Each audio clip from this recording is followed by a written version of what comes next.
Chapter 613, Transformation. Recalling the stories about the cadaver demon's incredibly durable body, Hanli felt slight dejection. According to the rumors, he could only use true fire to slowly burn the corpse or extract the soul and seal it. The cadaver demon clearly wasn't dead. It was merely restrained for the time being by the unknown golden talisman. He reckoned it would take quite a while before the cadaver demon would be able to recover its strength. With that thought, Han Li's gaze fell onto the jade box at the corpse demon's side. Since it had suppressed the cadaver demon and still hadn't burned to ash, it must be a seal of sorts. From how closely related the jade box was to the cadaver demon and the golden talisman that sealed it, it stands to reason that the box must have contained the cadaver demon's soul. But in that case, why was the cadaver demon able to control its body? It had also managed to nearly deceive Han Li into opening the jade box with its great intelligence. Could it be that the soul extraction was incomplete and that a remnant of the soul remained inside her body? Also, why did the cadaver demon have a jade spirit well in its possession? Did it acquire it after it was trapped? As Han Li was puzzling over this, he frowned and sank into deep thought. After some thought, Han Li bluntly tossed the useless question away and began to look around for a way to leave. He would need to be at least at the nascent soul stage to be able to burn away the cadaver demon with true fire. Additionally, it would take several months at the very least. Even if Han Li had the cultivation to do so, he wouldn't waste the time or effort on such a fruitless task. He'd rather just get as far away from here as possible and have the cadaver demon continue to remain in isolation. As for any unwitting cultivators in the future that wandered in here, that wasn't any of his business. As for whenever the cadaver demon escaped from here, the great sects nearby could deal with it instead. But in the end, Han Li's gaze fell onto the jade box once more. After glancing at the jade box with the golden talisman several times, he hesitated for a moment before taking it into his hand. Afterwards, he placed it into his storage pouch with an unchanged expression. The golden talisman on the jade box had released truly peculiar talisman characters. He planned on giving it a proper examination later on. As for whether or not he would open the box, that decision would be left for once he finished condensing a nascent soul. At that point, he would be completely safe from any harmful spirit it may contain. With the divine devilbane lightning, the weeping soul beast, and a nascent soul cultivation, he would have nothing to fear. Han Li waved the jade scepter in his hand and the light barrier around him suddenly disappeared, revealing the yellow wolf. He intended on having it use the earth movement technique to open a path through the stone room. The lapis stone was still stone after all, regardless of how rare and hardy it may be. As such, it should still be affected by the earth movement technique. With that in mind, Han Li was about to have the wolf press onward when his expression suddenly stirred. He suddenly turned around and looked at the motionless cadaver demon. After tilting his head in thought, he sighed and stepped towards it. He raised the leg of the cadaver demon to reveal a pit underneath it. Inside the pit was the snowcloud fox that was now staring up at Han Li with pitiful eyes. Han Li faintly smiled and muttered, "You're rather intelligent to take refuge here." With that said, Han Li waved his arm and an azure light reached towards the small fox. The white fox knew that things were far from good and hastily jumped in an attempt to flee. However, Han Li's azure light was remarkably fast and caught it in midair. The azure light quickly wrapped around the fox, before quickly bringing it into Han Li's grasp. Han Li grabbed the white fox by its nape and turned around to leave the stone room. As he walked, he unconsciously muttered, "You are quite persistent. Not only did you manage to preserve your life through that, you even managed to survive until now in the company of the cadaver demon. Truly inconceivable." "Ha! That's inconceivable." Just as Han Li said that, his steps came to a sudden stop as a thought appeared in his mind. With a greatly changed expression, he suddenly waved his arm and ruthlessly flung the white fox towards the stone wall. In that instant, a trace of resentment appeared within the demon fox's eyes. Those short and small limbs sharply increased in length, and it swiped its snow-white claws at his chest. A huge clang shook the room. In the midst of Han Li's furious alarm, the white silhouette blurred as it was flung towards the wall. Preventing itself from being smashed, the small fox deftly rolled several times in the air and distorted its body to fall down at a corner of the room. An ice-cold gaze appeared in its eyes, and it stood unscathed as it gazed at Han Li. Its green eyes faintly revealed a trace of disappointment. Shaken with fear, Han Li glanced at the large hole left behind on his clothes, revealing a sparkle of green light. It was the inner armor that he had looted off of Wen Tianren. After the royal scale plate had been destroyed, Han Li had decided to replace it with this inner armor instead. Despite not knowing its name, Han Li could tell it wasn't inferior to the royal scale plate in the slightest. Although the sly and fierce attack had caught Han Li off guard, it was naturally incapable of piercing through an armor that even common magic treasures couldn't harm. With his calm regained, Han Li stared at the white fox and gloomily asked, "Who are you?" That morphed attack was something a low-grade demon beast isn't capable of. At the same moment, he waved the jade scepter and tried to emit a light barrier around him. However, he was shocked to discover the jade scepter was completely unresponsive. Han Li bewilderedly glanced at the yellow wolf to discover that it was standing in place without any changes. Facing a powerful enemy, Han Li couldn't further investigate this and ordered the flying swords above him to form a curtain in front of him. With the droning flying swords protecting him, Han Li finally felt somewhat more at ease. In the following moment, Han Li was shocked to hear human words come from the snow-cloud fox's mouth. "Who am I? I'm the one who you just attacked. Don't tell me you've forgotten about me already." The familiar woman's voice revealed a trace of mockery as the fox suddenly stood up on its hind legs. In that moment, the demon beast began to transform before Han Li's eyes. Within a few breaths' time, the white fox grew several times its size and shed the entirety of its fur in an instant. It transformed into a gorgeous young woman with a fox's tail. Han Li pursed his lips and could no longer keep calm. His entire face was filled with astonishment. This woman appeared exactly the same as the black-clothed woman except for the fact that she was nude. With her ample chest bared, she glanced at Han Li and flirtatiously said, "Huh? My demon fox incarnation is not bad at all." However, the depths of her bright eyes didn't contain the slightest warmth. After Han Li took a deep breath, he recovered his calm and coldly said, "That was you?" He unconsciously glanced at the stone platform and saw that the corpse demon was completely still. With his heart relieved, he turned his sights to the newly formed woman. It would be reasonable to say that any demon beast that could assume human form was grade 8 at the very least. However, when he examined the cadaver demon's white fox incarnation, he saw that it only had the cultivation of a 7th-grade demon beast. Han Li felt surprise but not fear. However, he didn't dare to completely trust the judgment of his spiritual sense. With a solemn expression on his face, he recalled what he had read about high-grade demon foxes. Nearly all demon foxes of this level were able to fully utilize illusion techniques. Many were even capable of toying around with similar grade cultivators without their knowledge.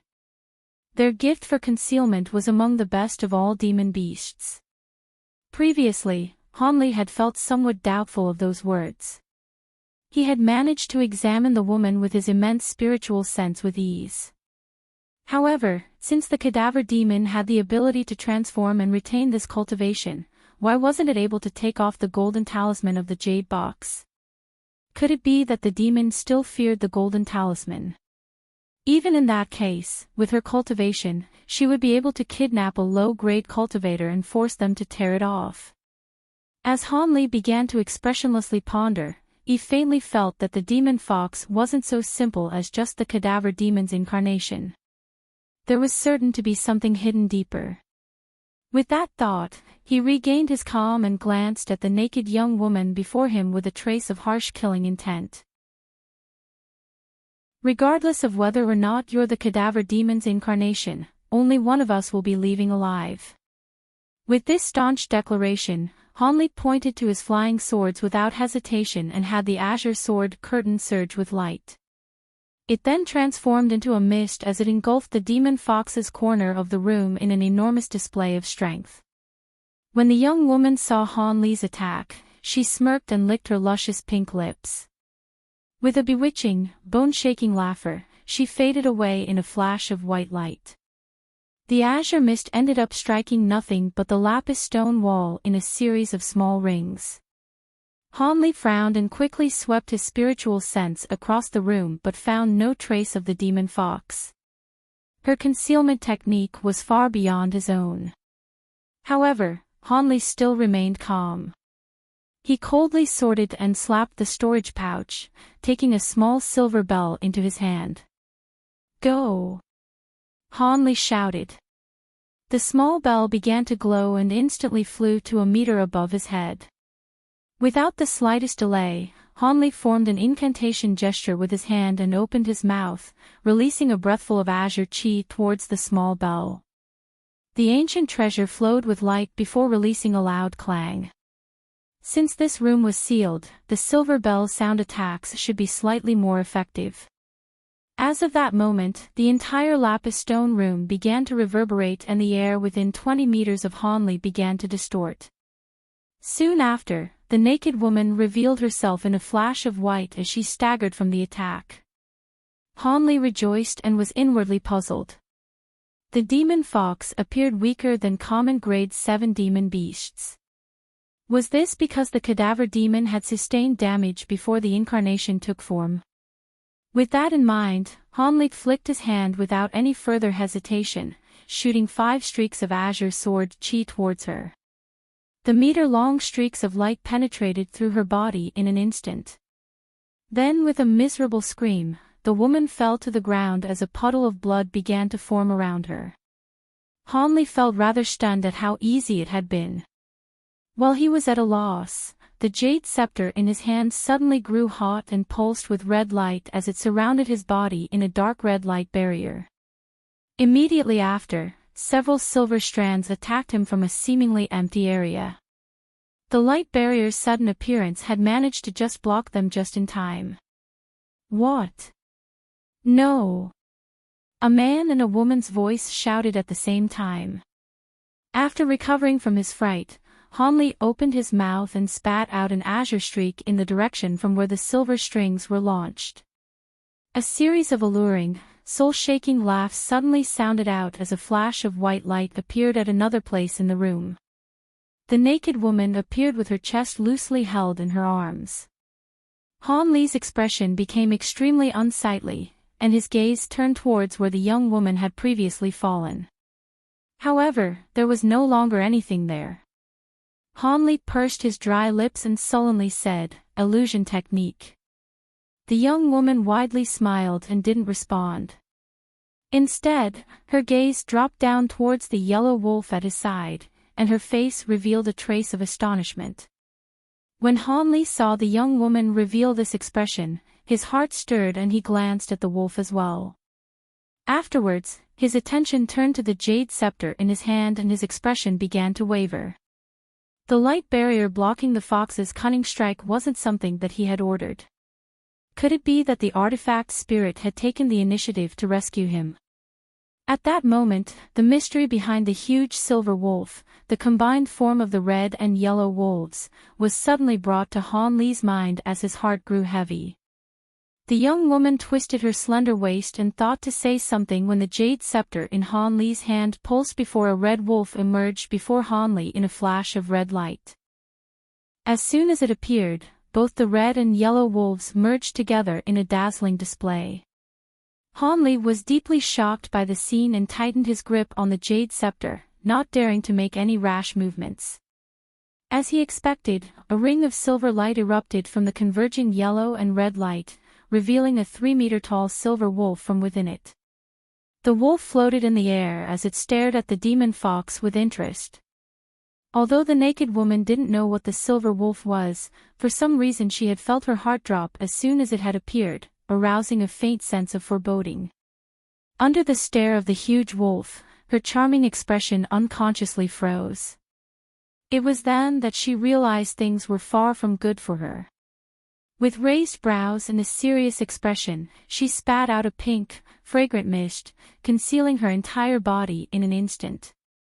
The pink mist quickly spread throughout the air and enveloped most of the room in the blink of an eye. Although Hanley didn't know what purpose this pink mist had, he didn't dare to breathe it in. His expression immediately grew stern as he grabbed the spirit beast pouch at his waist. Regardless of how formidable the demon fox's technique may be, he didn't believe that it would be able to endure the attack of the tens of thousands of gold-devouring beetles. But just as Hanley was about to open the spirit beast pouch, the silver wolf had taken action, much to his astonishment. The silver wolf suddenly opened his mouth and released countless fist-sized spheres of silver light into the mist in a violent torrent. Then with a howl, the wolf charged forward in a streak of silver light. Hanley was at such a loss that he stopped summoning his gold-devouring beetles. In the next moment, all of the silver spheres that had entered the mist began to burst. Silver light intertwined with the pink mist, causing the demon fox to shout in furious alarm. With that, the silver wolf then entered the mist. "What are you doing?" "Impossible." "You." "No." As if having seen something unbelievable, the demon fox began to scream out in fright. An instant later, the miserable wails faded away as quickly as they had appeared. When Hanley heard this, his expression changed as he stared into the mist with narrowed eyes. Fortunately, the mist began to dissipate from a lack of spiritual power and revealed the previous hidden scene. Hanley's face distorted at the sight of the demon fox's naked form trembling on the ground. Pink and silver light enveloped different halves of the body with the lights intertwined at the body center, continuously releasing sparks as if they were in opposition. "Possession!" Hanley shouted in his bewilderment. The silver light suddenly gained the advantage and slowly encroached on the pink light's territory. "No!" The young woman suddenly wrapped her head in her arms and screamed in pain. Soon after, her body began to tremble as its body began to change in a series of white flashes. A few seconds later, the woman's form turned back into that of an exquisite white fox. By that point, the last remnant of pink light had been consumed by the silver glow and the body's astonishing cultivation disappeared without a trace. It now only appeared to be the original low-grade demon beast. The white fox sat motionlessly on the ground as if it were completely exhausted, but the silver light enveloping its body only became more radiant. Hanley tightly held on to the jade scepter in his hand and uncertainty appeared on his face. It was clear that the silver wolf had succeeded in its possession of the body, but he didn't know if he could continue to restrict or order the silver wolf while it was in the fox's body. A long while later, Hanley released a long sigh. Regardless of how it could be seen, the white fox couldn't pose the slightest resistance with its current cultivation. As such, there was no need to prematurely strike it down. Moreover, regardless of the silver wolf's actions, it seemed to bear him no malice. Of course, Hanley had always wanted to know more about the history behind the silver wolf, but before he could even ask, the artifact spirit had taken action of its own accord. It was clear that the silver wolf had quite a story behind it, as he had long since guessed. As a result, Hanley sunk into deep thought as his expression began to fluctuate. The white fox's silver radiance eventually dimmed and it began to stand up on its four limbs. As if unsuited to the fox's body, it knelt down after only taking a few steps. Hanley couldn't help but chuckle at the sight.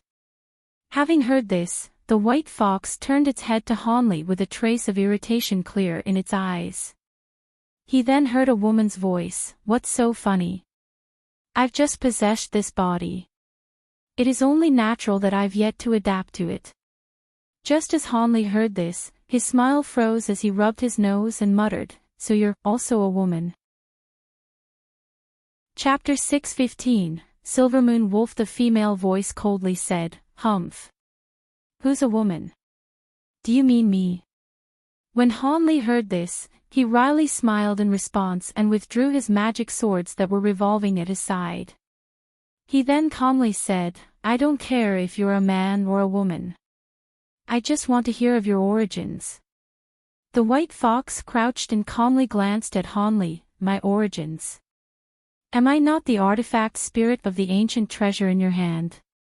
Hanli frowned and gloomily replied, "Of course I know you're an artifact spirit. However, I've never heard of an artifact spirit being capable of possession."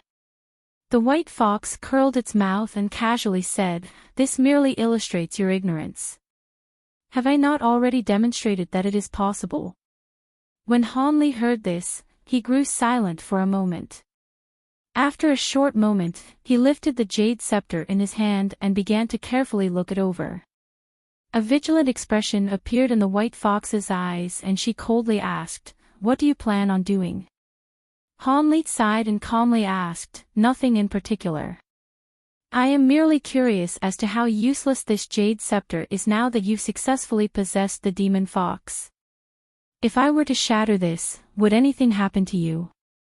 The white fox's expression massively changed and it fiercely glared at Hanli. But after only a short moment, it thought of something and its imposing attitude soon disappeared. The white fox insipidly said, "You don't need to test me. It is true that if you shatter the jade scepter, I will disappear as well. After all, artifact spirits are one with the treasures that contain them." Afterwards, white light flashed from the fox's body and a huge pressure began to emit from it. Hanli's heart trembled, and his expression immediately became tense. The white fox glanced at Hanli and said, "There is no need to be worried. I merely find it inconvenient to speak to you in beast form, so I am transforming into a human." When Hanli heard this, he felt somewhat surprised but a bit more at ease as well. At that moment, the white fox glowed with a blinding silver light, causing Hanli to unconsciously take a few steps back. The white glow faded away to reveal a young woman with an alluring beauty. Apart from her shining green eyes being replaced with a clear black, the woman's appearance was exactly the same as before it had been possessed. It seemed a demon beast's human form was permanent and it was incapable of being changed. As Hanli pondered to himself, the young woman unconsciously covered her body. She then hesitantly asked, "Does fellow Daoist have any clothes? I feel unaccustomed to this."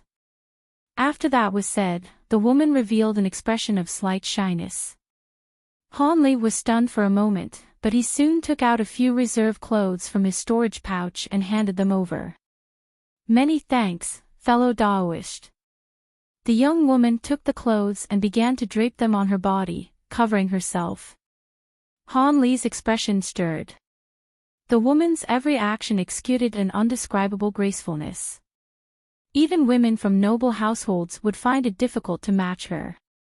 It was incredulous that she was originally a silver wolf. Having finished putting on her clothes, the woman turned to Hanli and slowly said, "You may call me Silvermoon.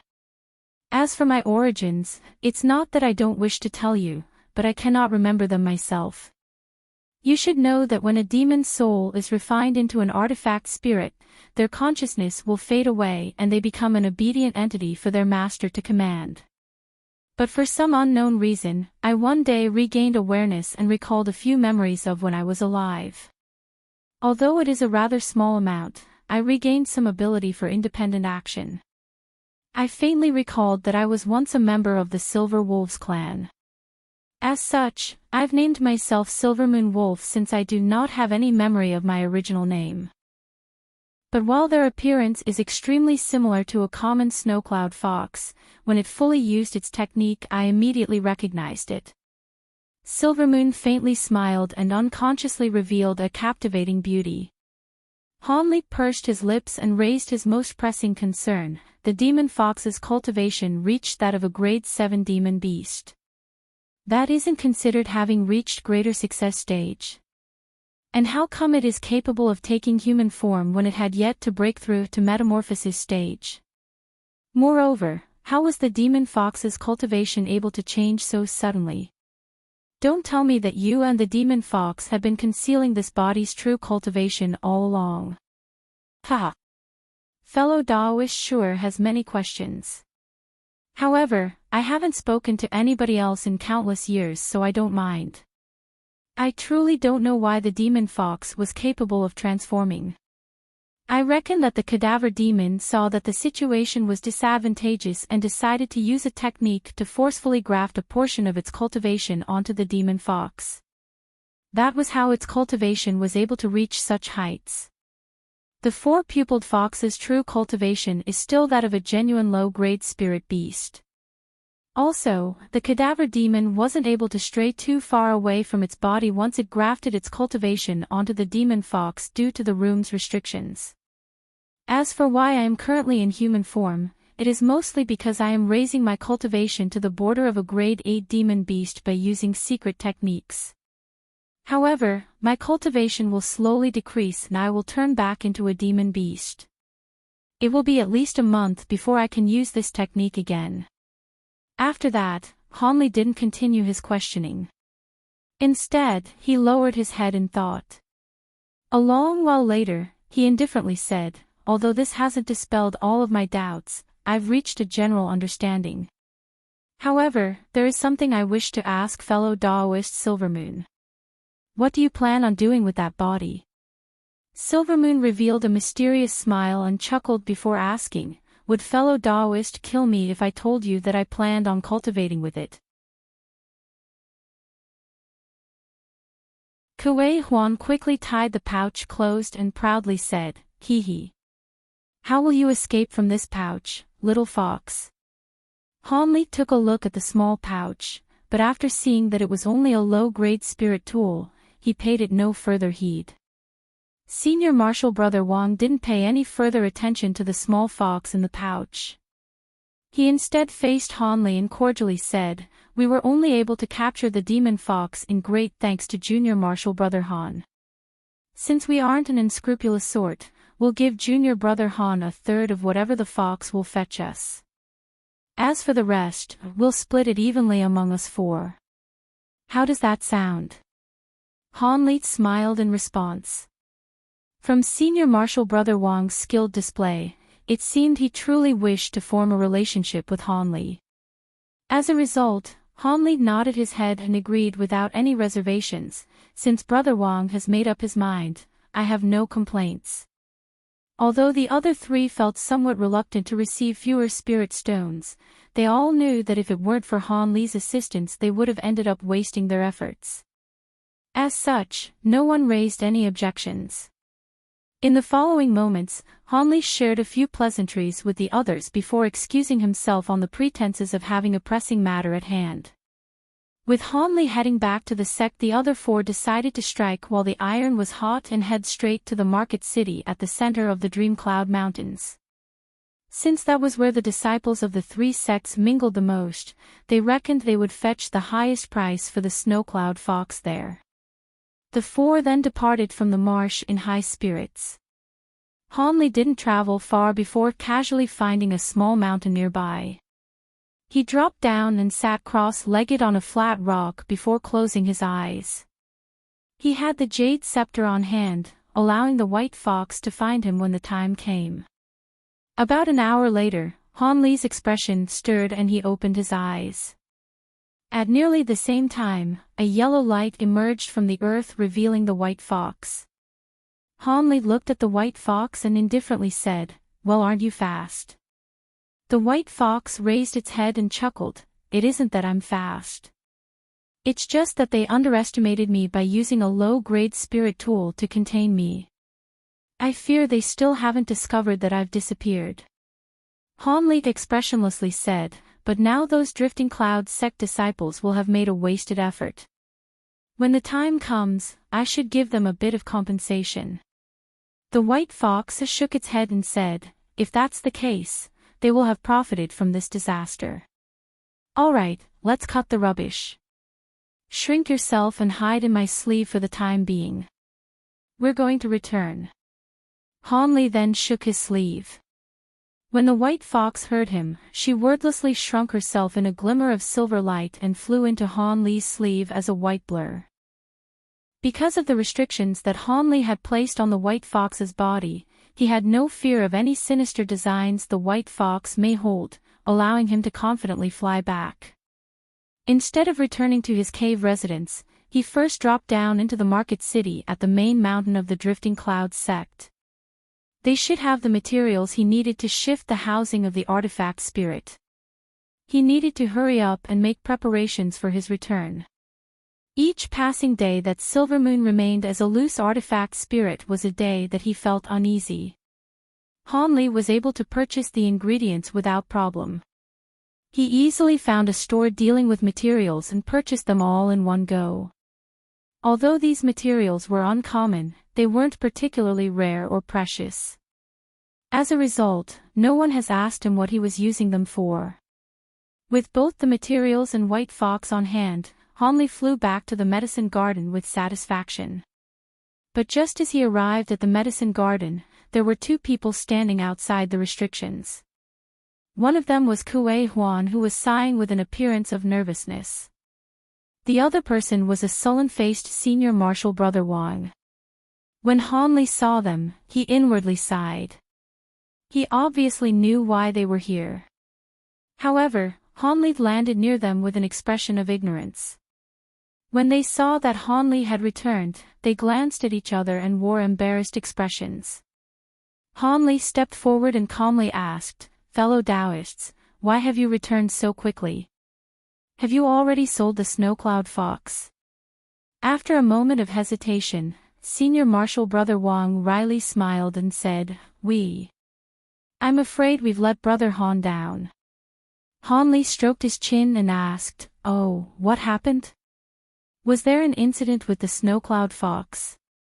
Kuei Huan opened his eyes wide and bewilderedly asked, "Junior Marshal Brother Han, how did you know?" Chapter 618, Sword Trial Assembly. Han Li faintly smiled when he heard Kuei Huan and calmly said, "The only thing that we have together is a business interest in the demon fox. What else would bring you here?" When Kuei Huan heard this, he opened his mouth but was left at a loss for words. At his side, Senior Marshal Brother Wang sighed and said, "Junior Marshal Brother Han is clearly an intelligent person. It is true that something has gone wrong with the Snow Cloud Fox. We wished to sell the demon fox as soon as possible and headed straight to a market city when we departed. But not long after we left, I grew somewhat ill at ease and had Junior Marshal Brother Kuei open the bag to let me examine the fox. As a result..." With that said, Senior Marshal Brother Wang paused, revealing a strange expression. Vexed, Kuei Huan hurriedly finished for him. As a result, we discovered that the demon fox had somehow managed to escape without a trace. It was truly inconceivable. It disappeared without a trace. Han Li frowned as if he was wondering about the truth behind those words. When Senior Marshal Brother Wang saw Han Li's expression, he inwardly cursed without end. Although Han Li's cultivation wasn't high, he was skilled in talisman refinement and possessed a powerful magic tool. With that in mind, Senior Marshal Brother Wang had planned on properly forming a relationship with him. However, he didn't anticipate such an embarrassing affair to occur before he could formally establish a friendship. It would be fine if he were wealthy. He'd be able to easily solve this by just using his own spirit stones and leave a good impression with Han Li. But as it so happened, he along with his fellow group members were lacking spirit stones, making it extremely difficult to win Han Li over. With that thought, Senior Marshal Brother Wang forcefully mustered himself out of his dejection, saying, "I know that this matter is hard to believe, but it really did happen." Regardless of how it said, Junior Marshal Brother did personally hand over the demon fox to us, but now I must take responsibility for its disappearance. I've already sent my Junior Marshal Brothers to sell off the Huangjing to repay the spirit stones we borrowed from you, and we'll have that for you soon. As for Junior Marshall Brothers' rightful share of spirit stones, we will make up for it as soon as we can. Just as soon as Kuei Huan heard this, his expression changed. He nervously said, "Senior Marshall Brother, that is no small sum of spirit stones. Even if we were to pool together all we have, it would take at least 3 years to gather together that many spirit stones. It will slow down our cultivation if we cannot purchase any medicine pills during that time." Senior Marshall Brother Wang shook his head and was about to say something when Han Li interrupted him with a smile. "There is no need for Senior Marshall Brother to be like this. I believe you."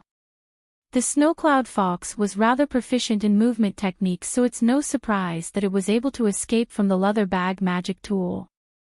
I had originally thought to give a word of warning to Brother Kuei, but at the time I found it to be somewhat inappropriate and stayed quiet. As for my share of the spirit stones, let's just drop it.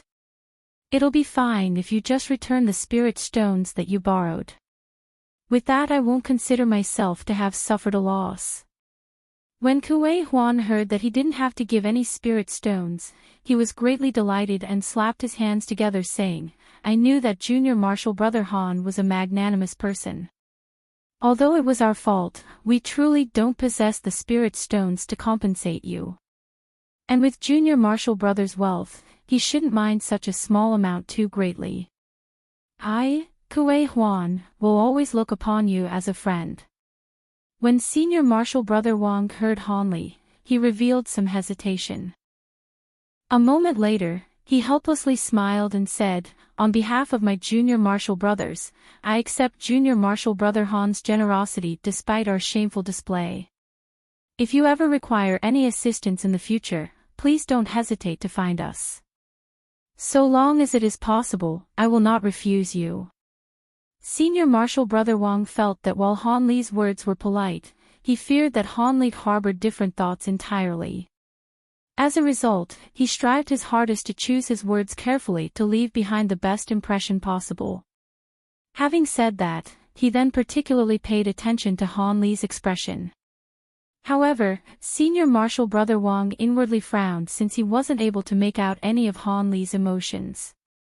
The three had a chat outside the garden, but soon the other 2 qi condensation cultivators in their party arrived with the spirit stones they had acquired from reselling the Huangjing. Han Li received the pouch of spirit stones and casually swept his spiritual sense through it before calmly putting it away. After seeing Han Li receive the spirit stones, Senior Marshall Brother Wang suddenly recalled something and asked, "Ah, that's right. Junior Marshall Brothers' magic tool is rather impressive. Will you be taking part in the sword trial assembly later this year?" Han Li couldn't help but reply with an odd expression, "The sword trial assembly? What? Does Junior Marshall Brother Han not know of it?" Not only was Senior Marshall Brother Wang surprised, but the other 3 seemed to find this hard to believe as well. Han Li inwardly muttered to himself and calmly replied, "Is it strange that I don't know of it?" Kuei Huan blinked and suddenly recalled something. "Of course it is. Oh, that's right. This is Junior Marshall Brothers' first year in the sect and he was staying in the medicine garden all this time. It makes sense that you don't know of the sword trial assembly." When the others heard this, they glanced at one another and nodded their heads, accepting this as the truth. Senior Marshall Brother Wang wore a strange expression and said, "We were greatly shocked when we heard that Junior Marshall Brother Han didn't know about the sword trial assembly. After all, it is starting soon and all disciples within the sect are talking about, even the external affair disciples. Those that wish to prove their mettle are eagerly waiting in anticipation." The short, stout youth glanced at Senior Marshall Brother Wang with admiration and said, "With that said, the only one in our group to participate in the contest of might will be Senior Marshall Brother Wang. However, it is a pity that while Senior Marshall Brother may prevail against external affair disciples, he will eventually be defeated when facing inner sect disciples. But even with this, Senior Marshall Brother should still receive a mid-grade magic tool as a reward." When Han Li heard this, he wore a curious expression and said, "Oh, so it is a contest of superiority within the sect. It seems that it is quite unordinary." Chapter 6:19. Brightsight Spirit Water. Hanli frowned and asked, "By low-grade disciples, do you mean that both Qi Condensation and Foundation Establishment disciples will be participating?" Senior Marshal Brother Wang nodded his head. "That's right. The Sword Trial Assembly doesn't differentiate between Qi Condensation cultivators and Foundation Establishment cultivators. They are all lumped together in the competition." Hanli said with a doubtful tone, "Then isn't it unfair towards Qi Condensation cultivators?" Senior Marshal Brother Wang slightly smiled and spoke with a deep tone. "The Sword Trial Assembly was originally meant to compare the cultivation of the Foundation Establishment disciples between sections. Qi Condensation cultivators are only secondary. However, in order to encourage enthusiasm among low-grade disciples, they didn't restrict external affair disciples from participating. Although Qi Condensation cultivators have never been able to seize first place, there have been Qi Condensation cultivators that were able to defeat Foundation Establishment cultivators and force their way into the top 10. Qi Condensation cultivators forcing their way into the top 10. Could it be that their magic tools are immensely powerful?" Kuei Huan shook his head and said, "He, Junior Marshal Brother is truly smart. He already knew the crux of the matter without being told. The core formation seniors of the sects all have their own descendants and occasionally give them a few greatly powerful magic tools so that they may acquire a high rank. As such, it is no surprise that these Qi Condensation disciples would be able to overcome a Foundation Establishment cultivator with an unwieldy magic tool." With that said, the doubt on Hanli's face only grew deeper. After a moment of thought he said, "From what you've said, there should be more rewards than just that for the top ranking. There would be no way that this much effort would be put into the contest for only magic tools." Senior Marshal Brother Wang slowly said, "Even if Junior Marshal Brother didn't mention it, I would have said it anyways. In fact, the Sword Trial Assembly's most attractive reward is the opportunity to cleanse one's eyes in spirit water if one places in the top 10. It is said that the first drop that is shed each time from the holy tree is particularly valuable and can be concocted into the legendary Brightsight water. Although one's cultivation won't increase from using the water, it grants the fantastical ability to see through mist and stone. This is the reason why there are so many that strive their hardest to make it into the top 10. If there were only a few top-grade magic tools as a prize, there would be little attraction for the disciples of sect elders of large clans. After all, while the spirit-tempering pill is a precious prize, there is only one of them." Hanli raised his brow and muttered, "Brightsight water." The name of this spirit water was something that Hanli had seen in many records. However, he wholly didn't expect for the three sects of Dreamcloud Mountain to actually be capable of refining it. It made even him feel tempted. With a dreamy tone, Kuei Huan added, "Not to mention the first drop of the sacred tree, but even the other materials used to create the Brightsight water are all extremely rare. It is said that it uses several kinds of thousand-year spirit medicine. If it weren't for the fact that Brightsight water is only effective on Qi Condensation and Foundation Establishment cultivators, the seniors of the sect would have been reluctant to place it as a reward." With this, Hanli had acquired a rough understanding of the Sword Trial Assembly. Once he acquired a few of the finer details, he planned on personally participating. After all, since this matter involved both a spirit-tempering pill and Brightsight water, Hanli couldn't possibly let this opportunity go. But despite the possibility she would rebuke or ignore him, Hanli's curiosity won over and he asked anyways. "It is best if Marshal Nephew asks little of my matters." As soon as Hanli asked, she icily glared at him and replied without emotion. Of course, Hanli responded by shutting his mouth and revealing an embarrassed expression. However, at that same moment, Hanli faintly heard Silvermoon giggling inside his head for a moment. It was only a moment before they arrived at a large stage at the center of the mountain. A large hall of antique design was erected on the stage. The words "Heart Cleansing Hall" were written on the building's silver signboard. At that moment, the huge black wooden doors were tightly shut, and the many disciples of Dayspring Mountain were chatting amongst themselves as they gathered outside. There were about 600 disciples already densely packed outside of Heart Cleansing Hall. They were all whispering to one another in small groups. However, these people were all chi condensation cultivators. None of them were at Foundation establishment. The cold woman circled once in the air before landing in front of the hall's gates. When the nearby cultivators spotted her, they all respectfully saluted her. The woman waved her hand and walked towards the hall without the slightest hesitation. Through some unknown method, she gently slapped the door and it opened a sliver. Just after she entered, the door closed once more. Hanli watched the woman disappear and shook his head, but when he thought to enter the crowd, the nearby cultivators gazed at him with strange looks. A few of the cultivators in the distance even began to point at him. I merely wish not to be associated with him. I have no intention of interfering with his plans. Silvermoon didn't reply, and it appeared that she recognized the reason in Han Li's words.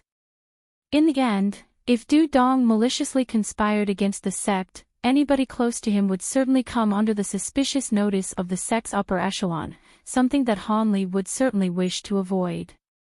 In the following moments, Han Li examined the crowd of disciples in solitude.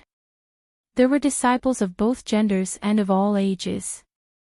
There were also those with cultivations that didn't match their age, such as young cultivators already at the peak of chi condensation. There were also a few gorgeous young women, but all of them had a group of similarly aged men at their side. It seems young, beautiful female cultivators were pursued the same way in every sect. Just as Han Li was lost in thought, the hall's gate eventually opened and a dignified voice spoke out, leaving the chi condensation disciples in silenced awe. All Dayspring Mountain disciples are to enter the hall. This faint man's voice belonged to the Dayspring Mountain Lord, the mid-core formation cultivator surnamed Axayan that Han Li had met when he was assigned to the mountain. When the disciples outside the hall heard him, they all lowered their heads and respectfully said, "We sincerely accept martial ancestors' orders." Afterwards, the crowd immediately walked into the hall in two orderly lines. Because Han Li was among the last to enter, he saw that Du Dong was also among the last to enter the Cleansing Heart Hall. The area within the large hall was vast, spanning at least a kilometer wide with several tens of lofty pillars scattered throughout. Each of the pillars were embedded with smoothly carved moonlight stones, illuminating the hall with a faint white glow. The hall was entirely empty apart from the two thrones that were placed at the very front. Within these two chairs sat a white-robed man with a scholarly appearance and a gray-clothed old man with fierce eyes and messy hair. In front of the two thrones stood 2 rows of over 10 Foundation establishment cultivators. The elegant beauty surnamed Mu and the youth surnamed Yu that had led Han Li into the sect were both standing in the second row. As for the youth surnamed Miao that had questioned him when he had entered the sect, he was standing in the first row, looking just as sickly and pale as before. When the disciples entered the hall, they all simultaneously knelt and saluted the two sitting in the chairs. Disciples pay their respects to martial ancestor Axayan and martial ancestor Yu. That's enough, stand. The middle-aged man swept his arm with a smile and had the crowd of disciples stand. The chi condensation disciples then split off into 2 rows and stood at each side of the hall. Han Li and Du Dong both happened to stand near the hall's entrance. Han Li swept his spiritual sense past the old man with the fierce expression and found that he was only an early core formation cultivator. He was the deputy mountain lord that he had heard of but haven't seen, Martial Uncle Yu. After Han Li inspected him, he recalled his spiritual sense from a lack of interest. In the next moment, Mountain Lord Axayan began to slowly speak. "I'm sure you disciples already know why I've summoned you all here. Yesterday, our sect received an official letter from the ancient sword sect. The next sword trial assembly will be held in a half year's time.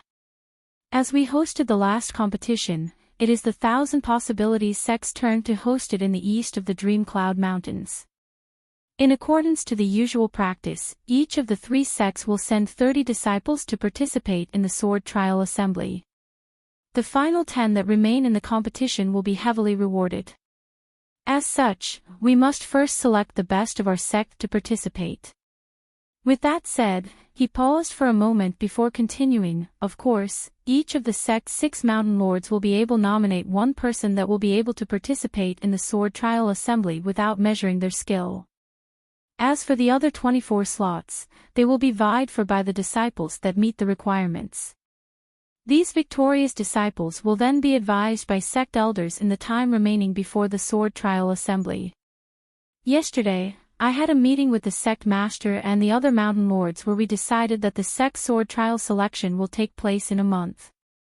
But first, I must give an explanation of the 2 conditions required to participate for those that are unaware. Any participants must be less than 30 years old and possess a minimum cultivation at the 10th layer of chi condensation, else they will be barred from joining. That is all. Now, if you meet the minimum conditions and wish to vie for a position, you have until the incense burns away to decide. Oh yes, the disciple that I and Deputy Mountain Lord Yun selected to participate without trial is your martial Aunt Mu. Juner, go ahead and light the incense. As you bid, Master. The youth surnamed Yu immediately stepped forward and swiftly took out a bronze cauldron from his storage pouch. He then set it at the center of the hall and placed a stick of incense in it. With a flash of light from his hand, fragrant smoke began to spiral towards the sky. Chapter 622, Preliminary Selection. While none dared to make a commotion, those who held the qualifications to participate became restless as they watched the incense stick burn. When the incense stick burned halfway, Silvermoon saw that Han Li wore an aloof expression and couldn't help but ask, "Will Brother Han be participating?" "Why wouldn't I?" With the other disciples all stirring in excitement, it would draw quite a bit of attention if I didn't. With that said, Silvermoon grew silent.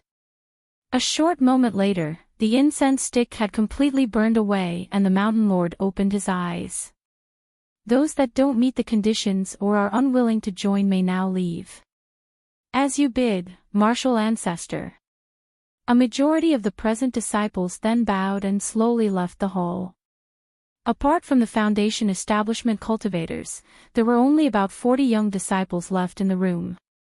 When the middle-aged man examined the group, he nodded his head with satisfaction. Good, all the disciples present fulfill the conditions. I am quite happy. Even if none of you are selected to participate, your horizons will be greatly widened as you fight against your martial brothers from the other mountains. It will provide great benefits to your future cultivation. Your martial uncle will now explain some important points about the competition. As for Martial Ancestor Yu and I, we have matters to attend to and will be departing first. With that said, Mountain Lord Axion and Deputy Mountain Lord Yun departed from the hall. With a sickly appearance, the youth surnamed Miao coughed several times before calmly speaking to the Qi condensation cultivators. Since the Mountain Lord has handed over this matter to me, please listen carefully, martial nephews. After all, this competition will be a test of skill against your fellow sect members and there are things that must be avoided. First of all, vicious and deadly techniques and magic tools are disallowed in the contest. Otherwise, you will be expelled from the sect and will have your cultivation scattered. Also, a quarter hour later, Han Li and the rest of the disciples in the hall walked out. Most of them flew off with expressions of excitement. Han Li glanced at their departing figures and shook his head before taking to the skies and flying back to his cave residence. The journey back was smooth and uneventful. Inside his cave residence, he began his preparations for the sect contest. Since he couldn't display too much power in his pursuit for one of the 24 positions, he had to make use of talismans and several magic tools that he hadn't touched in countless years. Top-grade magic tools were more than plentiful. He had plundered tens of them from the core formation cultivators that he had personally slain. But in order to draw less attention to himself, he had to carefully select only a few of them. And since he didn't intend on using these magic tools in the sect selection, he also began to refine large quantities of mid-level elementary talismans. He planned on using these talismans to crush his low-grade opponents in a single blow. Of course, he wouldn't be able to make it through on talismans alone. Hanli especially refreshed his knowledge on the flame-handling arts he had acquired all those years ago from an old Daoist in the prince's mansion of the state of Yu-1. Although it wouldn't prove particularly useful to high-grade cultivators, it will prove more than effective in duping qi condensation and foundation establishment cultivators. When Hanli had first acquired the flame-handling arts all those years ago, he had gained many insights from it. But with his current cultivation as a late core formation cultivator, it had little value to him. As a result of only a few days of effort, he grasped the entirety of the methods of transforming flames. He had even acquired subtle understandings that exceeded what had been recorded in the flame-handling arts. For the rest of these days, Hanli wholeheartedly spent his time refining various talismans. During that time, his gold-silver-gold devouring beetles had already begun to cannibalize one another, much to his joy. He was sure that while the gold-devouring beetles were still far away from complete evolution, they were growing quite close to the legendary all-devouring stage. However, the weeping soul beast in the neighboring room was proving quite troublesome for Hanli. It had remained soundly asleep this entire time without any sign of awakening. Fortunately, with the weeping soul pearl refined within his body, he knew that there was nothing wrong with the beast. However, he couldn't help but feel worried. After all, it was taking too long to complete its transformation. A month later, the Drifting Clouds sect's main mountain was bustling with exceptional liveliness. Cultivators began to unceasingly gather at the top of the mountain, with several thousands cultivators that came to observe the contest. It appeared everyone that was off duty had come.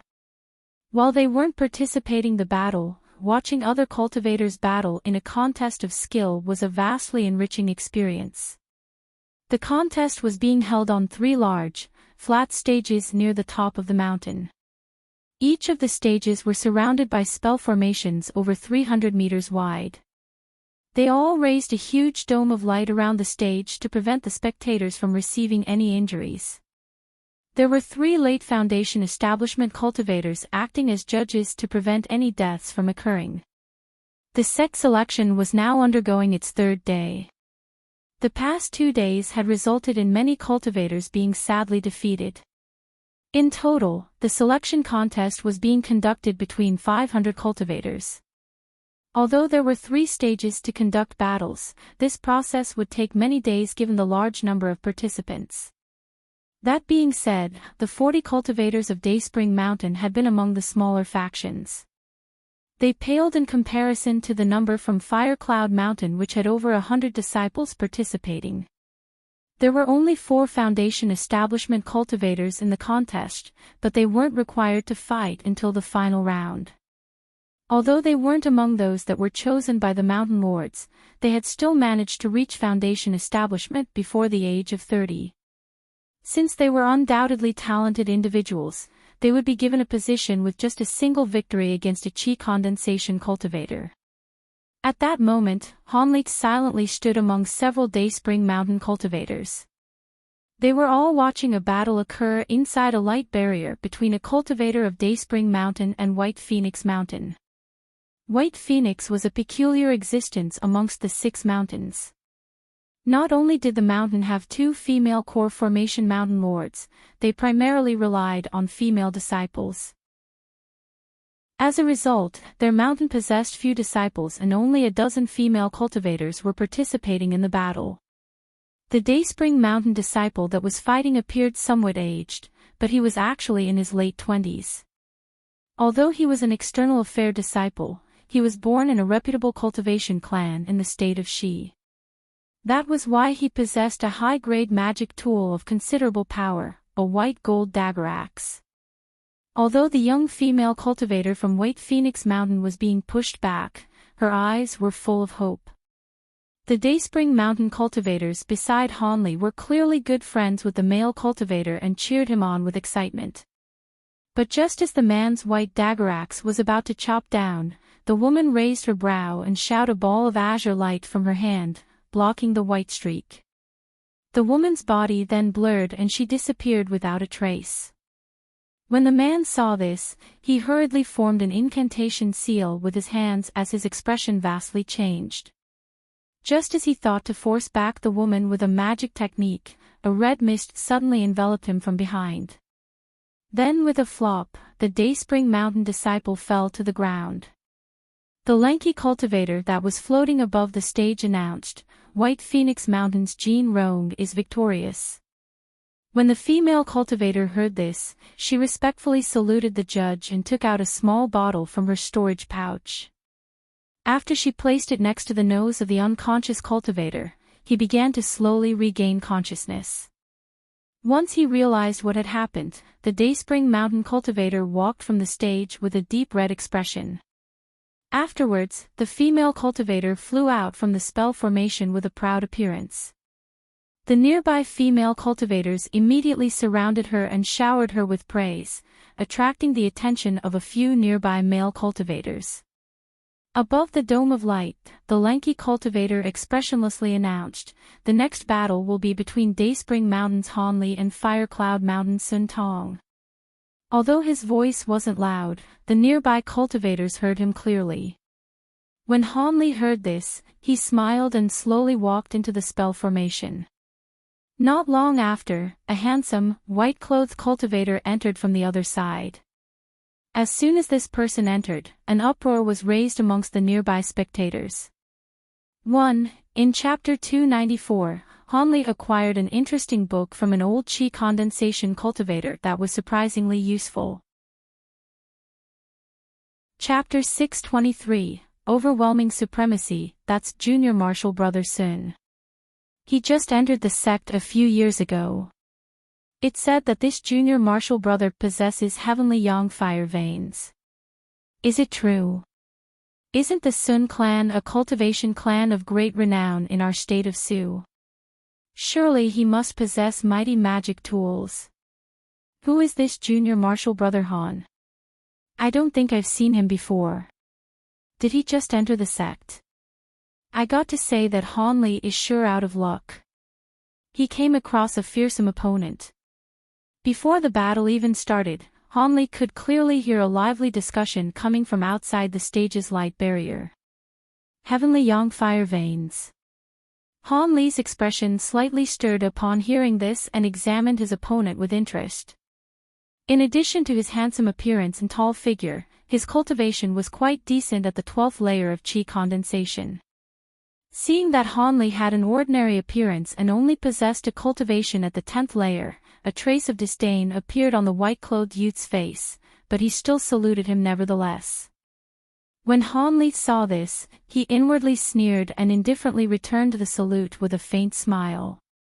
The white-clothed youth revealed a trace of anger at his casual response.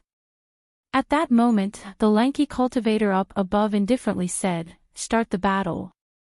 As soon as this was said, the white-clothed youth wore a harsh expression and immediately formed an incantation seal with his hands. A flash of fiery light suddenly pulsed from his body, enveloping him in a barrier of scorching light. He then waved his hand and opened his fingers, revealing an egg-sized red ball that floated from his grasp. The white-clothed youth then started to mutter an incantation in preparation of attacking Hanli with the magic tool.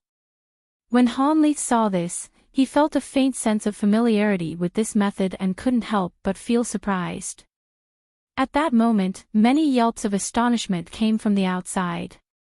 Quickly look, Junior Martial Brother Sun instantly enveloped himself in a fire attribute barrier without a talisman. He really does have heavenly yang fire veins. What's that? That bead in his hand seems to be his clan's famed fire wave bead. That youngster facing him is certain to lose. Perhaps the match will be decided in an instant. Hanli inwardly sneered and calmly waved his hand, taking out a stack of about 40 talismans from his storage pouch. He raised his head to look at the white-clothed youth only to discover that the youth was completely focused on using his magic tool and was oblivious to Han Li's actions. It appeared he held absolute confidence in his barrier. Since this was the case, Han Li decided to cease any pleasantries and slapped his hands together. In a burst of red light, 40 fist-sized fireballs shot out from his hands in a dense barrage towards his opponent. The scene caused the spectators to shout in surprise. At that same moment, the firewave bead floating above the white-clothed cultivator's hand was set ablaze and was now ready to attack. But just as he was basking in his delight, he heard the spectators cry in surprise and couldn't help but raise his head in confusion. As a result, he caught sight of several tens of fireballs simultaneously striking his barrier. With a series of loud explosions and flashes of glaring red light, the youth's senses were overwhelmed. As for the light barrier surrounding him, it shattered in a pitiful display, lasting for only a moment. The roasting flames rushed towards him before his eyes and were one step away from completely enveloping him. Although this young talent was gifted with the heavenly yang fire veins and had been meticulously nurtured by his sect elders, he now found himself on the verge of death. He cried out with a pale face and lost himself to fear, wanting to turn around and flee. But during this moment of peril, the youth felt his collar tighten and his body became lighter. He had well-fitted azure robes, and apart from the storage pouch at his waist, there was nothing about him that seemed out of place. He was watching Han Li with a solemn expression. It seemed their discussions had reached his ear as he soon frowned. "Start." As soon as that was said, the young disciple reached for his storage pouch and rushed to raise his hands. In a flash of white light, 2 sparkling icicles shot in Han Li's direction. His body then flickered with azure light before directly pouncing towards Han Li in a gale. It seemed this person had heard of Han Li. He thought to forcefully interrupt Han Li by using the 2 ice spike talismans and charged towards Han Li with a body lightning technique. After some brief surprise, Han Li couldn't help but smile. His body then blurred, having the 2 icicles brush past his body. Then seeing that his opponent was excitedly charging towards him with an outreached hand glowing with yellow light, Han Li grew indistinct before disappearing by using his shifting smoke steps. The young disciple's pounce had completely missed, much to his shock. The yellow radiance in his hand dimmed as well. It was actually a net-type magic tool.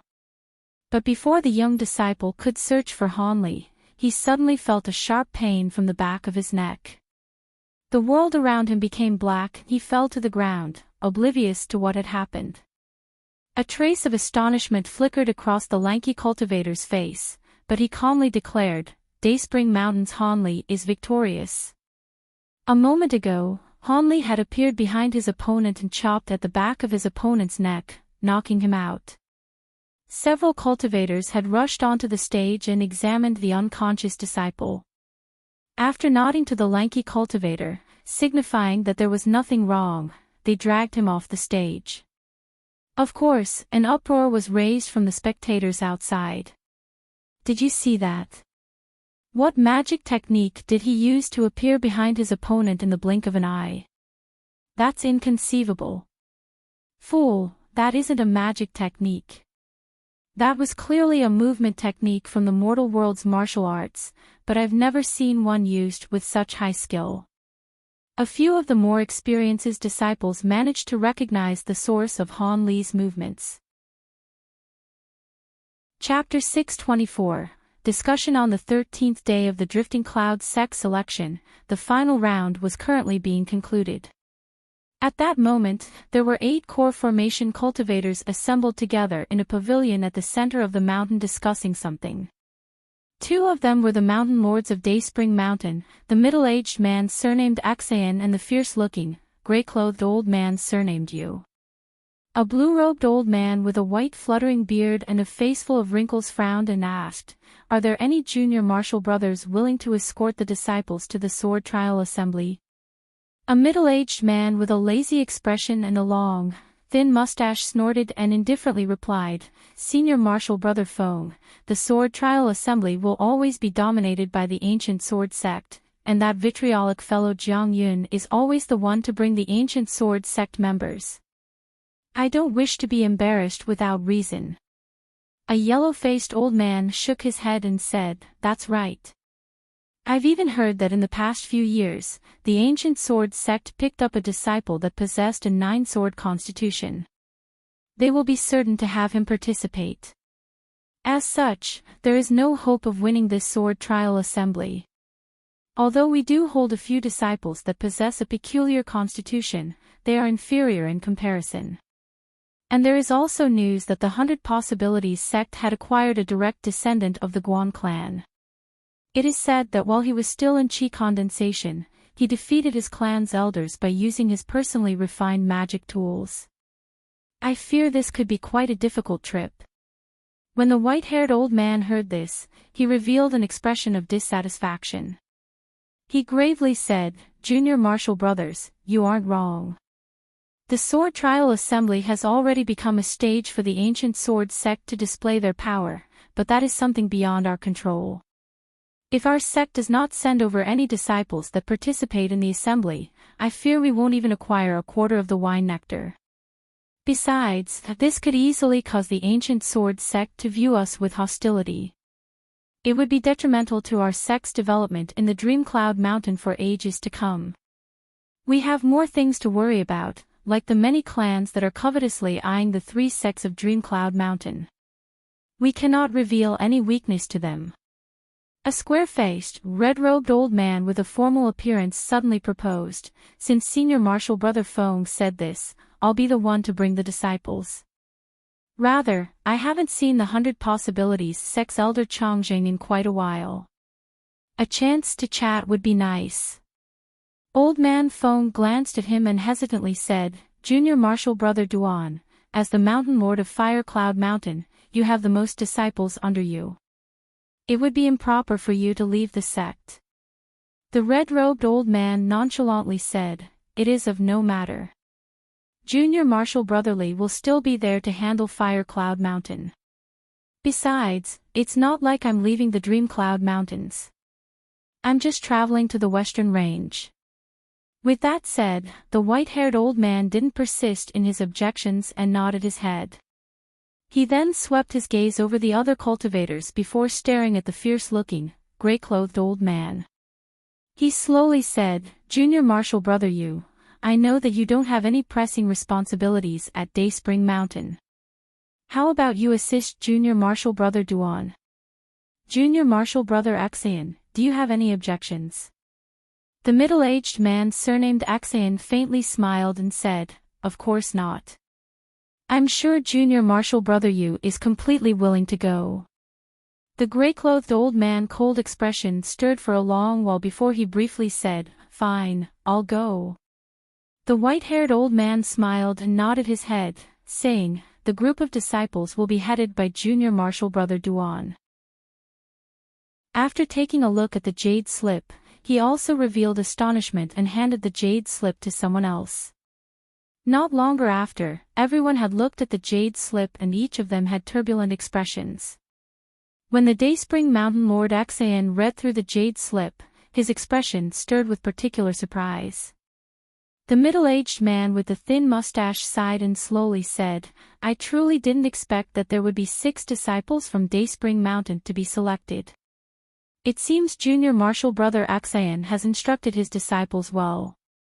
The sly-faced cultivator sourly said, It seems Junior Marshal Brother Axayan is determined to win this sword trial assembly. You must have spent quite some effort to cultivate these disciples. Only 3 disciples from his hidden sword sect had made it on the list, which lost him a considerable amount of face. No, it definitely wasn't like that. I myself am surprised to see so many people from my Dayspring Mountain being selected. And 2 of them are even at the 10th layer of Qi condensation, named Hanli and Du Dong. If I'm not mistaken, those 2 entered the sect just this past year. It is baffling how they managed to take a place on the list. The middle-aged man surnamed Axian then muttered to himself for a moment and calmly said, "Martial nephew Gao, how did they manage to acquire victory?" The man who had just entered the room promptly replied, "Their methods weren't anything strange. Martial nephew Du Dong possesses an extremely powerful ice attribute top-grade magic tool. It seems capable of both attacking and defending, and it perfectly complements his techniques as well. As a result, once he froze the ground with his magic tool, all of his opponents were left helpless against his strikes." The middle-aged man with the long mustache interrupted, asking, "Oh, what kind of magic tool is it? Can you give us a description?" "It is a wheel-type magic tool. It has a diameter of about a foot and is engraved with a curved moon. It sparkles with white light when it is activated, can activate an ice attribute barrier in an instant, and can attack with a mist of freezing chi." The middle-aged man's eyes flickered and he said with surprise, "That seems quite similar to the clan-suppressing treasure of the Du clan, the Ice Moon Wheel. The Du clan was exterminated 200 years ago. Could this Du Dong be a descendant?" The white-haired old man curled his beard and unhurriedly said, "That seems quite possible. After all, the Du clan wasn't a small clan. There were sure to be a few direct lineage disciples that escaped calamity and lived in concealment. They probably now believe that with so many years having passed, their enemies are no longer paying any attention to them. As such, they revealed themselves once more." Chapter 625, The Weeping Soul Beast's Reappearance. Senior Martial Brother's words are reasonable. But while it is reasonable that Du Dong managed to triumph given his Ice Moon Wheel, what about the one named Han? Does he also have a high-grade magic tool? The thin-mustached middle-aged man asked. "Although I don't know if Martial Nephew Han possesses any high-grade magic tools, his methods are quite costly." "What do you mean by costly?" the yellow-faced old man asked with obvious interest. The Foundation Establishment Cultivator explained, "In the first round, Martial Nephew Han Li defeated his opponent by using several tens of fireball talismans to break through his opponent's barrier before they could react. In the rounds afterwards, he complemented his talismans with the use of mortal martial arts and an ingenious flame manipulation technique to arduously triumph against his opponents."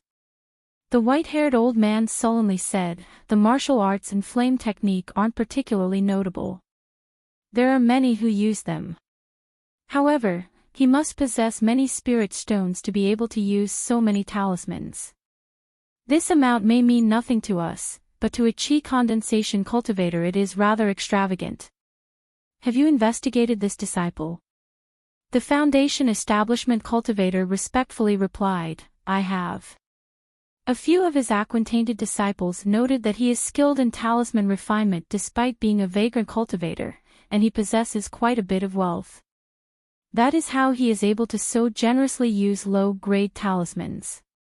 The white-haired old man's expression relaxed. He muttered, "Oh, so it was like that. It seems there are no problems with the two then. However, since this person is capable of refining talismans, wouldn't it be better to have him join Fire Cloud Mountain?" Cultivator Axian faintly smiled and said, "Senior Martial Brother Feng, that reasoning is a bit amiss.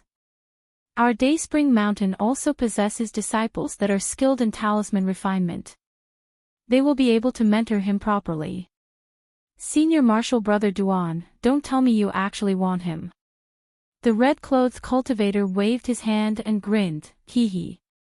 Our Fire Cloud Mountain already possesses many talisman refining disciples.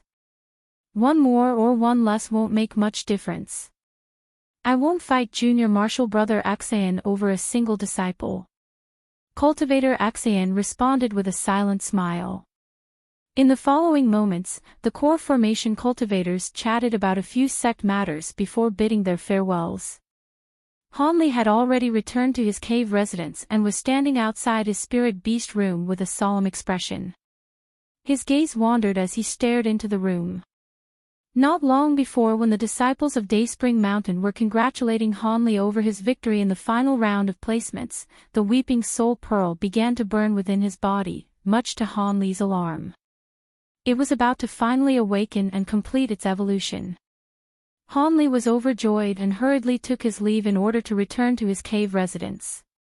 But when he arrived outside the spirit beast room, he was greatly shocked by what he saw.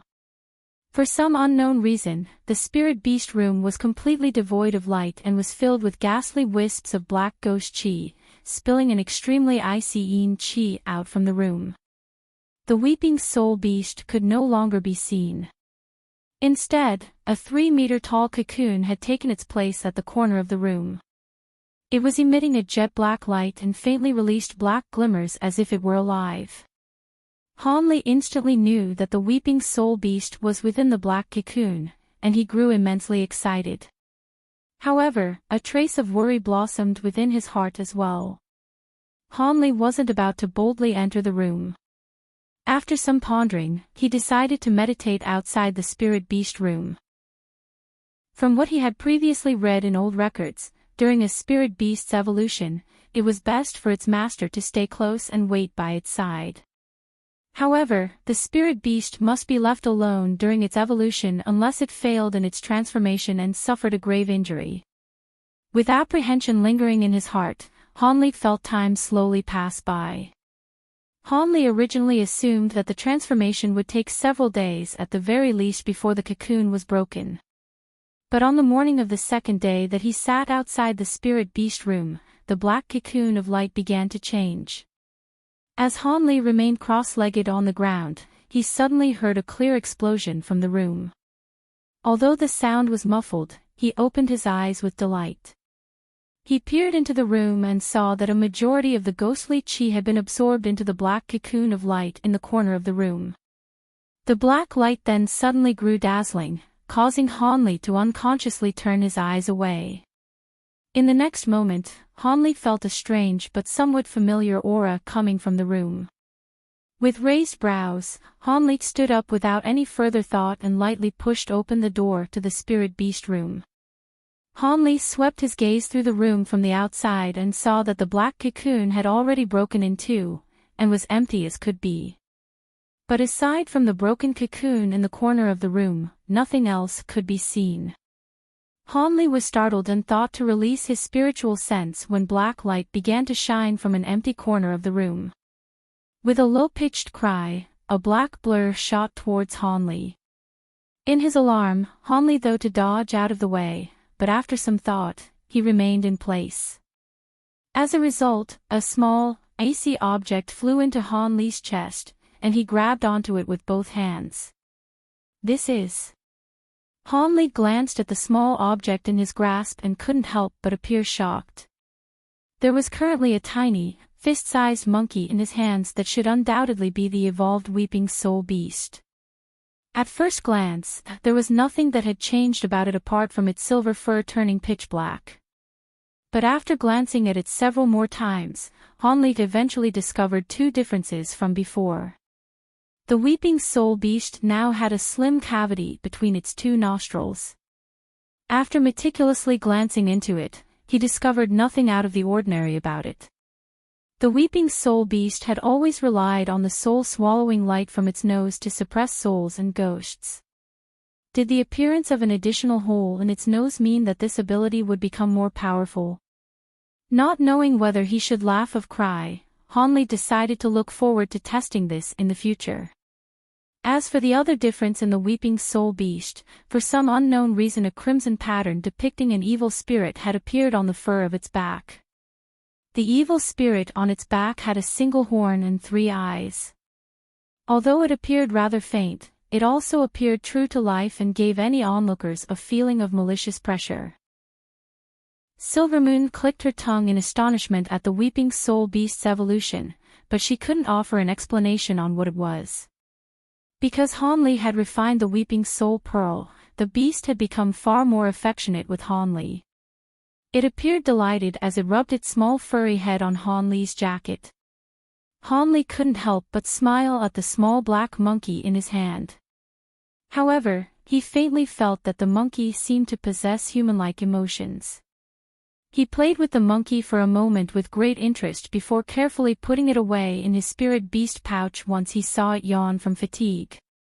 Once Hanli departed from the spirit beast room, he took a look at the neighboring insect room and saw that only several tens of gold devouring beetles remained. It appeared they had already finished devouring one another and were about to lay eggs. Hanli was satisfied to see that these beetles were all slightly larger than before. He then left the insect room and returned to his quiet room for routine cultivation. When he claimed victory in the selection, the judge had already told him that he was able to receive guidance from a core formation cultivator. However, they were to continue to bitterly cultivate before their turn came. The guidance would only last for a few sparse days, and he would be notified by voice transmission talisman once it was his turn. Hanli wasn't worried in the slightest about receiving guidance from a core formation cultivator. He'd deal with it once he was summoned. Currently, he was holding the Jade Spirit well in his hands and was cultivating inside his quiet room. As for the artifact Spirit Silvermoon, it was cultivating in the neighboring room inside of the demon fox body. With that being said, it was rather inconceivable that Silvermoon was able to cultivate in a possessed body. According to what Silvermoon said, although she had the cultivation equivalent to late core formation stage, once she entered the fox body, she possessed the cultivation of a low-grade demon beast that had only reached grade 1. As a result, although she could display her astonishing cultivation in the demon fox's body, she could only maintain it for a very short time. Additionally, as an artifact spirit her cultivation was eternally stagnant. Fortunately, Silvermoon was able to slowly increase the cultivation of the demon fox body over time, making the body her future home. As a result, Hanli fed a few medicinal pills to Silvermoon's fox body, allowing her cultivation to rise at an astonishing speed. Chapter 626, Harmonic Mind. 3 months passed by in the blink of an eye while Hanli remained in bitter cultivation in his cave residence. During this time, Kuei Huan's group had paid a visit to Hanli to apologetically tell him that they had informed the sect elders of Hanli's skills in talisman refinement, hoping that he wouldn't take offense. Because Hanli had already planned on using his talisman refinement techniques as a cover, he didn't mind in the slightest. After giving a few words of forgiveness, he sent the group of Qi condensation cultivators on their way. As for Dayspring Mountain, because Hanli had unexpectedly made it into the 24 finalists, Mu Peeling had made a trip to the medicine garden and gave Hanli a long explanation on the intricacies of the profound ice arts. This surprising action had left Hanli at a loss for words. Apart from those 2 times, no one else disturbed Hanli during his cultivation. One day as Hanli was strenuously cultivating the Azure Essence sword arts, he abruptly frowned and stood up. By the time he left his cave residence and entered the medicinal garden, a voice transmission talisman knocked against the medicine garden's restrictions. When Hanli saw this, he opened the garden's restrictions and waved his arm. A moment later, the sound transmission talisman flew into his hand in a streak of fire and soon disappeared. Hanli expressionlessly muttered, "White Phoenix Mountain's martial ancestor song. Isn't that the #1 beauty in the Drifting Clouds sect? Will that woman be instructing me? If that's the case, these coming days shouldn't be too boring."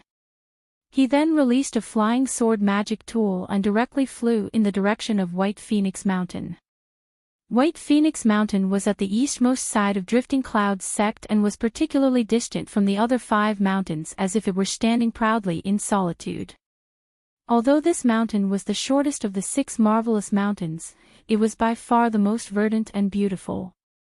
Not long after leaving the garden, Hanli appeared near White Phoenix Mountain. Because this mountain was made up of mostly female cultivators, White Phoenix Mountain had a few strange rules. Ordinarily, any male cultivators arriving at the mountain were required to land at the base of the mountain and receive permission to enter. Otherwise, they would only have themselves to blame for falling into White Phoenix Mountain's restrictions. Naturally, Hanli had no intention of forcing his way through and obediently landed at the base of the mountain. There were currently 3 chi condensation female cultivators at the mountain gate happily chatting. When they saw Hanli drop down, they couldn't help but curiously examine the unfamiliar male cultivator. Hanli saluted the 3 female disciples and said, "I am Dayspring Mountain's Hanli. I've come to accept cultivation guidance from Martial Ancestor Song. I hope senior Martial sisters can make a report." A young, freckled female cultivator smiled and promptly said, "So you're Hanli. The Martial Ancestor has already notified us of you. Junior Martial Brother Han may directly head to the Phoenix Court Pavilion at the top of the mountain. Martial Ancestor is waiting for you there." Hanli uttered a word of thanks before immediately flying up the mountain. However, not long after he departed, the 3 female disciples began to gossip without restraint once they believed Hanli was out of earshot. Is Junior Martial Brother Han truly a disciple that will be participating in the sword trial assembly? His cultivation doesn't seem very high. He doesn't appear to be anything special. Hee. So you two don't know. I've seen all of Junior Martial Brother Han's fights. Let me tell you. Having heard all of that, Hanli recalled his spiritual sense with a wry smile. After shaking his head, he flew towards the mountain peak. White Phoenix Mountain wasn't very tall. After only a moment, Hanli managed to reach the top of the mountain, a flat plateau that spanned 300 meters.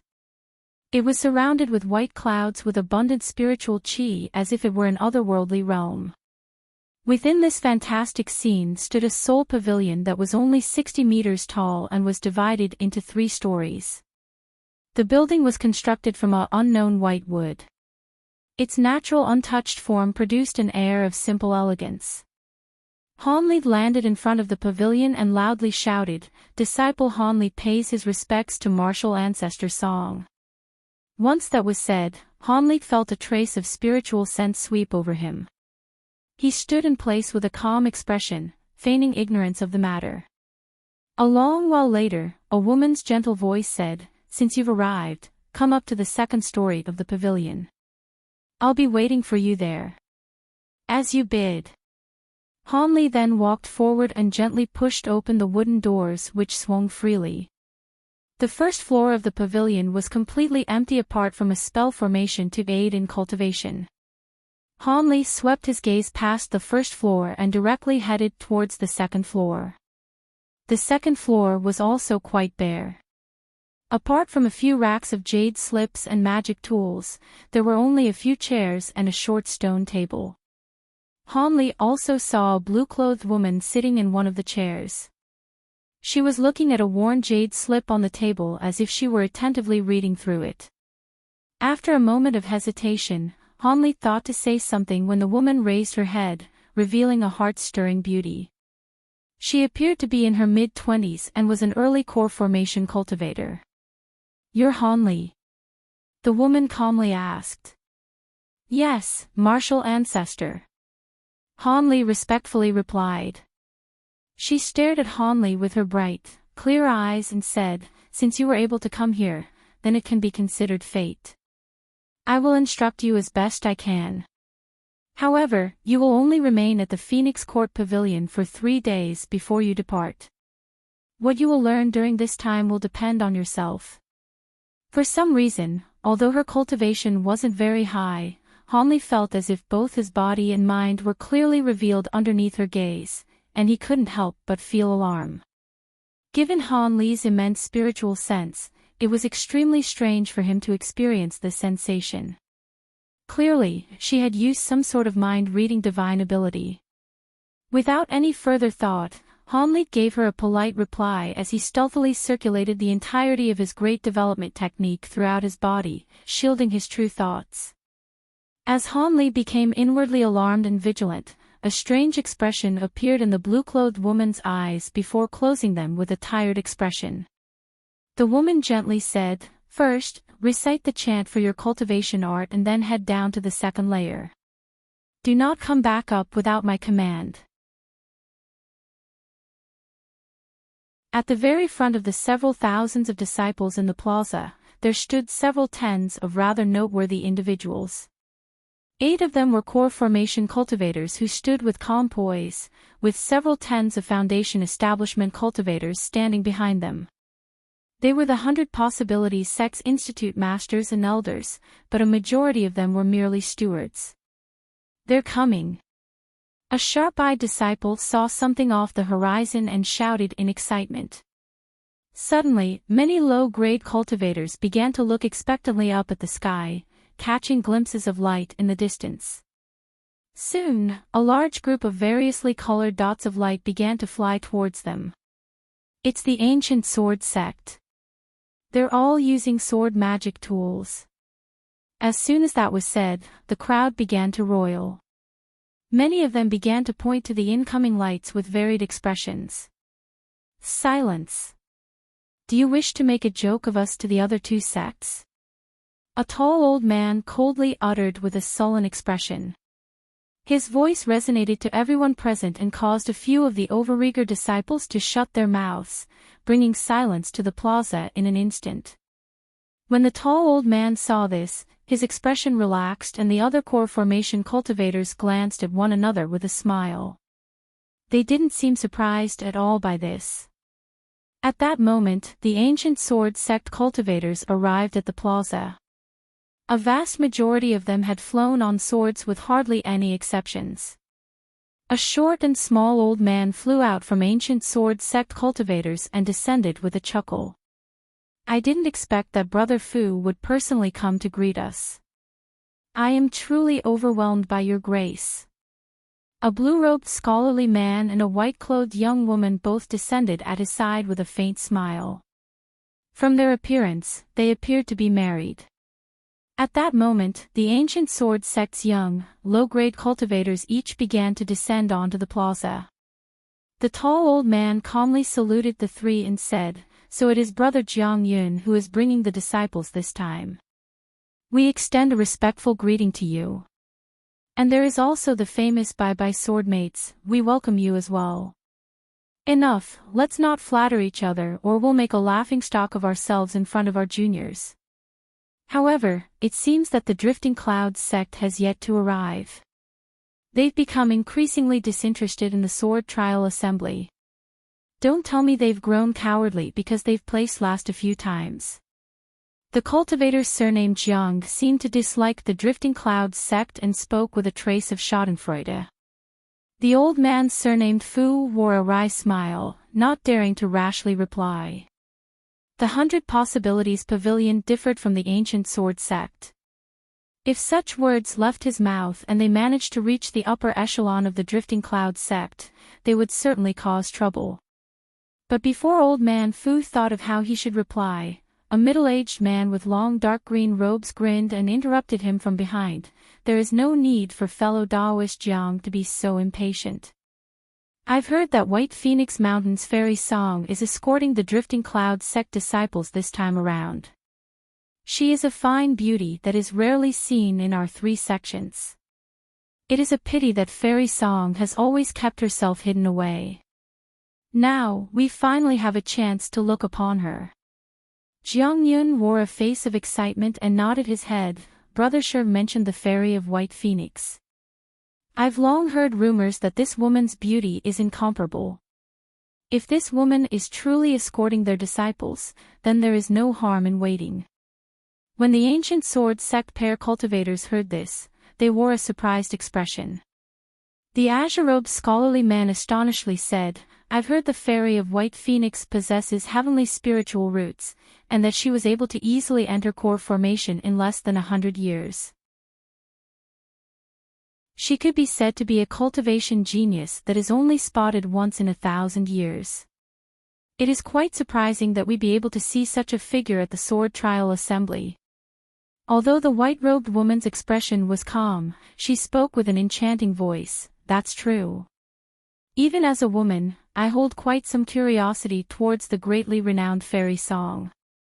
I have yet to catch sight of her. Surely she must be wondrously beautiful."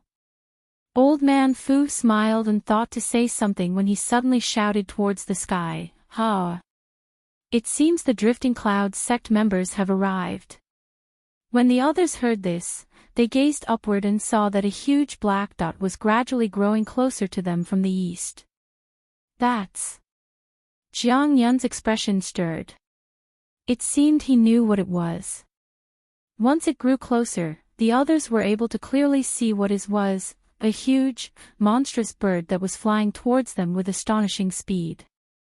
There seemed to be many cultivators standing on the bird's back. Upon spotting the huge bird, Jiang Yun sourly said, "Humph. The Drifting Clouds sect is merely showing off its mutated azure hawk. The only thing impressive about it that has mutated is its size. It is still only a grade 5 demon beast." Old Man Fu and the other 100 Possibilities Pavilion cultivators pretended to have not heard this. However, the youths nearby gasped at the sight of such a large spirit beast. They all stared at the huge bird's astonishing figure with awe. Each flap of its glowing azure wings brought it forward with astonishing momentum, and in the blink of an eye, it had arrived in front of the plaza. Its huge wings cast a shadow upon the entire stage and blew fierce winds downward, causing a few of the low-grade disciples to lose their balance and turn pale from fright. "Stop!" A man's voice suddenly sounded out from atop the bird. The huge bird folded its wings and floated motionlessly in the air as many cultivators began to drop down from its back. Isn't that Fire Cloud Mountain's brother Duan? What a pleasant surprise. When Old Man Fu saw the red-robed old man in the front, his eyes brightened and he hastily went forward to meet him. The old man chuckled and smiled, "Hardly. I've held quite the impression of you ever since I last saw you in the Yun province." At the same time he was speaking, he swept his gaze past the many people behind him. Old Man Fu casually said, "Brother Duan wishes to look for Changjin. That's too bad. Junior Marshal Brother Chang is currently handling affairs outside of the sect. However, he should return by the end of the assembly." The red-robed old man appeared slightly disappointed, but his expression soon recovered. "So it's like that.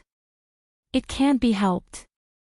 Being able to talk about old times is quite a problem of chance. Back to the matter at hand then. This is Junior Marshal Brother Yu. There should be no need for introductions, as everyone should recognize him. As for Junior Marshal Sister Song, I believe this should be everyone's first time seeing her. Let me introduce you." He pointed to the stunning blue-clothed woman behind him. Old Man Fu looked at Cultivator Song with narrowed eyes and gasped. "I've known of your grand reputation for many years as the Fairy of White Phoenix. Now that I've witnessed your elegance, I must say that your reputation is well deserved." The blue-clothed woman gently smiled and replied, "Senior Marshal Brother Fu wrongfully flatters me. I hardly deserve the title of fairy." The woman had an aura of peaceful charm to her, causing the nearby low-grade male cultivators to look on with thumping hearts. Although a few of the high-grade cultivators were better off than their bewitched juniors, passion flared within their eyes as well.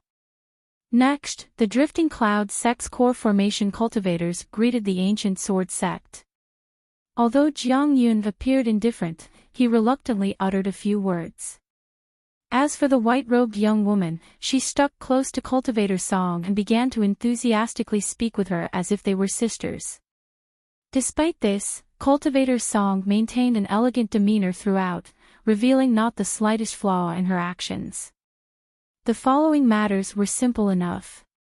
Once the 100 Possibilities Pavilion finished their formalities, they brought the two sects to their respective huge courtyards and had them rest for the day. The official competition would begin on the next morning. The night peacefully passed by. With the coming of the second day, the three sects fiercely began the competition. The competition was conducted in 3 groups of 30 with each sect sending 10 of their own disciples into each group.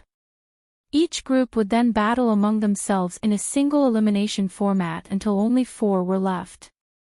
The final 12 disciples would then draw ballots and fight for the top 10 rankings. Because there weren't many disciples competing, there was no need to have multiple fights occurring at the same time. The fights were to be held sequentially on the same stage. As for how the order was decided, there were lots that were drawn by each of the group's leaders. As for the judges, they would come from the sect that didn't belong to either of the competitors, making it quite fair.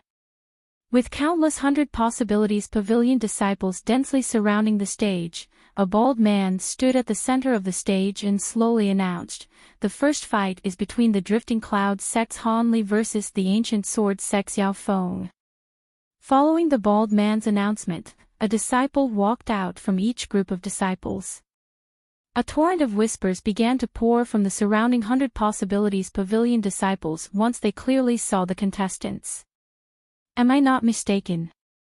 One is a chi condensation cultivator at the 11th layer and the other is a foundation establishment cultivator. The difference in their cultivation is far too great. The Ancient Sword sect cultivator looked at his opponent with a strange expression. Soon after, disdain momentarily appeared on his face. He felt it would be extremely easy to deal with an opponent with such shallow cultivation. As for his opponent, he was a youth with a common appearance that was tightly frowning as if he felt perplexed and anxious. Of course, the core formation cultivators of the three sects were separated from the rest of the disciples. They were floating in empty space above the light barrier and leisurely chatting. "Brother Duan, does the Drifting Clouds sect truly plan on abandoning this sword trial assembly? How was an 11th layer disciple able to prevail through the selections? Was he someone you brought to make up for a lack of numbers?" Jiang Yun couldn't help but laugh upon seeing the Drifting Clouds sect disciple. The red-robed cultivator calmly replied, 11th layer. Not bad. I recall that he was only at the 10th layer when he acquired victory in the selections. It is quite impressive for him to have cultivated so quickly." Jiang Yun wore a doubtful expression. "What? He made it through the selection at 10th layer? Are you joking?" This time, the red-robed cultivator merely replied with a silent smile. When Jiang Yun saw this, he felt slightly apprehensive and said nothing else. He began to pay attention to the stage below. "Match start!" The bald man from before suddenly shouted. As soon as the Ancient Sword sect youth heard this, he had a red and a blue sword fly out from the sheaths on his back. They floated above him as green light flickered from his hands, forming a green light barrier around him. Afterwards, the youth quickly formed a hand incantation, intending to have his flying swords attack. But before he could carry out this well-practiced series of actions, he suddenly spotted 60 fireballs heading towards him in an overbearing wave of blistering heat. "Ah!" The youth loudly shouted in alarm and his face became deathly pale. However, he was someone who had experienced many battles and quickly regained his composure. He gave up on using his flying swords to attack and immediately fell to the ground, dropping the light barrier around him. In that same moment, he felt his body covered in cold sweat, but he soon felt a furious rage overwhelm him as the wave of fireballs brushed past his head. Wishing to make a show of Han Li in revenge, he was about to jump up when a black leg blurred in front of him, relentlessly stomping down on his head. Suddenly, the world around him turned black. The crowd outside the light barrier roared in amazement. Even the bald judge gazed at the youth with an awed expression. After a short moment, he loudly announced, "The Drifting Clouds sect's Han Li is victorious." Han Li bowed to the judge with a calm expression and walked out of the light barrier. Soon after, 2 Ancient Sword sect disciples rushed onto the stage and carried off their unconscious sect member. The short old man surnamed Jiang stared at the stage in disbelief and then grimaced. Although he knew there would be a few unorthodox tactics in a competition between low-grade disciples, he absolutely didn't expect talismans to be used in such a manner. He had teased the red-robed old man earlier because he held high hopes for this disciple, but he didn't expect for it to backfire. A moment later, an embarrassed expression appeared on the man's face and he gloomily kept silent. Old man Fu couldn't help but chuckle at the sight of Han Li's battle. Brother Duan, that disciple of yours is truly quite interesting. He used up many spirit stones worth of talismans. Although it was quite the trick, it must have taken quite a bit of practice in order to simultaneously use so many fireball talismans at once. Ordinary disciples would find it quite difficult to do. The red-robed old man was immensely pleased with the ancient sword sect's Jiang Yun's deflated appearance, but he played down the victory with half-truths. It's nothing. This disciple of ours is a talisman refinement expert. Attacking with talismans should come naturally to him. However, even I am somewhat surprised for him to use so many talismans at once. Jiang Yun resentfully muttered, "Humph. He's only capable of using many talismans at once. Now, the others will know of his tricks. In the later rounds, this disciple of yours will definitely be defeated." The red-robed old man chuckled and said, "Is that so?" The azure-robed scholarly man glanced at Han Li down below and casually nodded his head. "However, I think that this disciple's movement techniques is a body lightning technique from the mortal world. How else would he have so quickly caught martial nephew Yao off guard? Fellow Daoist Bai has seen through it as well. This disciple of ours was once a vagrant cultivator and has learned many mixed techniques. It is very much our sect's embarrassment." The scholarly man smiled and said, "Not at all. Long ago, I also held somewhat of an interest in mortal martial arts and studied them a bit. Although these martial arts have no use to high-grade cultivators, in the hands of a skillful qi condensation cultivator they will greatly add to their might. Furthermore, this disciple of yours seems extremely practiced in his techniques as if he has experienced many battles. It isn't unfair for our own disciple to have lost against him." As the three sects experts calmly continued their discussion, the bald referee from the 100 Possibilities Pavilion was replaced by an old man from the Drifting Clouds sect. He expressionlessly said, "The second fight will be the 100 Possibilities Pavilion's Tian Ci versus the Ancient Sword sect's Zhou Su." Soon after, a youth from each sect walked onto the stage and bowed to each other. Once the old man announced the start of the battle, they each formed incantation gestures and began to use their magic tools. The three sects' core formation cultivators soon placed the previous fight in the back of their minds and began to watch this new battle unfold. Perhaps due to the incisiveness of Han Li's previous fight, the current careful and deliberate battle caused boredom in the spectators. Eventually, the ancient sword sect disciple was able to use his sword magic tool to break the opponent's defenses and claim victory. Each fight then successively continued until the first round of the competition was concluded 2 days later. The ancient sword sect cultivators' strength was as great as their reputation described.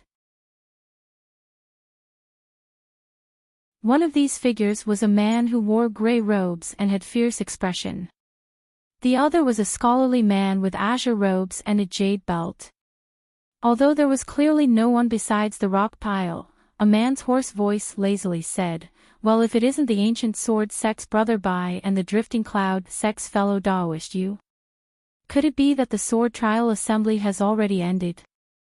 So brother Yu is on duty today." "Yes, the assembly has already ended. We've come to see whether or not the bright site water has been prepared. If it is ready, then we'll directly transport the 10 disciples here to prevent anything unexpected from occurring." As for the gray-clothed old man at his side, he remained silent with an indifferent expression. The previous man's voice spoke with objection, "Something unexpected. This place is guarded by 3 core formation cultivators at all times. Why not bring the low-grade cultivators along with you? Are you afraid that they'll bring some trouble?" Cultivator Bai shook his head and said, "The spirit well tree is an immensely important matter. It is better to be careful.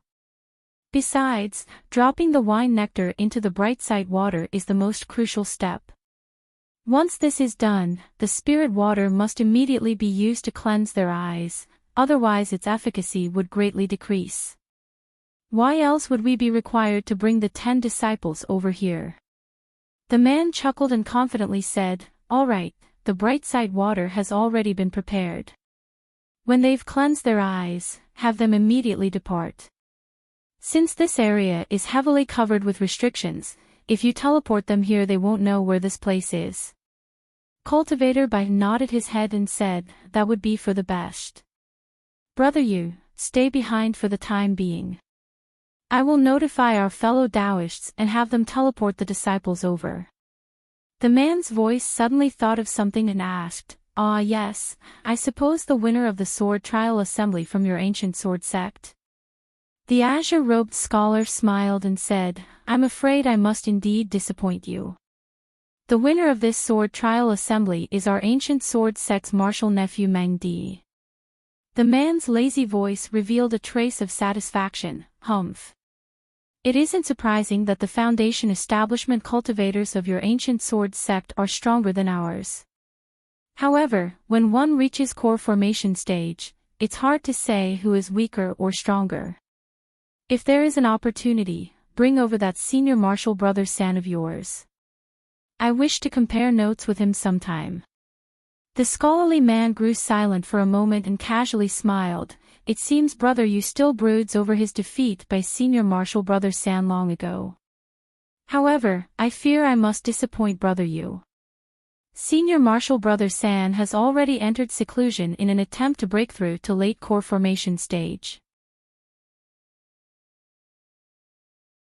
Chapter 629, The Restricted Area. He's going into seclusion to reach late core formation stage.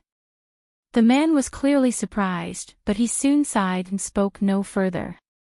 The ancient sword sect's cultivator Bai then wordlessly raised his hand and struck the pile of rocks nearby with a streak of white light. The pile of rocks suddenly flashed with light and he disappeared. The pile of rocks was clearly a well-hidden transportation spell formation. After seeing the gray-clothed old man depart, he sat down on the ground nearby. At the other end of the transportation formation was a small stone room in the 100 Possibilities sect. The scholarly man appeared within the formation with a flash of white light. Several high-grade cultivators from the 3 sects were surrounding him. Cultivator Jian asked, "How is it, junior martial brother? Are the preparations finished?" The scholarly man replied, "Senior martial brother, relax. Everything is ready at the sacred site. We may take them in now." The old man surnamed Fu nodded his head with satisfaction. "Good. Then we must trouble brother Duan to bring the 10 juniors over here." As soon as he finished, the red-robed old man wordlessly pushed open the door and left. Old man Fu continued, "As arranged, our 3 sects will each send a core formation cultivator to accompany them. The Drifting Cloud sect's fellow Daoist Yu is already on the other side. Brother Jiang, who will you be sending over?" Jiang Yun casually replied, "I've already seen it once before and there is little to see. How about junior martial brother Bai goes?" Old man Fu smiled and said, "That's fine. Although fellow Daoist Bai hasn't had his turn guarding the sacred site, he was once one of the 10 finalists in the sword trial assembly. It could be considered revisiting a memory." Cultivator Bai nodded his head with a calm expression but said nothing. The white-clothed young woman charmingly smiled at him and rubbed shoulders with him in a rather romantic manner. At that moment, footsteps came from outside of the stone room and the red-robed old man walked in with a calm expression, leading the 10 finalists. Although the Drifting Cloud sect hadn't acquired first place, there were 4 disciples that managed to make it into the final 10, occupying the most places amongst the 3 sections. This had caused old man Duan to feel quite pleased in contrast to his calm exterior. With that thought, he unconsciously swept his gaze over the 4 disciples. There was the Fire Cloud Mountain Sun Hua, a staunch-faced youth, Mu Peeling of Dayspring Mountain, Han Li, and Du Dong. When he caught sight of Du Dong, old man Duan couldn't help but inwardly snort, and a trace of derision momentarily appeared within his heart. As for the disciple that had acquired first place, he was a black-clothed youth with an expression as clear as a drawn sword. He was the ancient sword sex Meng Di, who possessed the nine-sword spirit constitution. The nine-sword spirit constitution was among the three great sword bodies in the cultivation world. It wasn't something to take lightly. With a top-grade sword magic tool in hand, there were no opponents in the competition that were capable of withstanding his strikes. In only a few short moments, he was able to crush any opposition that stood in his way en route to first place. Having thought that, the red-robed old man felt somewhat envious of the ancient sword sex good luck. Han Li indifferently glanced at the core formation masters in the room. He felt neither joy nor alarm. After his victory in the third round, he had deliberately lost to a skilled 100 Possibilities Pavilion Foundation establishment disciple. He then participated in a battle against the 6 who lost for the final 4 positions in the top 10. In the end, he had nearly spent all of his talismans to forcefully enter 9th place. As for Du Dong, perhaps having held the same plan in mind as Han Li, he had also suffered a defeat at the 4th round and then deliberately suffered a loss against him, landing him in 10th place. Those actions had left Han Li dumbstruck. As for the top-ranked disciple amongst the Drifting Cloud sect disciples, that would be the youth named Sun Hua. His cultivation was quite strong and he managed to land in 3rd place. But from how Han Li saw it, apart from the black-clothed youth whose techniques greatly matched his magic tool, he would be able to defeat all the others using his previous methods. Once the assembly concluded, the top 10 disciples each received a top-grade magic tool. As for Meng Di, he also received a jade box that contained a spirit-tempering pill. When Han Li saw the jade box, he instantly grew determined. If this goes smoothly, and I'm able to acquire the root of the spirit well tree as well as the pill formula, it'll be over. If that isn't possible, I'll take the pill from the hands of that ancient sword sect disciple. After all, that pill will greatly aid in condensing a nascent soul. As Han Li thought this, Old Man Fu began to teleport the gathered disciples. The 3 sect's youths already knew where they were going and wore cheerful smiles. As white light flashed, Cultivator Bai and a middle-aged cultivator from the 100 Possibilities Pavilion teleported alongside them. Han Li and company were left dazed from the teleportation and found themselves amidst a dense fog and a pile of rocks. Han Li narrowed his eyes and unconsciously swept his spiritual sense past the area. However, once it extended out 100 meters, he immediately felt a restriction block his path. His heart trembled at the discovery. Knowing that there were powerful spell formations in place, he decided that stealthily completing his objective would be best. Seeing that they had all arrived, the gray-clothed old man calmly stood up and raised his hand, shooting out a yellow spell seal into the dense mist. The surrounding mist began to roil and suddenly dispersed. Not far ahead of them was a wall overgrown with dense moss as if no one had ever passed it by. Cultivator Bai warned the 10 finalists with an icy tone, "Listen well. You must cleanse your eyes as soon as the spirit water is refined. You are allowed to enter the restricted area for that reason alone. Normally, even we are not allowed near this place. After you enter, you are only allowed to stay here for the day, and must immediately depart on the next. This place is also heavily clad in restrictions. Absolutely do not roam this place as you please, else you will be subjected to the entirety of the consequences." The disciples naturally acknowledged his words. At that moment, a man's voice was heard from the direction of the stone wall. "All right, if you have anything else to say, leave it until after you enter. I am going to open a way through the great formation." When the man surnamed Yu said this, the stone wall rippled throughout the air and disappeared in a flash of green light. A moment later, the disciples were left astonished as the stone wall disappeared before them and was replaced with huge, tightly shut stone gates. The stone gate was densely covered in talisman characters and pulsing with rainbow light. It was unknown just how powerful this restriction was. There were also several barriers of yellow light surrounding the gate. At that moment, a yellow-clothed cultivator with his arms behind his back was standing outside the 30-meter-tall gate. He appeared to be in his 40s, and he had thick, slanted eyebrows that gave him a fierce appearance. If an ordinary person were to see him, they would grow fearful and wouldn't dare to meet his gaze. When the middle-aged cultivator from the 100 Possibilities Pavilion saw his fearsome appearance, he revealed trace of admiration. Hee. Senior Marshal Brother you seems to have made much progress in his ghost fiend arts. It seems cultivating near the sacred tree has made cultivation far easier. Although his words weren't loud, they had clearly reached Cultivator Yu's ears. The yellow-clothed cultivator immediately rolled his eyes and snorted, "If you're willing to be confined to this place for 60 years, you can diligently cultivate as well.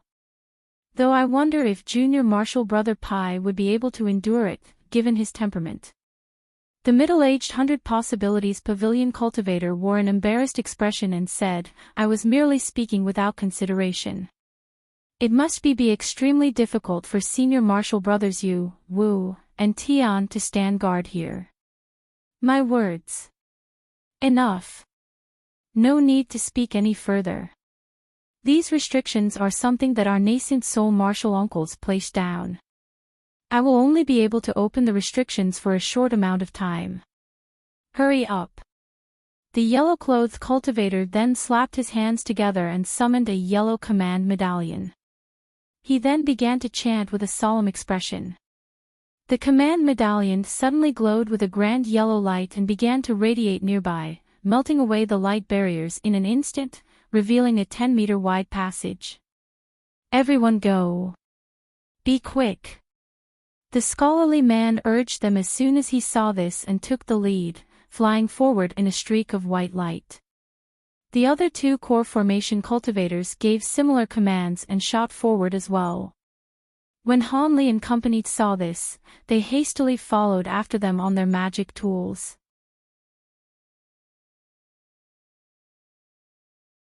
Chapter 630. A boy. As soon as the party arrived before the stone gate, the yellow-clothed cultivator's command medallion dimmed and the passageway completely disappeared.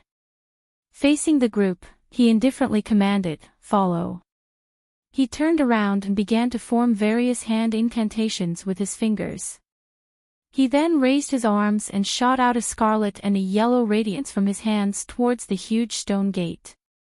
Suddenly, talisman characters on the tightly shut stone gate began to stir and the stone gate began to release a series of low hums. The gate slowly opened to reveal a long passageway. The yellow-clothed cultivator wordlessly stepped through and the others glanced at each other before closely following after him. Hanli stood at the center of the disciples and was staring forward with great intensity. But in actuality, he was sweeping his spiritual sense across everything nearby. This rectangular passageway was a man-made tunnel into the heart of the mountain. Not only were the walls smooth, but there would always be a few profound talisman characters every couple of steps. Although Hanli couldn't study them for the time being, he was certain they weren't there only for decoration. The passageway couldn't have been considered long. After walking for only about 300 meters, their surroundings brightened and they soon arrived at a tidy stone hall that was about 200 meters wide and 80 meters tall. The center of the stone hall had a meter-tall limestone platform. There were 10 lines perpendicularly crossing from each side. From the sets of black and white pieces arranged on the platform, it appeared to be a chess game during a most crucial moment. There was an old man and a young boy that were sitting cross-legged from each other on the platform. The old man appeared in his late 50s while the young boy appeared to be less than 10 years old. From his flawless appearance, it appeared as if this were a perfect child that had reincarnated. Marshal Uncle Lon. What is Senior doing here? When Cultivator Bike saw the child, he suddenly shouted out in surprise. He then hastily saluted him. Marshal Uncle Lon. The gray-robed old man and the 100 Possibilities Pavilion cultivator were initially surprised to see the child there. But after hearing Cultivator by address him by name, their expressions greatly changed. Once they saw the boy's ponytail, bare feet, and golden band on his arm, they suddenly recalled the name of a legendary senior. Juniors Dubé and Yushanan pays their respects to Senior Lon. In their alarm, the two rushed to salute him. Stand. Didn't you notice that I am at a crucial point in the game with Marshall Nephew Who? Let's talk after I've finished my game. The boy's voice was as young as his appearance, but each of his words carried an aged tone filled with poise. As you bid. Cultivator Bai and the other two core formation cultivators instantly acknowledged him and silently loitered nearby, not daring to appear sullen in the slightest. As for the old man playing chess with the boy, he wryly smiled at the three but remained silent. As for the yellow-robed cultivator, he respectfully stood behind the boy as if he were deferentially waiting upon him. When the young cultivators heard their three martial ancestors suddenly call out to the boy as martial uncle, they became restless. They instantly realized what this had meant and they all stared at the boy with anxious hearts. In the instant Han Li saw the boy, he felt his heart drop. This was a genuine early nascent soul cultivator. Why did he appear here? However, he soon recovered his calm. While he wasn't currently an opponent for an early nascent soul cultivator, it wouldn't be any problem for him to escape from him. Additionally, he was confident that the nascent soul cultivator wasn't here for him. With that in mind, Han Li began to plan for any contingencies that may occur. However, Meng Di managed to react in his alarm, and he raised his hand to fiercely release a dense strike of sword chi. Unfortunately, there was too great a difference in their cultivations. The sword chi wasn't able to injure Cultivator Bai in the slightest and dissipated in an instant. But before Meng Di was captured by the him, Cultivator Bai's body suddenly trembled and he fell flat on the ground. The light shining from his hand had disappeared without a trace. Meng Di couldn't help but blankly stand in place. He was at a completely loss. The boy expressionlessly rubbed his small hands and snorted, "Your sex grand chi hand has been well refined. But still you forget that I didn't come here only to play chess." Apart from Han Li, no one else in the room had noticed how the boy had restrained the scholarly man. Han Li narrowed his eyes as he watched the scholarly man fall to the floor and then looked at the boy with an odd gaze in his eyes. In the same moment Cultivator Bai took action, Han Li made an astonishing discovery that a red string had suddenly shot out from the boy. As a result, the string shot into the scholarly man's body and he promptly collapsed. He had initially believed this to be a flying needle magic treasure, but under his spiritual sense, he astonishingly noticed that the red string was made of a dense, icy chi. Much to Han Li's amazement, this string was actually refined from sword chi. He had previously heard that once talented sword cultivators reached a certain stage of cultivation, they were able to transform sword chi into string as they desired, turning it into a battle-deciding attack. This was the first time he had witnessed this. It was unfathomable just how sword chi was able to reach this stage. The boy turned to the old man he was playing chess with and said, "Marshal Nephew Who, lock him up in the dragon cave. Keep him alive. Your seniors still have a use for him." The long-faced old man felt his heart tremble and he acknowledged his words. He stepped over to the fallen Cultivator Bai and carried him over to the side of the room, disappearing without a trace. Han Li's gaze then turned to look at Du Dong. He did notice that his expression was calm, but under closer scrutiny, Han Li discovered that he was holding his hands in a fist. When Han Li saw this, he faintly smiled and paid him no more attention. Chapter 631, Spirit Well Tree. All right, the matter has already been settled. Do as you will. Don't mind this old man, I still need to properly analyze my moves from the last game. The boy waved his hand to the other cultivators and lowered his head as he closely examined the chessboard. When the core formation cultivators heard this, they hurriedly brought the party over to a side of the hall. Shortly after leaving the stone hall, the 100 Possibilities Pavilion cultivator couldn't help but sigh.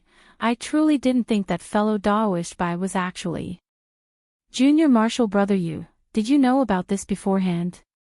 I didn't. Senior Lon merely said that he was coming here for a bit of business. How could I further ask? The yellow-clothed cultivator's expression grew somewhat unsightly. With that said, the 100 Possibilities Pavilion cultivator shut his mouth and didn't mention the matter any further to the group of disciples behind him. Under this gloomy atmosphere, Hanli and the rest of the party continued walking through a long corridor. After making a turn, they arrived before a set of faintly yellow stone doors. There was a man with disheveled hair sitting in front of it. Although this person's face was covered by his messy hair, one could tell his age from his white hair. The yellow-clothed cultivator wore a respectful expression when he spotted him. Brother Wei, I've brought the disciples of the Sword Trial Assembly. Is it all right for them to come in? The disheveled-haired man responded with a profoundly deep voice, since they've already arrived, they may come in. But since the wine nectar is shedding slower than we anticipated, they must wait a while. Hanli quickly swept his gaze towards the man and a cold glint flickered from his eyes. This man was a core formation cultivator at the peak of false nascent stage. Hanli couldn't help but take notice of him. When the gray-clothed old man heard him, his expression revealed a trace of excitement. He stepped forward and said with a trembling voice, Senior Marshal Brother Wei, are you doing well? This person was a drifting cloud cultivator. The disheveled-haired cultivator sighed and slowly said, It seems in the many years I haven't seen Junior Marshal Brother you've grown quite elderly. Senior Marshal Brother, why?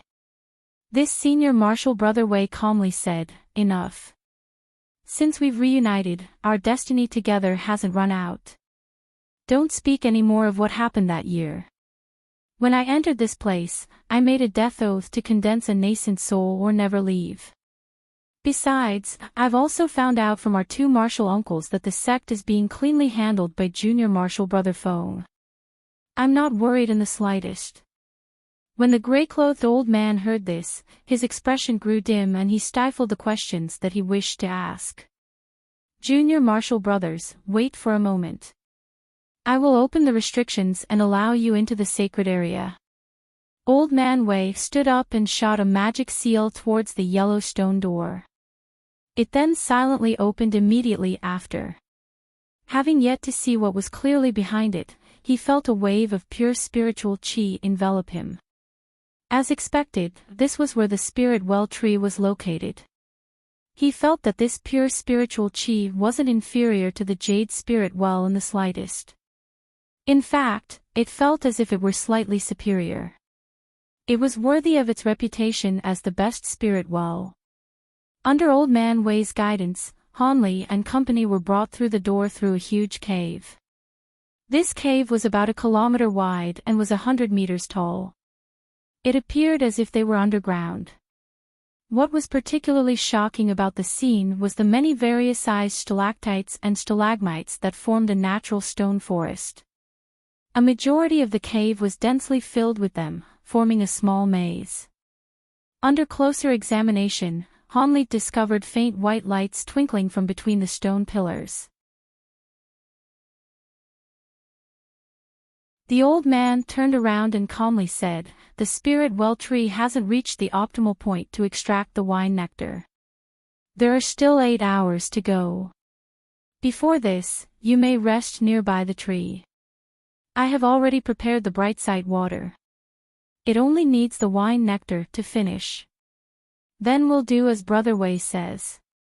2 core formation cultivators nodded their heads.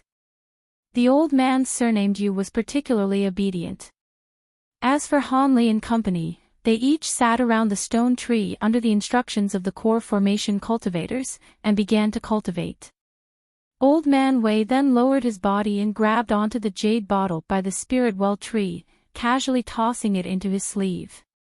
The faint light barrier then suddenly released a blinding light and prevented anyone from clearly seeing what was happening within.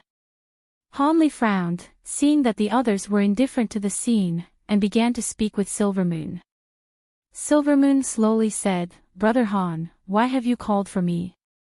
Hanli insipidly responded, "Your earth movement techniques are superb.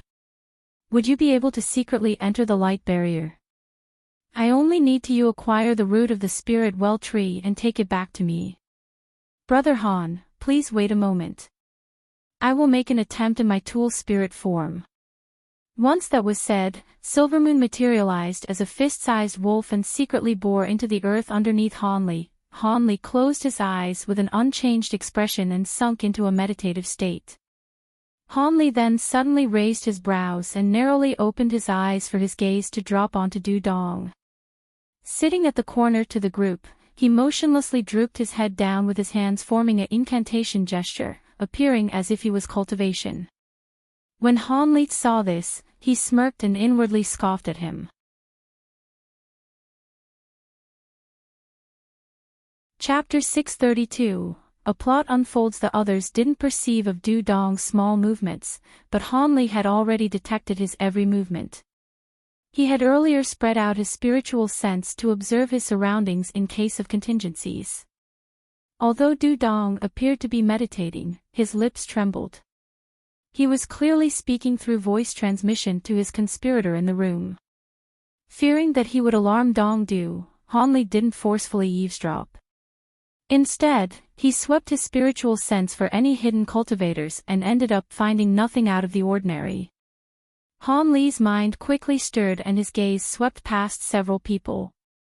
For a while, he was unable to determine who was the suspect. But Hanli then heard Silvermoon's voice in his mind. "Brother Han, the spirit well tree's light barrier reaches underground as well. Although I have a way for forcing through it, I cannot guarantee that it won't disturb the core formation cultivator within the barrier. Should I break through?" Silvermoon softly said. Hanli replied without a moment of thought, "Don't rashly take action. Force will only be used as a last resort. I reckon that in the chaos soon to come, there will be an opportunity to take action. Come back for now." Silvermoon obeyed and silently returned into Hanli's body. He then closed his eyes and did nothing else apart from taking note of Du Dong's actions.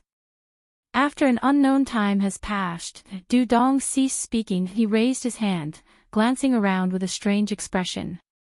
Hanli's heart trembled.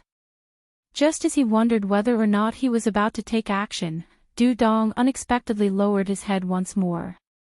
Nothing had occurred, leaving Hanli baffled. At that moment, a huge quake violently reverberated throughout the cave. All the meditating cultivators suddenly opened their eyes in alarm and they glanced at each other in astonishment. The gray-clothed old man and the other two core formation cultivators revealed a trace of astonishment, but the yellow-clothed cultivator frowned and hastily walked towards the stone gate. However, before he even arrived, the door opened to reveal a long-faced cultivator who walking in with a sullen expression. "Senior Hu, what happened?" the yellow-clothed cultivator hastily asked. The long-faced old man replied with a bloodthirsty tone, "This place was attacked. A group of concealed cultivators attacked the spell formation outside the valley. Not only are they core formation cultivators, but there also seems to be a nascent soul eccentric among them. It seems they aren't from the Righteous Tao Alliance, but from the 6 Devil Tao sects. The other powers wouldn't take such bold, heavy actions. Senior Lon has already left to take charge of the spell formation. You must follow me and support the defense. Leave behind Senior Marshal Brother Wei. As for these disciples, postpone the matter of the bright side water for now. Fellow Daoist Yu, bring these disciples to a safe room. Senior Marshal Brother Wei, if anyone dares to enter the cave during this time, kill them without hesitation." Old Man Wei calmly replied. "I understand. Brother Hu, go ahead and take them. I'll stand guard here." When the long-faced old man heard this, he nodded his head with a relaxed expression and immediately brought the gray-clothed old man and the middle-aged man out. The yellow-clothed cultivator ran to Hanli and the disciples, ordering, "You heard him. The eye cleansing is postponed. I will lead you to a safe room." He then turned around and left the cave in large strides. The young cultivators didn't dare to delay and hastily followed after him. Hanli calmly followed after them and inwardly sneered upon seeing Du Dong sincerely follow them out of the cave without taking any action. Du Dong had acted calmly until now and didn't reveal the slightest worry. Hanli found this particularly suspicious. This occurred at far too perfect a time for Du Dong to be uninvolved. A short moment later, the 10 disciples followed the yellow-robed cultivator west and entered a large stone room. After giving them several orders, he departed, clearly heading towards the battle above. At that moment, a large eruption occurred in the distance, causing the ground to violently tremble. It seemed to be a result of the bitter fighting outside. Seeing that the yellow-clothed cultivators departed, the disciples began to gather together into their own sects and whisper. Hanli, Du Dong, Mu Piling and Sun Hua stood together. Sun Hua sighed and vented, "I truly didn't expect that the ancient sword sect's martial Uncle Pai was a righteous Tao spy. I previously felt quite a bit of respect from him, thinking that he was a vagrant cultivator that managed to reach core formation." Mu Piling coldly glanced at the youth and emotionlessly said, "Junior martial brother Sun, did you truly believe that a vagrant cultivator would be able to form a core so easily? Without the support from a large supporter, how could someone possibly acquire the ability to enter core formation? However, Junior martial brother Sun is a genuine vagrant cultivator that has already been scouted by many clans. Would it not be better for Junior martial brother Sun to join one of them for greater assistance in the future?" The determined youth wryly laughed and boldly said, "I am still unconvinced that I must join a cultivation clan to form a core. I still feel it beneath my dignity to join one." His gaze then unconsciously wandered onto the woman's beautiful face and revealed a trace of passion. However, Mu Piling seemed unaware of this and didn't continue speaking. Du Dong then suddenly said, "However, martial Uncle Bai does seem to be a pitiful individual." Mu Piling's bright eyes glanced at the large man in surprise.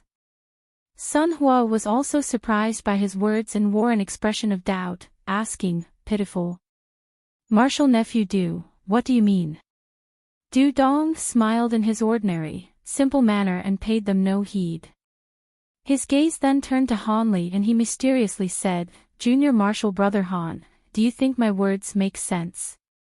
Hanli didn't reveal the slightest surprise that Du Dong turned the conversation towards him and indifferently replied, "No, I don't know much of martial Uncle Bai. I'm afraid I can't say." "Is that so? However, I feel that." Just as Du Dong thought to say something further, Sun Hua angrily rebuked him for ignoring him. "Martial nephew Du, you are far too imprudent. Did you not hear my words?" A cold glint flickered from Du Dong's eyes as he glanced at the youth. With a sinister expression he said, "Why are you speaking so loudly? I heard you, but I have no interest in replying to such rubbish." "What? You?" Mu Piling discovered something was amiss and her face grew sullen. With her hand on her storage pouch she icily asked, "Just who are you?" The other disciples noticed that something was odd and couldn't help but look at them with astonishment. A man's voice suddenly echoed from outside the room. He. He's a direct bloodline disciple of the Devil Dao's Thousand Illusions sect. I hope that answer is to your satisfaction." Bang! The doors were shattered open. The sect disciples were each greatly shocked and they hastily took out this magic tools with vigilance. However, a familiar man had emerged beyond the shattered door. Martial Uncle Bai. An ancient sword sect disciple couldn't help but shout out upon seeing him. His expression soon changed and his face was filled with disbelief. When the other's disciples saw this azure-robed cultivator appear before them, they were at a loss. They had clearly seen him restrained not long ago, but yet he still appeared here. And from his lively spirits, it appeared as if his magic power wasn't restricted in the slightest. Du Dong didn't appear surprised by Cultivator Bai's appearance in the least and coldly asked him, "Why did you arrive so late? Any longer and we would have taken action first." Cultivator Bai bluntly replied, "Humph. You don't know how fearsome that old eccentric sword thread is. Although I had prepared for it, it had restrained me at the time. If it weren't for your continuous guarantees that he wouldn't have dared to take my life, did you think I would have cooperated with your side? Hee hee. We didn't expect that the old eccentric would personally come. However, it had gone mostly as expected. Marshal Uncle Fong and Senior Qin should have bought us enough time." After hearing their conversation, the other disciples knew that things were far from good. One of the ancient sword sect disciples was particularly quick to react and immediately flew off on his magic tool towards the door in an attempt to escape. But as soon as this disciple flew by Cultivator Bai's side, a sinister expression appeared from his face and a dazzling white light flashed. With a miserable scream, the disciple and the sword were split into two. With a clang, the corpse fell onto the ground.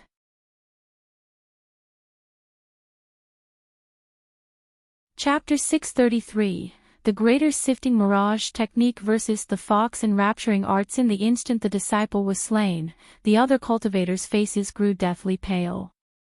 They began to release each of their defensive magic tools as they stared at Cultivator Bai. For a moment, no one dared to move. Mu Peeling's expression greatly changed and she stepped away from Du Dong, releasing her own ribbon magic tool around her. As for Sun Hua, he had recoiled at the sight of this incisive strike and grimaced as his gaze flickered between Cultivator Bai and Du Dong. Han Li silently slipped to a corner of the room and his gaze continuously swept around. It was unknown what is going through his mind. At that moment, an imposing aura suddenly swelled from Du Dong.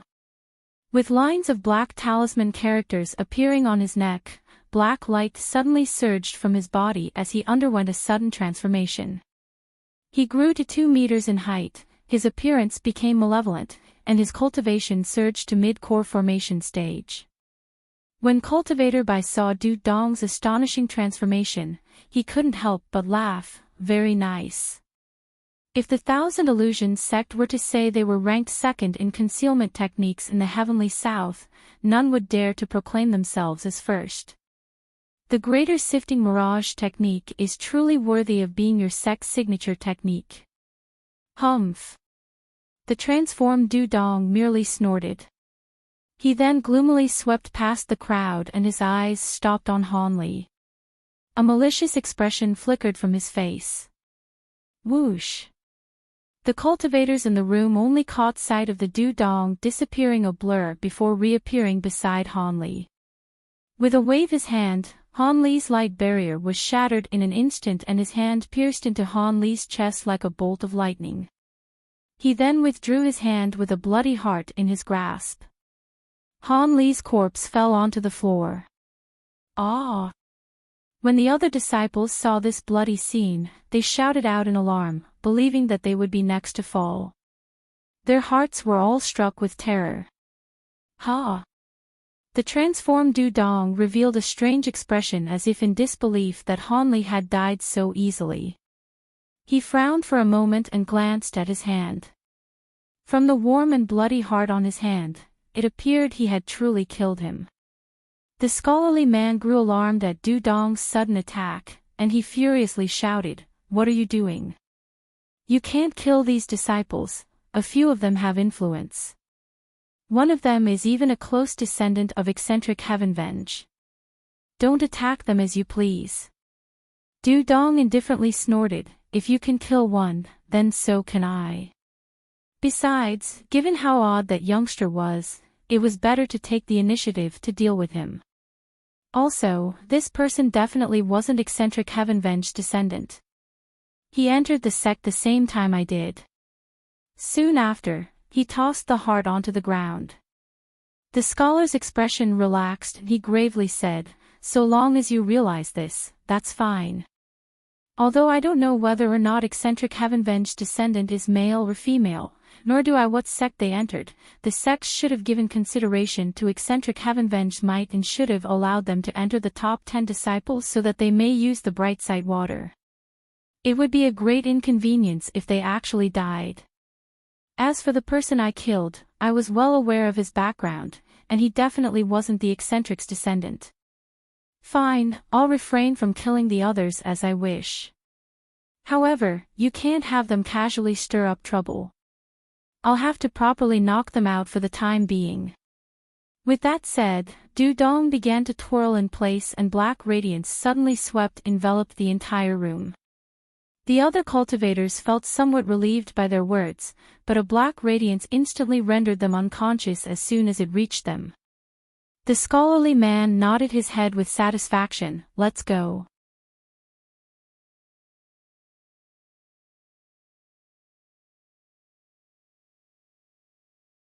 Chapter 634. A plot revealed. The scholarly man sneered and said, "What? Has Brother Wei grown fond of this place in the 100 years he had stayed here?" The disheveled-haired old man emotionlessly said, "Of course not, but I have developed a bit of attachment towards this place, having spent so many years here. After all, to be human, is to feel. In these long years, Elder Yun of the Drifting Cloud sect treated me as if I were kin. Not only did he impart divine techniques onto me, but he even saved my life during critical moments and faced immense opposition to grant me authority over the Drifting Cloud sect. I am incapable of ignoring such kindness. I cannot allow you two to take the spirit well tree away." Dudong smiled instead of growing angry. He sinisterly threatened, "Good, good.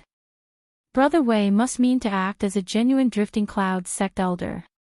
However, you forget what will happen if we were to speak the truth and reveal your true identity as a spy for the Heavenly Fiend sect. Do you think you'll be able to freely remain?"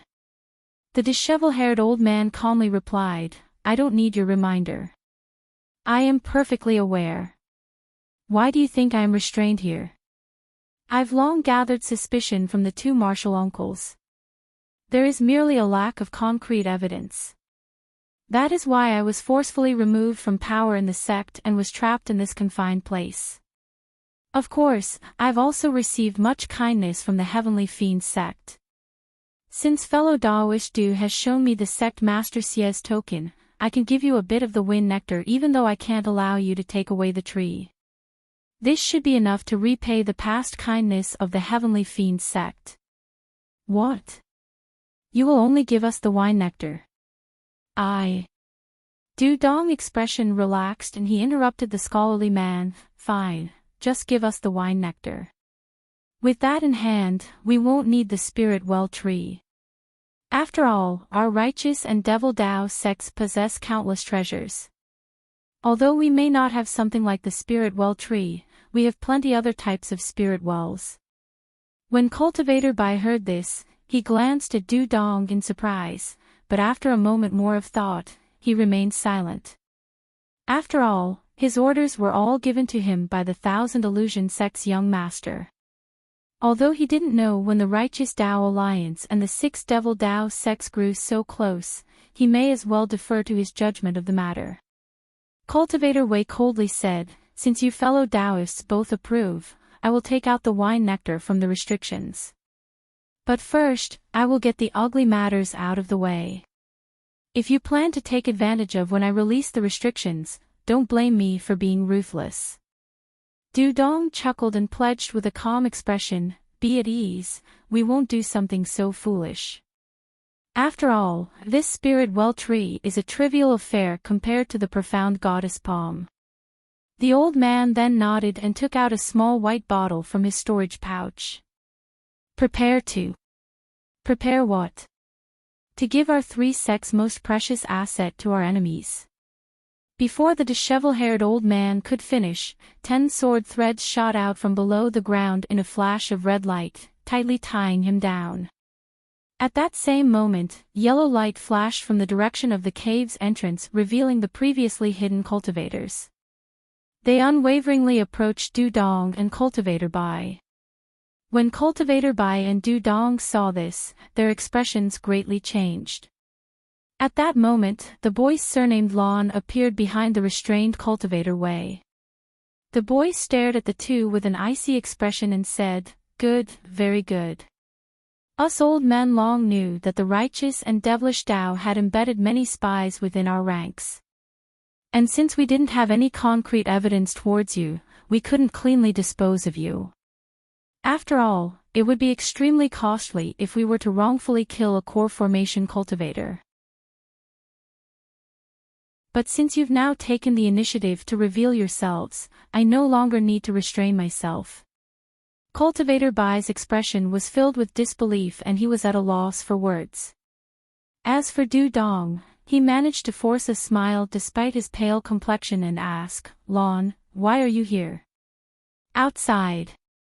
The boy had no intention of concealing his plans and indifferently said, "Do you truly believe that Old Devil Blaze and Scholar Golden Mirror would be enough to fully take up our attention? At this moment, they should have been surrounded by my fellow Taoists from the Drifting Clouds sect." The sounds of attack from the outside was something deliberately fabricated so that you would obediently take action. Since we wish to deal a blow against the righteous and devilish Tao so that they may learn their place, we may as well wipe our ranks of their spies. What? Those martial uncles aren't outside? Cultivator Bai's rigid face instantly became panicked. The white-clothed woman couldn't help ask her Tao companion with a trembling voice, "Senior Marshal Brother Bai, you truly were a righteous Tao spy?" Her face was deathly pale. When he heard the young woman, the scholarly man's panic disappeared and he could only bitterly smile. He opened his mouth to speak, but he couldn't utter any words. The boy then pursed his lips and imposingly declared, "I am unwilling to bully the weak, so how about you obediently surrender yourselves? Or would you rather this old man use force?" When the two heard this, their expressions changed. But at that moment, a streak of white light flew in from outside the cave, revealing the old man's surname Jiang drenched in sweat. He urgently shouted, "Marshal Uncle Lon, bad news." The Drifting Cloud Sect's Senior Ching sent a sound transmission talisman for immediate reinforcements. His forces were ambushed by the Heavenly Fiend Sect and the Thousand Illusions Sect, and they are currently locked in battle. When that was said, the cultivators in the room were shocked. Were it not the three sects that were supposed to ambush them? The boy was startled by these words and pondered for a moment before loudly cursing. "You devil child! You actually planned around us. It seems this old man can't keep you alive." The boy then shot a streak of fiery light from his mouth, intending on executing the two before him. But in that instant, the originally restrained cultivator Meng loudly shouted. His arm grew several times in size and his body glowed with purple-red light as he broke through his restraints and fiercely moved to grab the boy. From the imposing aura of the flicker-purple light covering his fingers, the boy's skull would most certainly fracture if it were to make contact. The boy wore an expression of alarm. Having just spat out his magic treasure, he could only suck in his chest and puff out his cheeks in the face of the sudden ambush. Another ball of fiery red light left his mouth and collided against Cultivator Wei's purple claw. Hiss! Like scalding iron against flesh, Cultivator Wei's hand slowed down as it struck through the red light. The boy took advantage of this opportunity to instantly fly out from the sacred tree's light barrier in a mist of red light. "True Lord Heaven Fiend." The boy gloomily shouted out the title of the Heavenly Fiend Sect Master and wordlessly stared at Cultivator Wei. He then pointed to some direction and had his magic treasure revolve around him. It soon transformed into a scarlet python, baring its fangs as if it were alive. The head of the disheveled-haired cultivator drooped down as if he were unconscious, but a lazy, unfamiliar voice was still uttered from his mouth, "Hee hee. I didn't expect for fellow Daoist Lan to so quickly recognize me. This sect master has long heard of the child fire dragon. However, it is quite unfortunate that I currently cannot truly fight with you. When Han Li saw this, he immediately recalled the greater possession technique that Zenith Yin had used on Wu Chou. Although there were a few differing aspects, it was certain to be a similar devilish Dao technique. According to what Han Li knew, this technique had to be applied to the target beforehand in a complicated procedure before it could be used. It seemed the Heavenly Fiend sect master had done this as a precaution before he placed Cultivator Wei inside the Drifting Clouds sect. From these sudden turn of events, Han Li's mind suddenly stirred and he recalled something. He spoke to the small fox in his sleeve with a serious tone. Silvermoon, immediately return to the safe room and transform my form with grave injuries. We cannot allow others to discover my absence. As for why I am still alive, play it by ear. I will quickly return, just don't reveal my true cultivation or identity. Upon hearing Han Li's solemn tone, she wordlessly flew into the ground and dug straight back to the safe room. At that moment, the true Lord Heaven Fiend raised his hand and glanced at the small bottle of wine nectar before tossing it to Du Dong. Afterwards he regretfully glanced at the spirit well tree before indifferently saying, "Bring that item back. I will hold the child fire dragon down while you escape. But you had best be quick, I can't give you much time." Once that was said, he suddenly shot out and prepared by Old Man Zhang's side. He sinisterly smiled and fiercely struck with his hand glowing in purple light.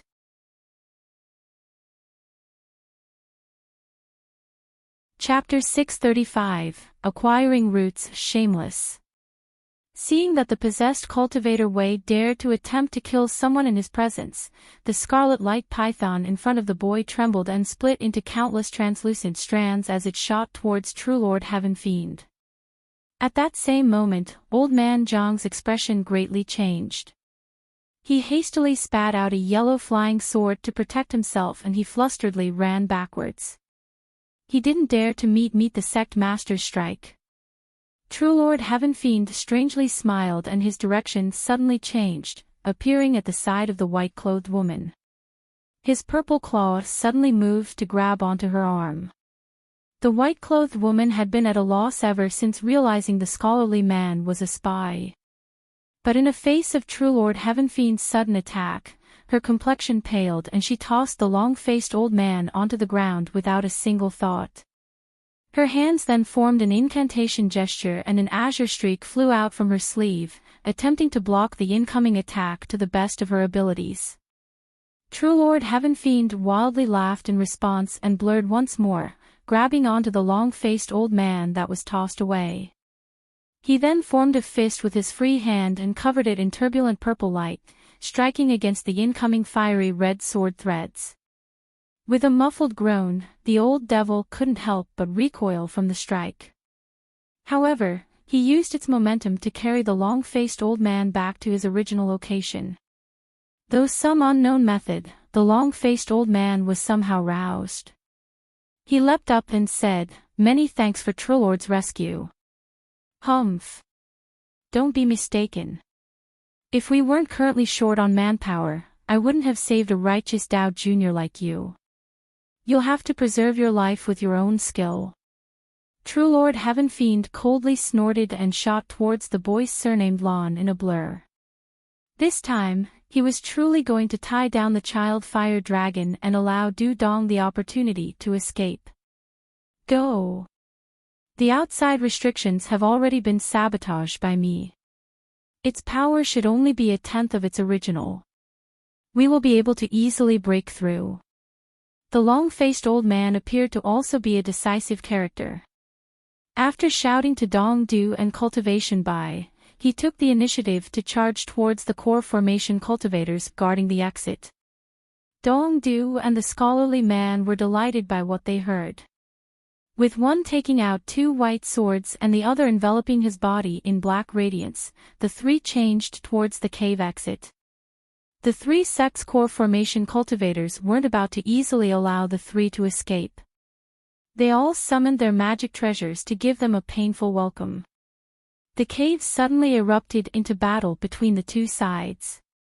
With furious shouts and sounds of explosions, various colored lights filled the cave. When Hanli saw this, he felt that his opportunity was drawing near and decided to take action. With the jade scepter in hand, his body flashed in yellow light. He burrowed into the ground and hastily used an earth movement technique to silently draw close to the spirit well tree's roots. Busy with their own battles, the cultivators in the cave hadn't taken notice of Han Li's opportunistic actions. As a result, Han Li arrived before a faint golden barrier blocking his way. A spirited glint appeared in Han Li's eyes. He raised his hands, releasing a torch of azure light from each of his fingers, and silently pressed them against the barrier. The golden light intertwined with the azure light for a moment and the light barrier began to tremble. If it were peacetime, the golden barrier's trembling would have long been perceived by the cultivators guarding the spirit well tree. But in the middle of fierce combat, this small movement hadn't aroused the slightest notice. A short moment later, his hands had forcibly pierced through the golden light and a trace of joy appeared on his face. The light from his hands surged and he fiercely pulled his hands apart, creating a slender gap in the barrier for an instant. Whoosh! Han Li's body blurred, reappearing inside before the light barrier mended itself. Seeing that the spirit well tree's roots were before him, Han Li wore a rarely seen grin. Although the trunk of the spirit well tree greatly differed from ordinary trees, its roots were ordinary apart from its exceptionally jade-green color. A huge explosion erupted from above the ground, followed by the sound of shards of falling earth along with a series of trembles. It seems a fearsome attack had just been used. In the following moment, Old Man Fu flusteredly said, "Quickly, chase after them. We cannot allow them to escape." The sound of rustling wind was followed by True Lord Heavenfiend's hearty laughter. "Fellow Daoist Lan, how is the power of my purple deep screen arts? Although I had to use up this body's blood essence, I was able to easily tie you down for the time being. Old Devil Heavenfield, do you not care for your disciple? Even if your disciple survives, his cultivation will be mostly destroyed." Although the boy's voice was detached and emotionless, Han Li could hear a trace of anger in his words. "My disciple. This traitor. From what I've heard, he already considers himself a drifting cloud sect disciple, so I have far less misgivings in using him." "Ha!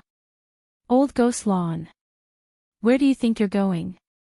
True Lord Heavenfiend's voice was extremely calm as he said this, but his voice suddenly shouted out in alarm. "Humph! I have no interest in tangling down with your incarnation.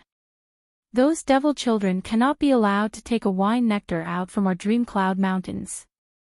The boy's voice grew more distant as if he had already left the cave. "As if I'd so easily allow you to leave."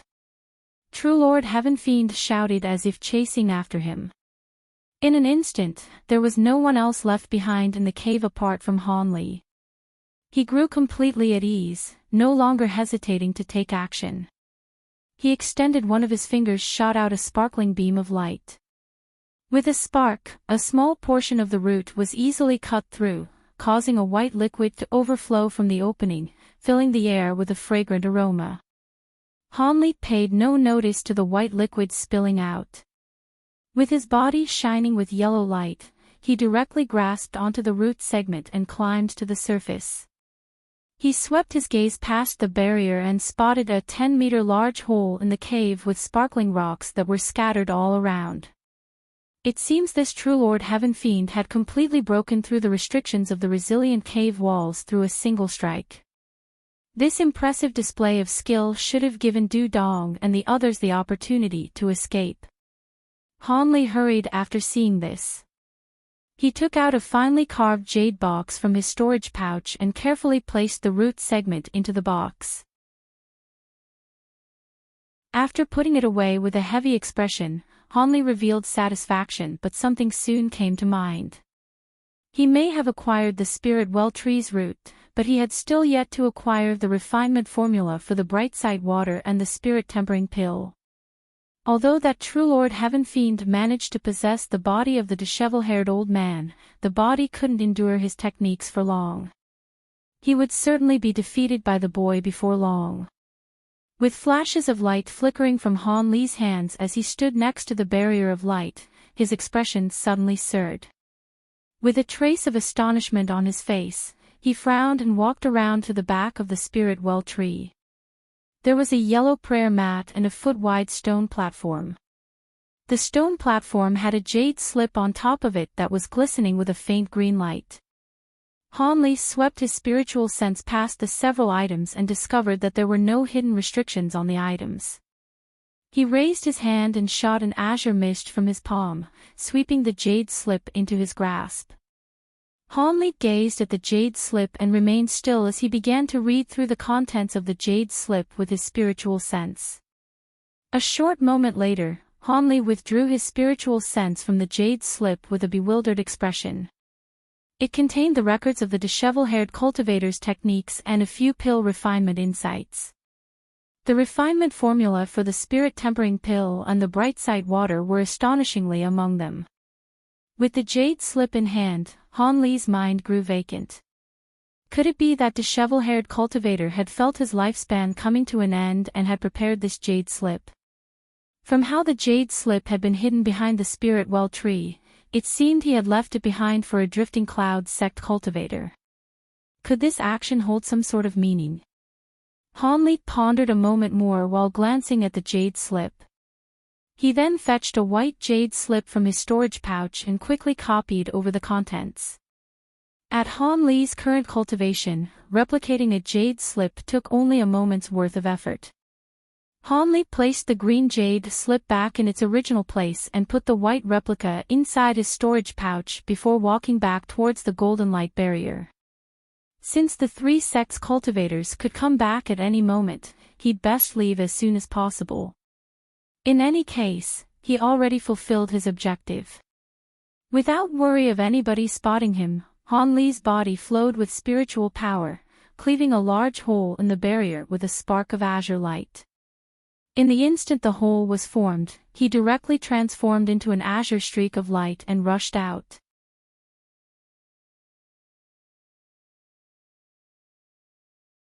Chapter 636.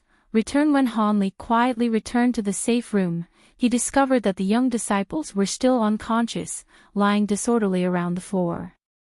Although their aptitudes were exceptional, they were still only low-grade disciples. It was no surprise as to why they were overlooked during the moment of the climax of the battle. Silvermoon had already transformed into Han Li, lying on the floor in an unconscious state. When she saw that he arrived, she immediately turned back into a fox and leaped into Han Li's sleeve. Silvermoon chuckled and asked, "How was it? Did you acquire it? By the way, nobody came. It seems fellow Daoist was being overly careful." Han Li insipidly said, "It went smoothly. However, it was still better to be careful than to allow myself to be revealed."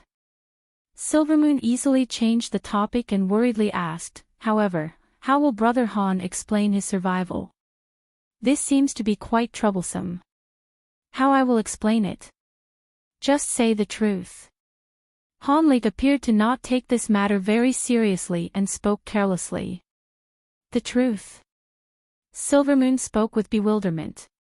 As if having already thought of this, Han Li calmly explained, "I'll just say that I previously bought a high-grade illusion talisman and used it to save my life.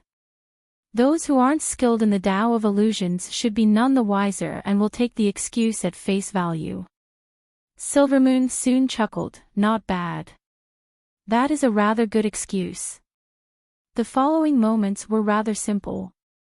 After half a day, a yellow-clothed cultivator walked into the safe room with a solemn expression. Seeing that all the disciples were unconscious, he sighed and formed an incantation gesture with his hands. With a flick of his finger, a streak of white light flew into each of the cultivators' bodies. It was clear that the technique used to knock them out wasn't profound in the slightest. After a short moment, each of them regained consciousness and saw that the yellow-clothed cultivators had taken the place of Du Dong and Cultivator Bai. They grew relaxed in an instant. Of course, when they saw that Han Li was intact and unharmed, they were greatly frightened. But Han Li soon took out an illusion talisman and gave an explanation that he had prepared in advance. As expected, considering that few delved deeply into the Tao of illusions, mostly no one raised any suspicions. As for the yellow-clothed cultivator, he merely glanced at Han Li in surprise and didn't further ask about it. But for Sun Hua and Mu Piling, they both wore a trace of doubt. After all, Du Dong had spoken to Han Li from the very start and even attacked Han Li immediately after revealing himself. It had left quite the impression on them. Han Li wasn't particularly worried about their doubts. Since the two didn't have any proof, what could they possibly say? Besides, Du Dong's sudden attack was by no means a sign of friendliness. With the absence of the wine nectar and the unknown fate of the disheveled-haired cultivator to refine the brightside water, the matter of the brightside water had dissolved. As a result, the upper echelon of the three sects hurriedly announced the conclusion of the sword trial assembly, only giving a magic tool to each of the final 10 as compensation. The three sects then returned back to their own sects without any intention of traveling together with each other's groups. Seeing that their core formation seniors wore such solemn and anxious faces, even an idiot would know that something drastic had happened while the 10 finalists were left unconscious. Although the low-grade disciples were unsatisfied and gloomy, they could only obediently return to their sections. Once Han Li and the others returned to the Drifting Cloud sect, they were hastily summoned by the sect's higher echelon and were closely questioned on what had happened in the restricted area. After that, they were sent away with unsightly expressions and were ordered to keep silent. Afterwards, Han Li came to realize that the three sects' plan to oust their spies had ended up an utter failure. Not only did Dong Du and company manage to bring back the wine nectar to the righteous and devilish Tao with the assistance of the Heavenly Fiend sect master's incarnation, but they mostly managed to leave the state of Shi without any harm. However, Cultivator Bai had made a mistake and was promptly killed by Old Man Fu and the others. As for when the Heavenly Fiend sect master's possession expired, the disheveled-haired cultivator was captured by the boy, and no one had heard of him since. It was unknown whether he was executed or spared. The two nascent soul elders of the Drifting Cloud sect and the three sects' various core formation cultivators had been ruthlessly attacked by the Devil Dao's Thousand Illusions sect and the Heavenly Fiend sect in an ambush. Not only were several core formation cultivators killed, but the nascent soul cultivator Suram Ching was heavily injured. Although there is no worry for his life, his origin chi was greatly damaged. This matter had greatly shaken the three sections. They began to ferociously pressure the righteous and Devil Dao sects through the Heavenly Dao Union, but they continued to deny this matter had ever occurred. As a result, nothing came to be, leaving the three sects upper echelon with their hands tied. But fortunately for them, through the Heavenly Dao Union's own spies in the righteous and Devil Dao, they were able to discover that the wine nectar was ineffective.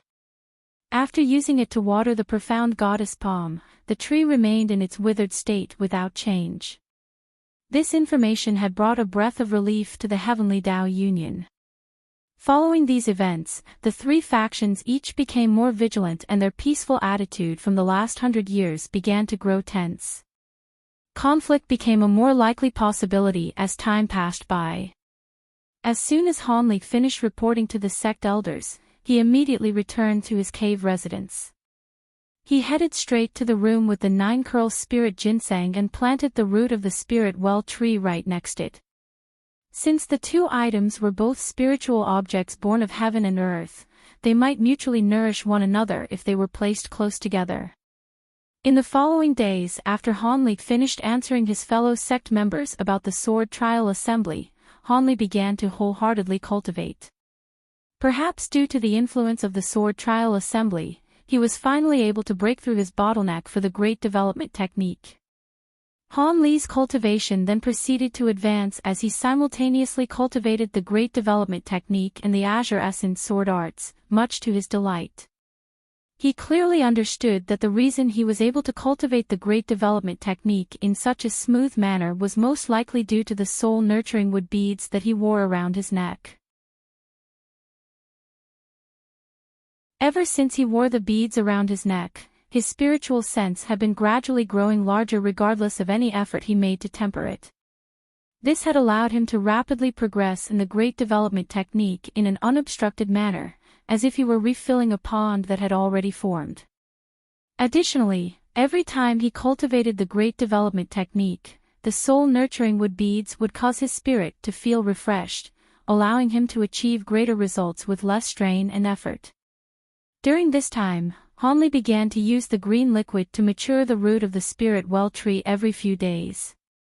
As a result of a few short months, a sapling began to shoot out from the root.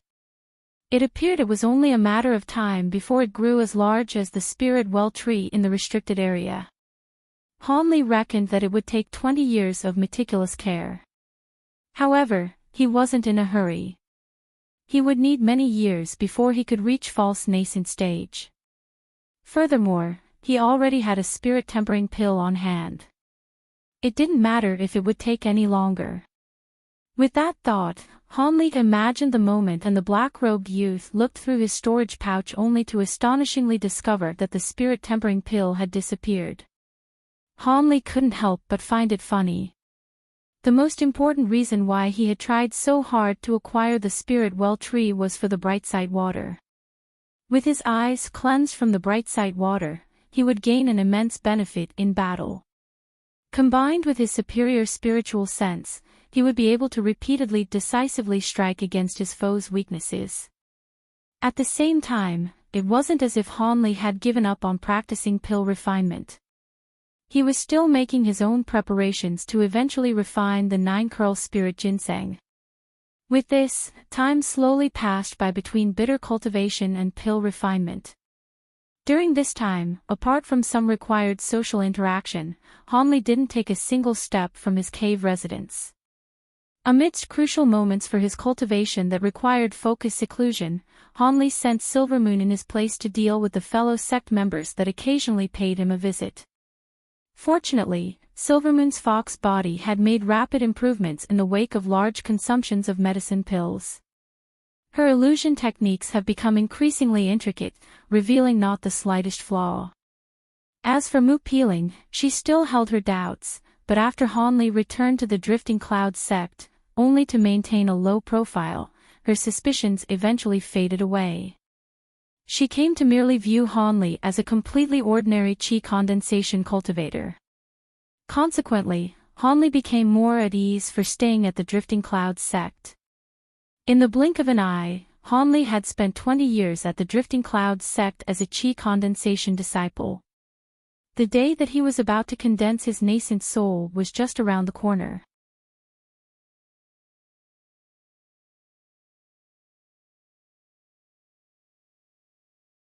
Instead, he left his cave residence by himself and found a hidden spot on the Dream Cloud Mountains with an enchanting view. He then peacefully sat down and became still. During this time, he began to appreciate all that had happened throughout his life so far. When he was young, he had enjoyed life with his loving family and had a little sister that he enjoyed playing with. When he grew somewhat older, he entered the Seven Mysteries sect under the recommendation of his third uncle, and came to recognize many harsh characters. It was here that he unintentionally came across Dr. Mo and was able to cultivate the Eternal Spring Arts.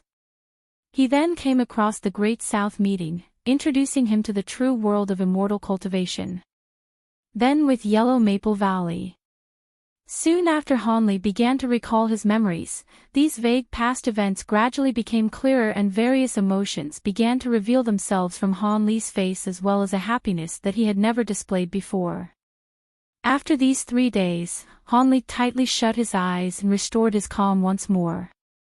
He began to comprehend the Tao of the world in a state of obliviousness. A month later, Han Li emerged from concealment with his magic power, body, and mind in peak condition. His heart in particular had been tempered to the next level. With a completely tranquil mind, Hanli returned to the cave residence and enabled all the formations and restrictions present. He then curtly told Silvermoon, "Guard the outside. Even if a gargantuan matter appears, do not disturb me." With that said, Hanli's azure robes fluttered as he entered a silent room. The door to the room soon sealed itself with a sparkle of white light and a dense layer of talisman characters. Hanli had placed a restriction on the door to prevent any potential disturbances as he condensed his nascent soul. Although Hanli didn't say what this was about, Silvermoon knew perfectly well what was about to happen. She immediately wore a complicated expression on her face with the emotions of admiration, longing, and resentment contained within them. After finally seeing the silent room remain uneventful for a long while, Silvermoon sighed and left. Now that she was closely tied together to Hanli, she controlled her thoughts and merely wished for Hanli's success in condensing a nascent soul. Not far away, Mu-Peeling was slowly flying near the medicinal garden with an inattentive expression as if her mind was wandering. Once she thought of her clan's elders requiring her to wed to that man surnamed Yen, she felt that her future prospects were bleak.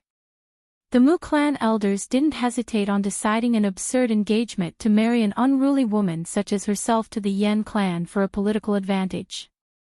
If she were to become a core formation cultivator, the clan's so-called elders wouldn't dare to criticize her. Instead, they would treat her with respect.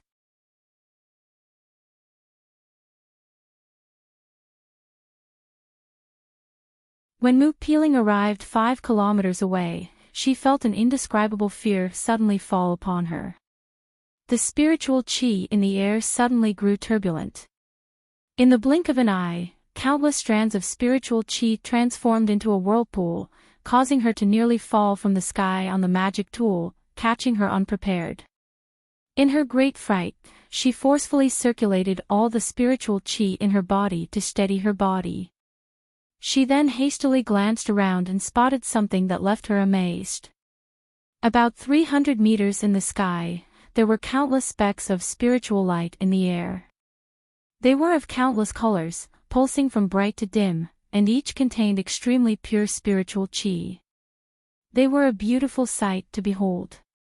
Mu-Peeling was overwhelmed and she swept her gaze into the distance. She grew pale at the sight. Wherever she turned her eyes, she merely saw countless specks of light filling the sky without end. Heavens! What is happening? Mu-Peeling gazed at this strange scene with wide eyes. In fact, this marvelous spectacle surrounded the entire area within 50 kilometers of Hanli.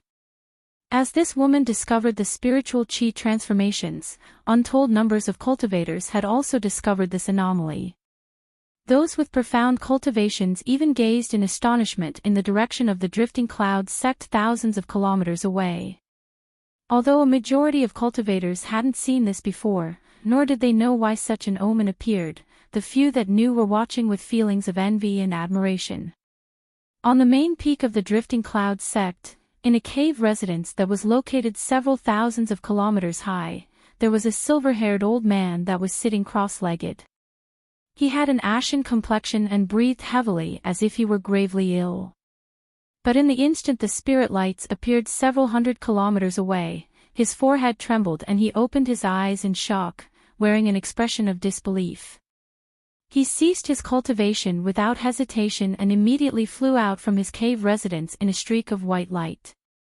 A short moment later, the silver-haired old man appeared at the peak of the main mountain, standing on top of a large rock.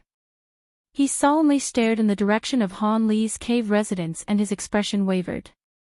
At that moment, a streak of yellow light came flying from the sky in the direction of the silver-haired old man's cave residence. But when it caught sight of the silver-haired old man already standing outside of his cave residence, it flew towards the top of the mountain. The light faded away to reveal a middle-aged man with a sallow complexion. As soon as the middle-aged man appeared, he immediately spoke to the old man with disbelief. "Senior Marshal Brother Chin, you must have felt it. Am I mistaken?" Is there truly someone condensing a nascent soul within our drifting cloud sect? The silver-haired old man narrowed his eyes and replied without turning his head, mistaken. Impossible. We've both experienced this before. There is someone truly condensing a nascent soul within our sect. Moreover, they have already reached the final stage and are just about to finish. The middle-aged man muttered with certainty, "This is baffling. The only late core formation cultivators in our sect is Marshal Nephew Fong and that spy surnamed Hu." Marshal Nephew Fong had spent the last 2 years striving to reach great perfection stage. He can't have reached false nascent stage so soon, let alone form a nascent soul. As for the spy from the Heavenly Fiend sect, his cultivation was already wasted and fell several levels. It can't be him. Humph. Of course we know the cultivations of our martial nephews. Although this person may be condensing a nascent soul in our drifting cloud sect, he isn't necessarily one of our sect members. Perhaps he is a daring character who infiltrated into our sect.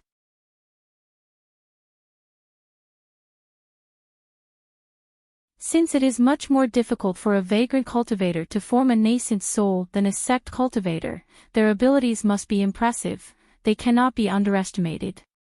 Furthermore, this cultivator isn't burdened by a sect, unlike us. He will have fewer misgivings upon acting on grudges than a cultivator who came from a sect.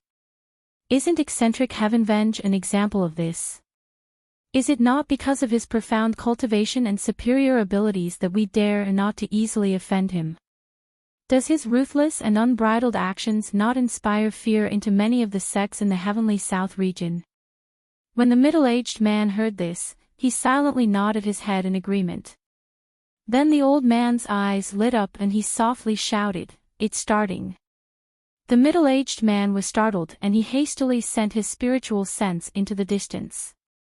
At that moment, the specks of light surrounding Han Li's cave residence became increasingly numerous, and gradually condensed into a single mass of light across the sky. After a short moment, the sky surrounding him by 50 kilometers began to shine with a layer of dense rainbow light. Loud rolls of lightning surged from the mass of light. Soon, it began to quickly concentrate and gather together at its center, Han Li's cave residence. Above the small mountain of Han Li's residence, a half-kilometer-wide sphere of light glistened brilliantly, blinding anyone who dared to look directly at it. Suddenly, a world-shaking boom clapped through the sky, swaying through the entire mountain. At that moment an azure pillar of light shot towards the sky from the mountain, piercing straight through the sphere of light in the sky. The huge sphere of light immediately became covered in dark clouds, bringing about a storm of lightning and wind. Within this storm, the light began to shrink, but its colorful flashes of light only became more dazzling. The cultivators nearby had already rushed close to the small mountain at its center and were observing this astonishing phenomenon in the sky. They each looked at each other in dismay, not knowing what they should do. Not long after, under the gaze of the astonished bystanders, that huge sphere of light condensed into a translucent, fist-sized ball that contained a fearsome amount of spiritual chi. Those that observed nearby looked on with amazement, not daring to rashly take any action.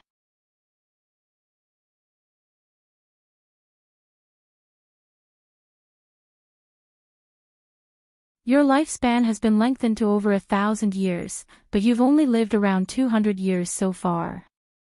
With just a bit of luck, I believe it is possible that Master will be able to cultivate to the deity transformation stage. Han Lich shook his head and tranquilly said, "It is a bit too early to speak of deity transformation stage, it is still so far away. Most of the nascent soul cultivators I've met were stuck at early nascent soul stage without any way to progress forward. You shouldn't be too hopeful. Still, I hold much confidence in you, Master." Silvermoon pursed her lips and sweetly smiled, revealing a particularly alluring charm. Regardless, Hanli still disapproved of her words. As of current, over 1,000 cultivators had gathered nearby. They surrounded the mountain on their magic tools and were whispering to one another. With their inexperience and ignorance, they naturally didn't know what the recent omen had signified. They could only make a few wild guesses. But from what had just happened, they couldn't help but reveal giddy excitement. Naturally, the medicinal garden Hanli was assigned to had attracted quite a bit of attention. The bystanders had already forced their way through the restrictions to take a look. However, they only found it to be an ordinary medicinal garden that didn't have a soul in sight. Mu Peeling were among those that had rushed to the scene. Her expression wavered as she witnessed all that had happened. She had a faint feeling that this fantastical display had something to do with Hanli. At that moment, several streaks of various colored lights suddenly arrived.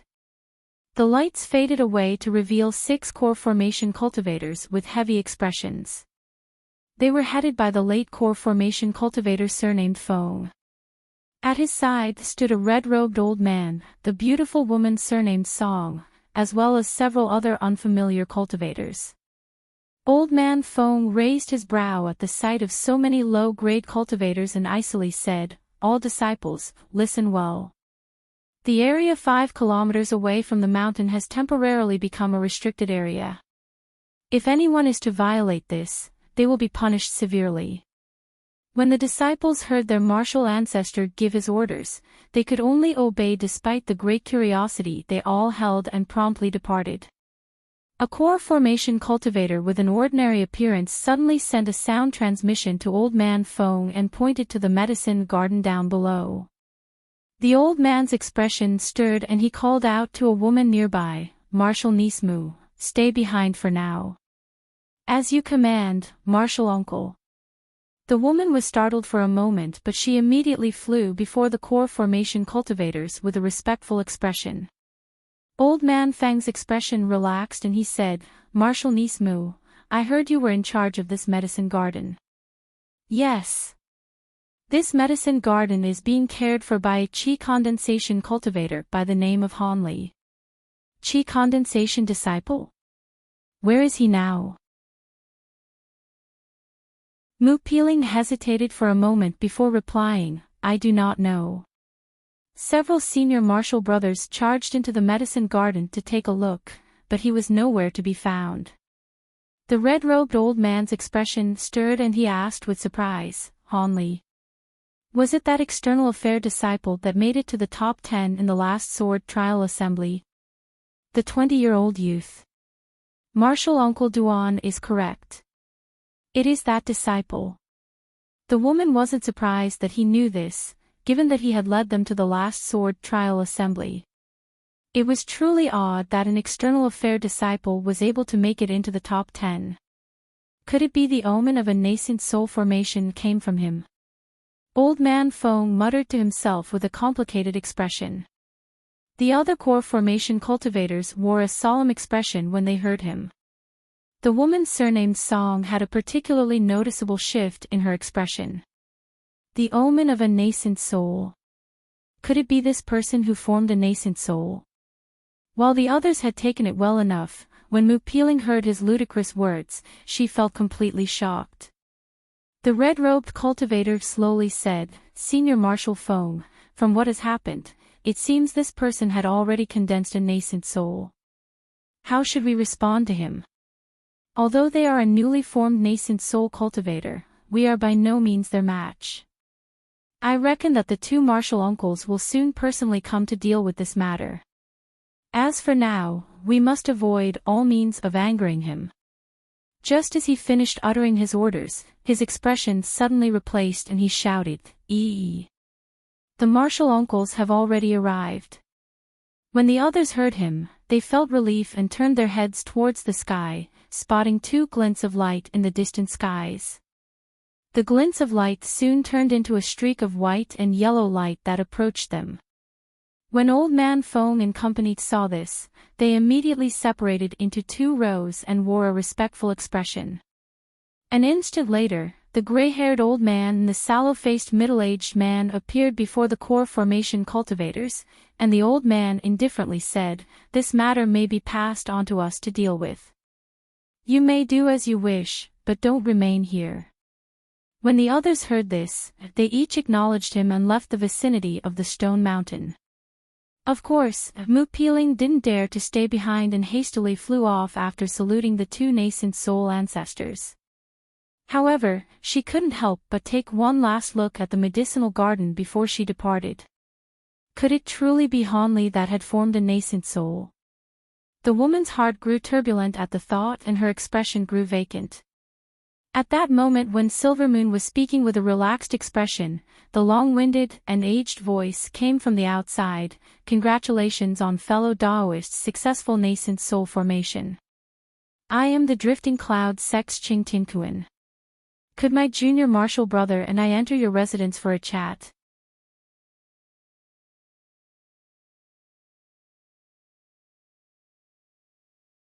Although the ape was merely a puppet, its spiritual chi was undoubtedly a match for a mid-foundation establishment cultivator. Hanli shook his head and indifferently said, "It is true that this puppet has the strength to match a mid-foundation establishment cultivator, but it only has a single method of attack.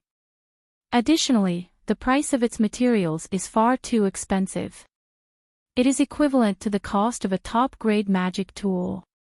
If that's the case, fellow Daoists' puppets should be no small matter. If a low-grade cultivator were to carry one on hand, it should be more than enough to protect themselves. However, this puppet technique seems to originate from the Thousand Bamboo School from the far west. Is that where fellow Daoist comes from?" As the silver-haired old man praised the puppets, he changed the subject to prove Hanli's origins. Hanli smiled and narrowed his eyes. He was able to realize his intentions from a single glance. He calmly answered, "The puppet technique came from a nameless record that I acquired. I don't know whether or not it has anything to do with the Far West. However, I am fully aware that the cultivators of the Far West are proficient in the Tao of puppets. I plan on eventually making a trip there to learn of their puppet techniques. As for my origins, I am a genuine cultivator from the heavenly south. I was born in the state of Yu long ago, but with the invasion of the Devil Tao, I was forced to flee the country."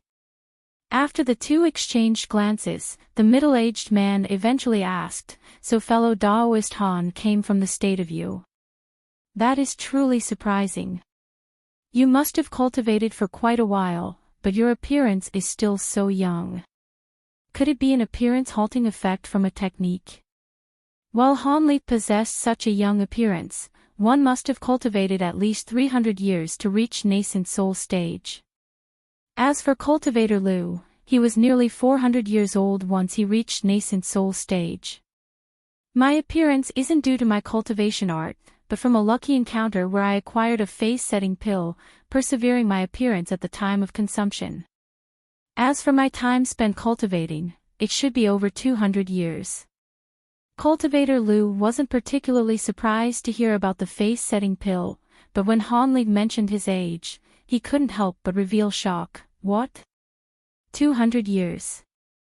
With a shaken heart, the silver-haired old man couldn't help but ask, "Fellow Daoist truly cultivated for only 200 years?" According to his knowledge, only a sparse few cultivators from the heavenly south region were able to condense a nascent soul within 200 years of cultivation, each of them peerless geniuses and world-shaking characters. There were even those who suddenly broke through to nascent soul realm only to suddenly disappear and ascending to the realm of legend. This youth before them, who proclaimed to reach nascent soul stage in a mere 200 years of cultivation, was likely to be able to reach late nascent soul stage.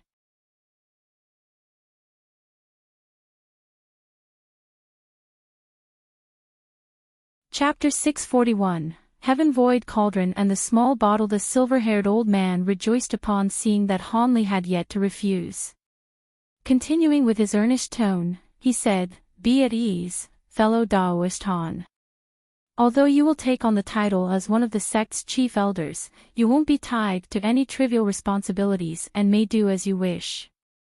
Your mere existence will serve as deterrence. Each year, our sect's disciples will offer us over 1,000 spirit stones that we may use for cultivation. And if there are any spirit medicines or materials that we require in particular, we may order our disciples to find them for us, instead of spending our own time. In short, your status as an elder of our Drifting Clouds sect will be superior to those in other sections. Cultivator Lu slowly added, Senior Marshal Brother speaks true. Although Brother Han has finished condensing a nascent soul, he must be puzzled as to how to consolidate it since this must be new to him. We don't mean to boast, but after spending several hundred years stuck at early nascent soul stage, we possess a few unique cultivation experiences. If fellow Daoist enters our sect, we will be able to provide some guidance. The addition of a nascent soul cultivator would cause the sect's power to immediately rise. Although their might still wouldn't be comparable to the ancient sword sect, they would be on par with the 100 Possibilities Pavilion, subsequently stabilizing the Drifting Cloud sect's position in the Dream Cloud Mountains. Hanli felt somewhat tempted by Cultivator Lu's conditions. As someone who had just formed a nascent soul, he knew what guidance from those who had condensed a nascent soul for hundreds of years signified. It may allow him to save anywhere from tens to 100 years of bitter cultivation. As for staying at the Drifting Cloud sect, it wasn't as if he hadn't considered it, but he had yet to analyze the benefits and drawbacks. Since they had now taken the initiative to mention it, he had no choice to carefully decide. Would he continue to act as a vagrant cultivator? Seize this opportunity to become a Drifting Cloud sect elder? Or should he bluntly find a more suitable sect to enter? After muttering to himself for a long while, Hanli raised his head and said, Thank you very much for your kind intentions, fellow Taoists. However, I have just formed a nascent soul and my mind is on edge. For something this important, could you two give me a few days to consider it? 3 days should be enough to give a reply. When they heard Hanli's words, the two couldn't help but glance at one another. After a short moment of thought, the old man gave an embarrassed reply, We are quite ashamed. It seems we were too impatient. It is only natural to require a few days to consider the matter. For now, we'll turn the surroundings into a forbidden area to avoid our disciples from disturbing you. We'll come back to pay you a visit in 3 days' time. Once that was said, the two leisurely chatted with Hanli before tactfully taking their leave. Hanli politely escorted the two out before sitting down once more in the hall. His brow was tightly knitted as if in heavy thought. White light flashed from outside the hall and Silvermoon gracefully walked into the hall in her fox form. Hanli glanced at the small fox and curiously asked, Is your magic power not enough to assume your human form? Silvermoon raised her delicate head and dejectedly said, That is so, Master. My magic power as an artifact spirit along with the spiritual power of the fox can only sustain the human form for a short amount of time. I won't be able to turn back into human form until next month. When you truly become a grade 8 demon beast, you'll be able to keep a human form eternally. There is no need to be impatient. Silvermoon earnestly said, Fair enough.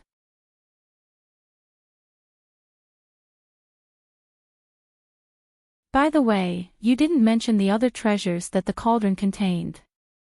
Hanli initially revealed disappointment but he then deeply glanced at Silvermoon. Fearing that Hanli would be discontent, she hastily explained, I didn't mean to hide it. It's just that apart from 2 more Heavenmend pills, there are no other treasures, just an empty cauldron. After all, the Heaven Void Cauldron spent countless years in Heaven Void Hall and had a few great cultivators that were able to disturb the celestial ice flames. Each time this occurred, 1 or 2 ancient treasures would seize the opportunity to escape. As such, it is natural for the cauldron to grow empty. By the time you'd arrived, there were only the ancient treasures that you spotted. Hanli didn't reveal the slightest annoyance as if he had already anticipated this. Since it's like that, then so be it. At my current cultivation, common ancient treasures are beneath me. It would be best to be able to make the Heaven Void Cauldron mine. Silvermoon chuckled and said, I am full of admiration towards Master for being able to release me. Master's words aren't wrong.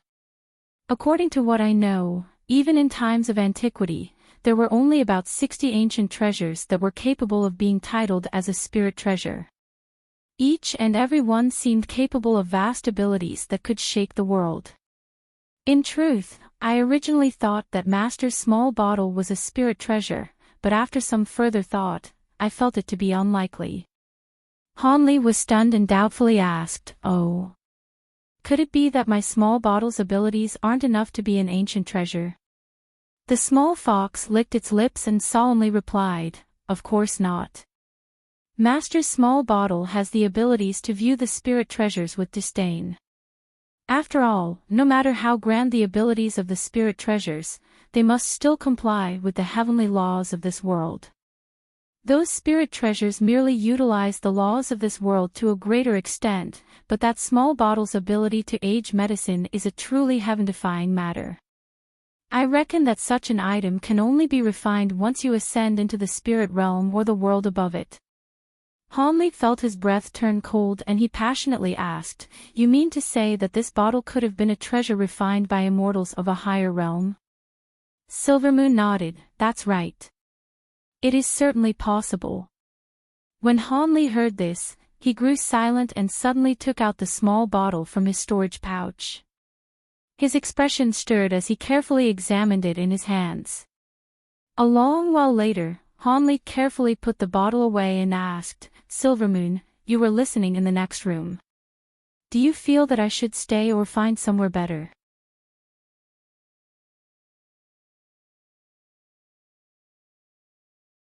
Chapter 642, Sect Elder Silvermoon calmly said, Since Master has personally asked me, I will be blunt. May I ask Master's plans for the future? If he has no other plans, then staying at the Drifting Clouds sect isn't a bad decision. Those two early nascent soul cultivators won't place any restrictions on you if you stay. Furthermore, the Drifting Clouds sect is by no means a small sect. It is able to provide a certain amount of backing for Master. Of course, if Master has other plans, then leave the matter be. None would easily dare to provoke a nascent soul cultivator, be they vagrant or not. Hanli calmly said, "For the time being, I have no concrete plans, but I must spend the next years consolidating my nascent soul. I must also make a trip to the far west and acquire the last 3 layers for the Great Development Technique. Additionally, I will have to make a trip to the state of Yuanwu eventually. I made a promise long ago to exterminate the Fu clan in that country. I do not know if they are related to the 100 Possibilities Pavilion's Fu clan." After some further thought, Silvermoon proposed, "If that's the case, Master should remain at the Drifting Clouds sect. If Master gains guidance from other nascent soul cultivators, it will be greatly beneficial to his cultivation. There won't be much to gain by standing alone." "Yes, that's reasonable to say. I've grown tired now. You may withdraw." Without directly answering Silvermoon's proposal, he walked in the direction of his bedroom.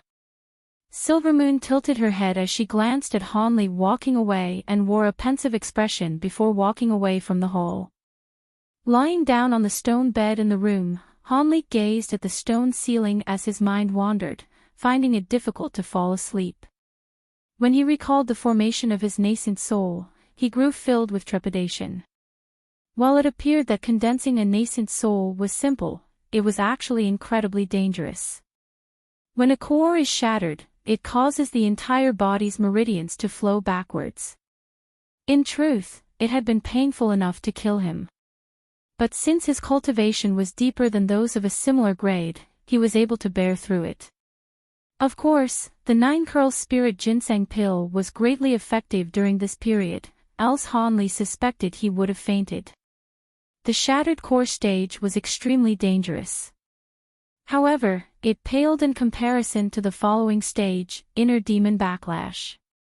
With the aid of the soul-nurturing wood beads, the matron screen beads, and the other soul-protecting treasures, along with the soul-tempering pill, he believed he would have a far easier time making it past this stage compared to other nascent soul cultivators. However, he didn't expect the ferocious cunning of the inner demon backlash to be several times greater than that of legend.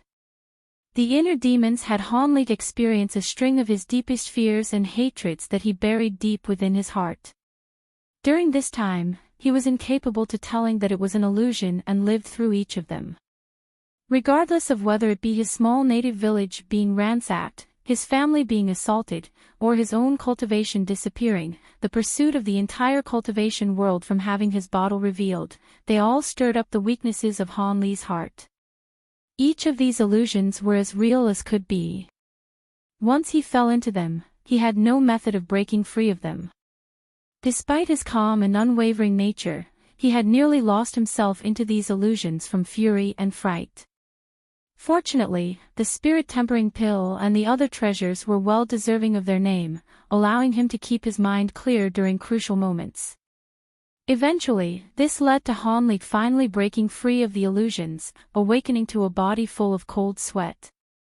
But before he could steady his mind, the inner demons immediately followed up with another attack.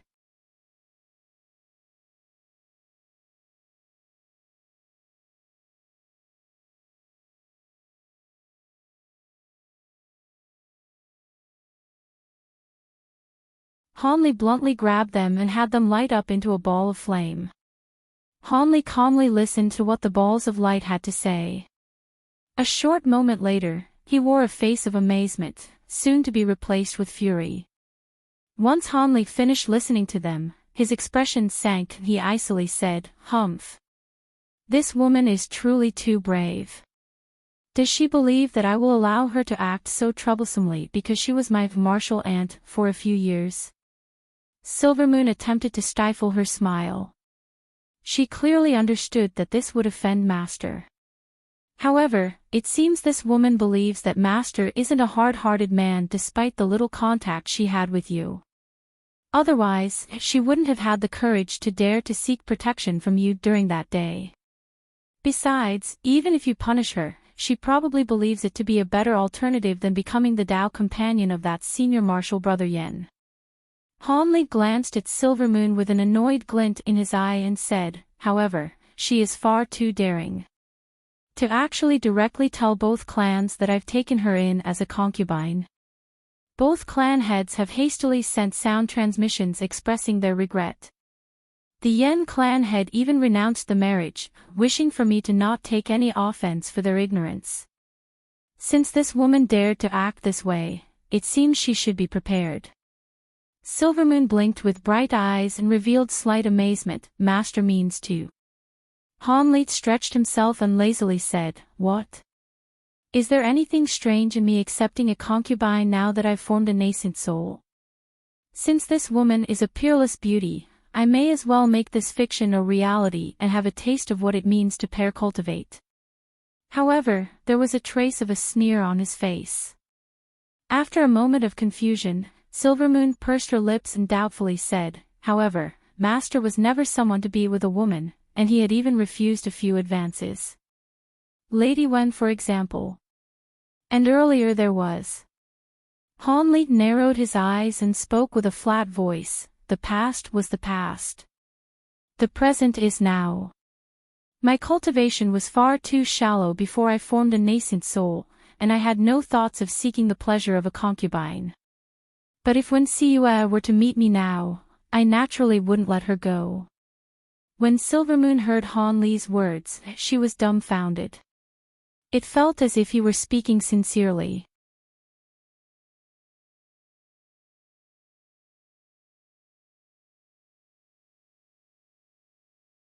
"Fellow Daoist Mu isn't my ideal Tao companion either, but this won't stop me from taking you in as a concubine.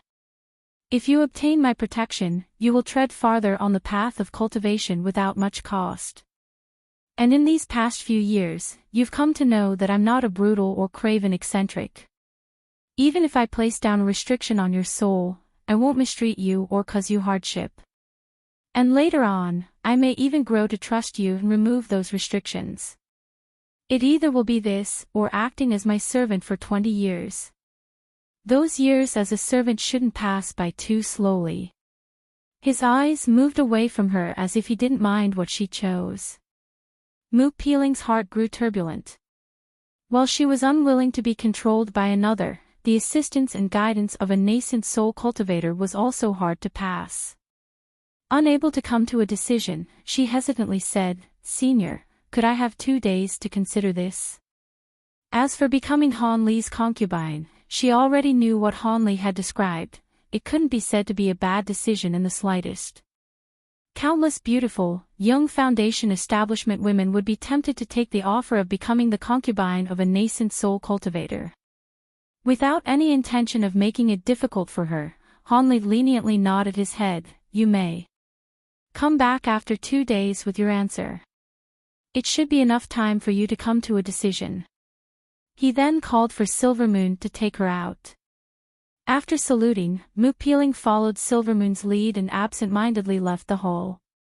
A short moment later, Silvermoon gracefully walked back inside.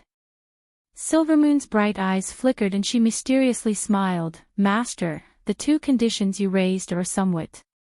Han Li glanced at Silvermoon and said, "What? Do you think they're too harsh?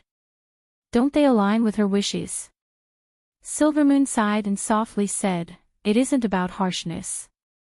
It's merely that this woman possesses an unyielding heart. With her pride, it would be difficult for her to choose either option. But if Master truly accepts this girl, then a soul restriction is undoubtedly necessary considering his many secrets." Han Li attentively took measure of Silvermoon and spoke with slight surprise. "You seem to have quite a favorable impression of her." Silvermoon was momentarily surprised before wryly smiling. "That isn't it. It's just that her staunch character gives me a familiar feeling. It seemed in the past that I had a close relationship to someone with a similar nature. I've unconsciously grown concerned with her." Han Li nodded his head and didn't pursue the matter any further. Silvermoon tactfully avoided mentioning Mu Peeling and instead discussed the matter of refining the celestial ice flames, Han Li's most pressing matter. 2 days later, Mu Peeling arrived once more and she was led into the main hall by Silvermoon. Han Li glanced at the woman and bluntly asked, "So, you should have already came to a decision. Will you be my servant for 20 years or will I be placing a soul restriction on you?"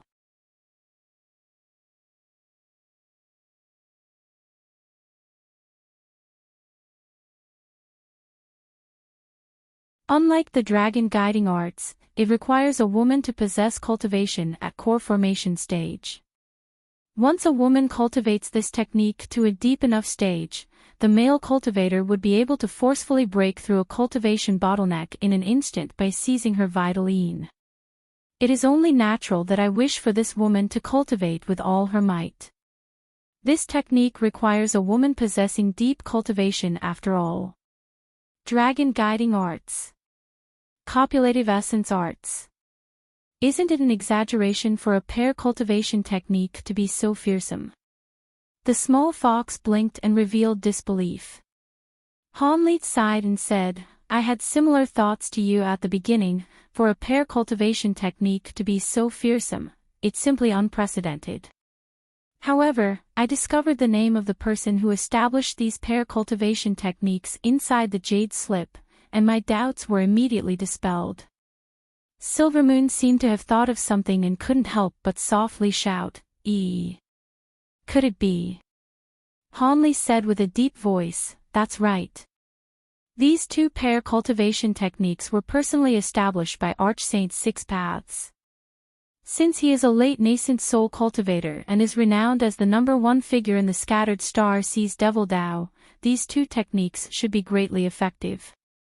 Otherwise, Archsaint Six Paths' disciple couldn't have kept it so closely on his person." Silvermoon tilted her furry head and hesitantly asked, "So Master plans on using this woman to cultivate?" "That's right.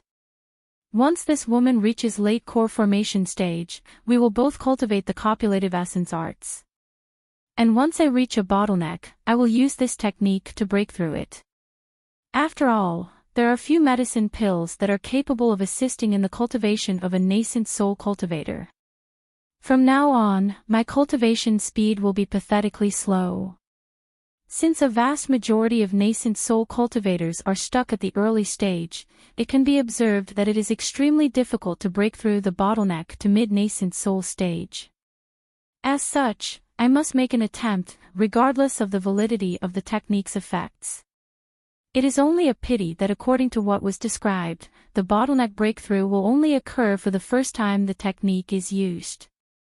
It will have no such effect afterwards. Of course, this technique also benefits the woman involved as well, but not nearly to the extent of the male cultivator. Tell me, did you think that I truly thought I acquired a concubine merely because I could? Hanli glanced at the white fox at the side and coldly smiled. Silvermoon appeared to sigh with relief and smiled. At first, I did. I had thought that Master has grown proud after forming a nascent soul and thought to take in a concubine as a result.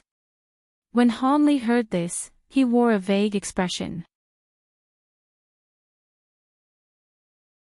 He then expressionlessly said, "Although I will place the woman underneath a soul restriction, it is better that she doesn't learn of all the secrets in the cave residence. I will be able to control this woman's very life, but I cannot control her thoughts.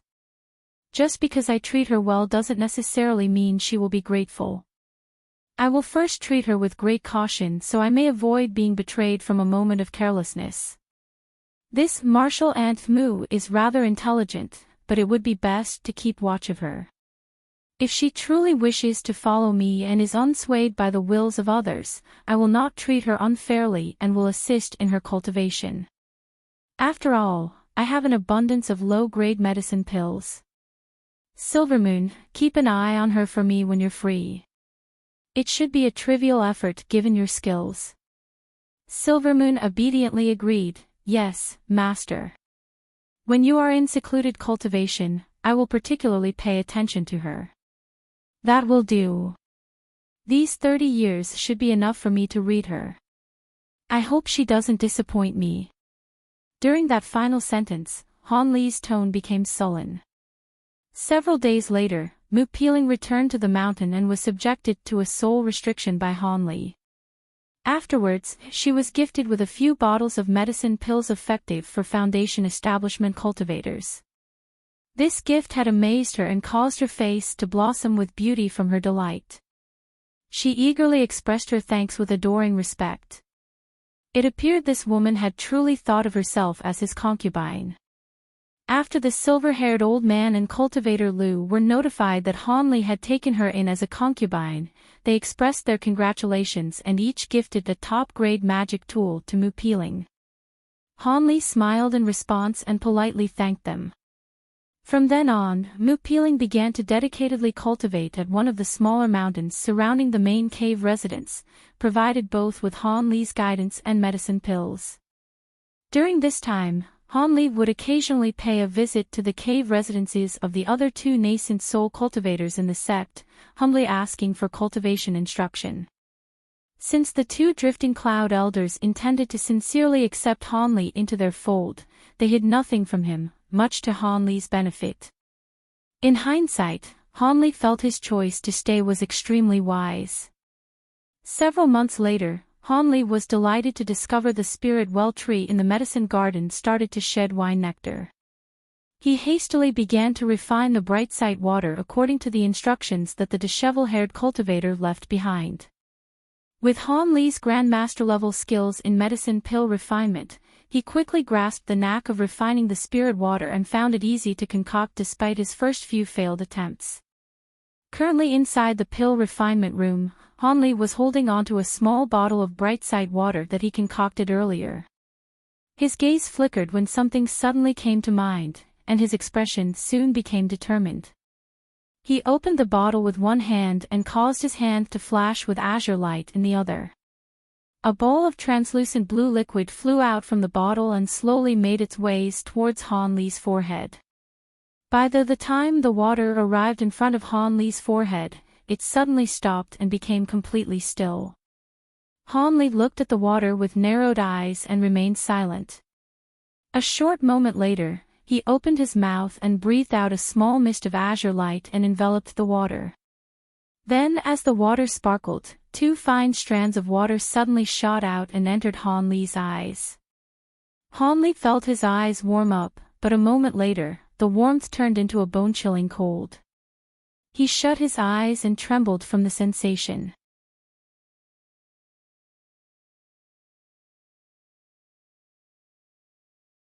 Chapter 646, Aureate Sword Formation. TL note, the sword shadow phantasm technique is now known as the sword light reflection technique. Han Li meditated without any further thought and began to circulate the qi into his body. The icy sensation in his eyes only grew stronger.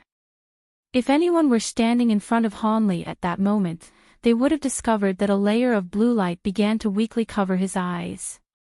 An hour later, the icy sensation gradually faded away from his eyes and Han Li deeply sighed. His eyelids trembled for a moment before they opened. He unconsciously glanced around with a trace of doubt on his face. Han Li glanced around and muttered to himself, "It doesn't seem that anything has changed. Could it be ineffective?"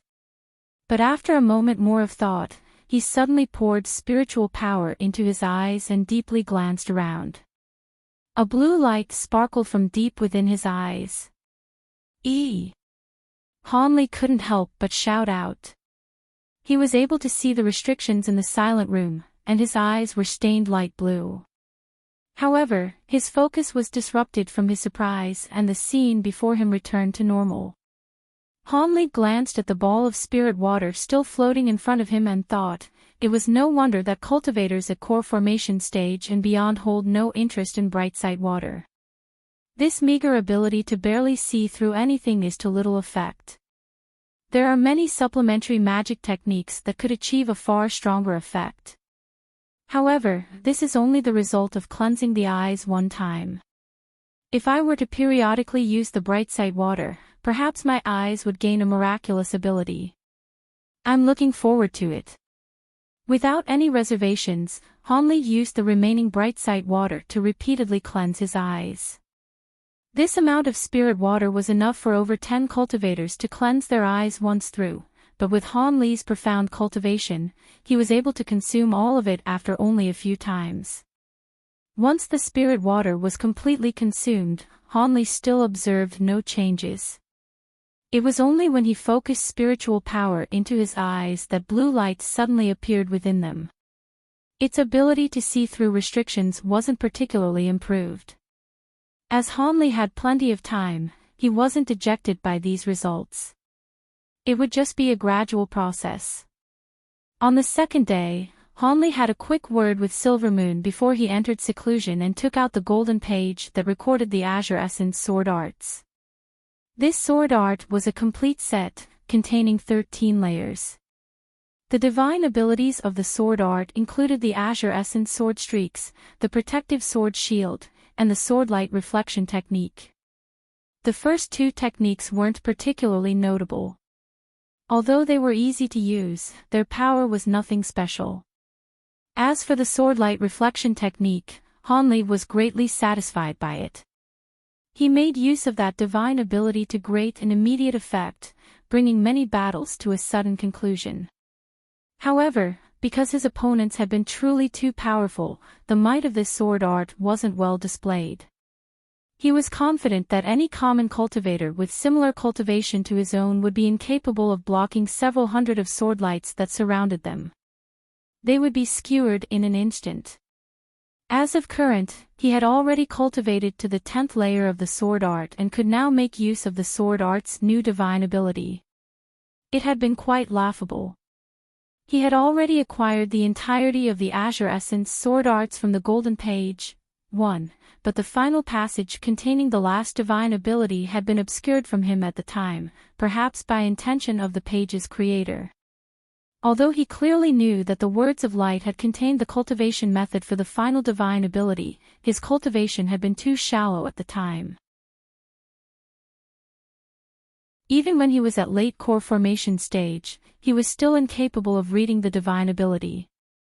When Han Li was first given the cultivation incantations for the 13 layers, he found the incantations for a realm higher than his own to be incomprehensibly profound. Despite reading through it several times, Hanli wasn't able to comprehend a lick of them, let alone be able to cultivate them. It seemed he'd have to be a stage from deity transformation stage before finally being able to comprehend the divine ability that was hidden. At the time, Hanli wasn't flustered by this. Due to fear of sect disciples overreaching their limits in the pursuit of greater power, it was common practice in the cultivation world to subject inheritances under cultivation restrictions. Hanli clearly understood that when his cultivation was at a great enough level, he would come to understand the cultivation method of the divine ability eventually. Now that he had reached nascent soul stage, reading the passage for the divine ability should pose no problem. With that thought, Hanli flung the golden page into the air and spat out a mist of azure light from his mouth, blowing the golden page into the air like a feather. He then began to flick his finger with a calm expression, repeatedly striking the golden mist with azure essence sword streaks. Each glint of light was cleanly absorbed by it. With Hanli's current profound spiritual power, it had been far quicker to react than when he was at foundation establishment stage. A short moment later, the golden page absorbed enough essence and began to flourish with golden light. Strings of ant-sized characters began to continuously appear on the page. When Hanli saw this, he extended his hand towards the floating golden page without any hesitation, and it flew into his grasp with a whoosh. Suddenly, dense lines of light characters rushed towards Hanli's head. Hanli accepted the string of words with a calm expression. As a result, he was now able to clearly see the previously obscure portion of the azure essence sword arts. Without any further thought, he put away the golden page and immediately closed his eyes, examining the new acquired divine ability. The Aureate Sword Formation. What is this? Could it be related to spell formations? Hanli merely threw to read through the information, but the words Aureate Sword Formation immediately appeared in his mind in huge golden characters. He couldn't help but be astonished. The faintly gold characters of light began to appear within his spiritual sense, and he began to comprehend the incantations. He sat still in a cross-legged manner as 3 days unknowingly passed. During this time, Hanli's face wore an assortment of varying expressions from excitement to misery. Even dense beads of sweat would occasionally form on his brow. When the end of the 3rd day arrived, Hanli became calm once more.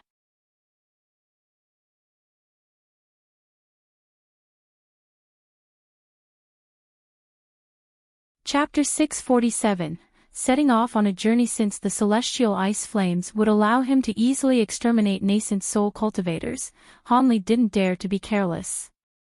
He possessed several techniques for refining devil fire, but he ended up choosing one of the secret techniques contained in the profound Yin arts as he felt it to be the reliable. Having decided, Hanli attentively stared at the golden ball of lightning for a moment and extended his finger towards it. With a crackle, a fine sliver of lightning suddenly arced from his finger and shot towards the golden ball. Suddenly, the golden ball trembled several times before being dragged into the air by the sliver of lightning. It brightly shined as it floated. Hanli then sat down underneath it and raised his head to look at it with narrowed eyes. At that point, he began to form a series of complicated incantation gestures with his hands. With rolls of thunder, dense arcs of golden lightning began to flicker and form an impenetrable net of lightning surrounding the ball. Once the ball of lightning was surrounded by a large net of lightning, the scene grew still. At that moment, Hanli sighed and his spiritual sense stirred, connecting with the shell of divine devil-bane lightning surrounding the celestial ice flames. Thunderous bellows reverberated throughout the room and the golden sphere grew dazzling. Fine arcs of lightning began to repeatedly shoot out from the golden sphere and its bindings relaxed, revealing a deep blue, translucent pearl underneath. It was continuously spinning. Hanli held his breath upon seeing the celestial ice pearl. Having personally witnessed its power, fear of it still lingered in his heart. With the ice pearl's appearance, Hanli spat out an azure flying sword from his mouth without further thought and momentarily pressed his hands together. A dense bolt of lightning suddenly shot out from his hands, simultaneously striking the ice pearl in an overbearing attack alongside the flying sword. The pearl cracked open with a boom. With a pulse of light, the sphere turned into an unstable sphere of blue flames. The sphere of flames then expanded before condensing into a fist-sized blue flower. Each of its petals glistened as the flower slowly blossomed. Simultaneously, a layer of blue frost began to spread throughout the walls, enveloping the entire room in a realm of freezing ice in the blink of an eye.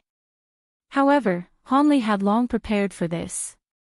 Although a solemn expression appeared on his face, he remained calm and a dense layer of blue light securely protected his body. With his nascent soul cultivation, he was able to completely protect himself from the assault of the icy flames, fearsome as they may be.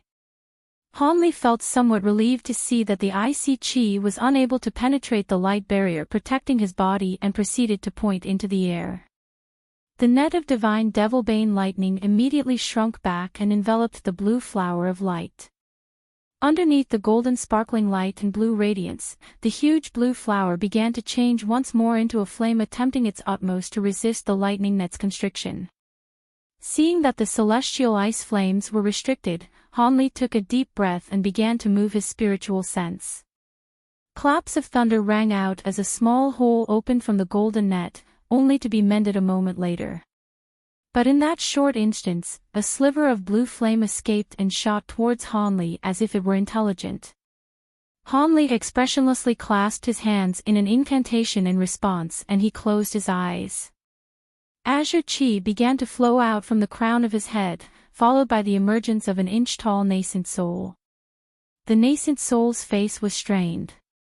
As soon as it appeared, it stared at the incoming wisp of blue flame and it twisted its chubby arms, releasing 2 streaks of blinding azure light. At that same moment, it opened its mouth and spat out a fist-sized ball of light, resulting in 3 masses of azure light to meet the wisp of blue flame. The azure and blue flame clashed, but the blue flame was instantly enveloped by the azure light. Despite its struggle, the flame was truly too small and was easily overwhelmed. However, even as the flame wisp was trapped, it slowly dissipated the light. When the nascent soul saw the flame being successfully contained, a smile appeared on its face and beckoned to the azure light, bringing the flame wisp closer to it. After revealing a trace of hesitation and fear, the nascent soul eyes brightly glinted and grasped onto the azure light, shoving it down its mouth alongside the wisp of blue flame it contained. Shortly after, azure light flashed from its body and the nascent soul disappeared into mist as it flew back into Hanli's head. Hanli's eyelids trembled several times in response, but his expression unchanged as if he were sleeping. However, his nascent soul sat cross-legged inside his dantian wearing a solemn expression. Its hands were forming an incantation gesture. Half a year later, Hanli emerged from the silent room with a gloomy expression. The celestial ice flames were truly ferocious. Although he had attempted to refine only a sliver of flame, it had taken half a year of hard effort. However, due to the flame's extreme coldness, he would need to nurture it inside his body for an additional year before he could truly control it. In order to prevent any mishap, he couldn't refine any more of the celestial ice flames during this time. As for the Heaven Void Cauldron, he refined far too little of the celestial ice flames to even think of attempting the next step. The reason why Hanli left seclusion now instead of continued cultivation was in preparation to meet the silver-haired old man and cultivator Lu. He wished to see if either of them had any news with regards to auric essence. Additionally, he planned on bidding farewell to the Drifting Clouds sect for some time. During his travels, he would pay a trip to the state of Yuanwu in order to fulfill his promise with Xian Ruyan. 1. At his current cultivation, exterminating a cultivation clan should only be a trivial effort. As for the Fu clan and the 100 Possibilities sect and the state of Yuanwu, they did share some history together. The Fu clan and the state of Yuanwu was a distant branch of the Fu clan and the 100 Possibilities sect. However, the two clans grew distant over a long period of time, and the Fu clan in the state of Yuanwu had joined the Devil Dao, much to the resentment of the main branch who were part of the Heavenly Dao alliance. As a result, both sides had cut relations to one another. Han Li grew greatly relieved from this turn of events. Although the state of Yuanwu belonged to the Devil Dao, there would be few in that country that would be capable of stopping him.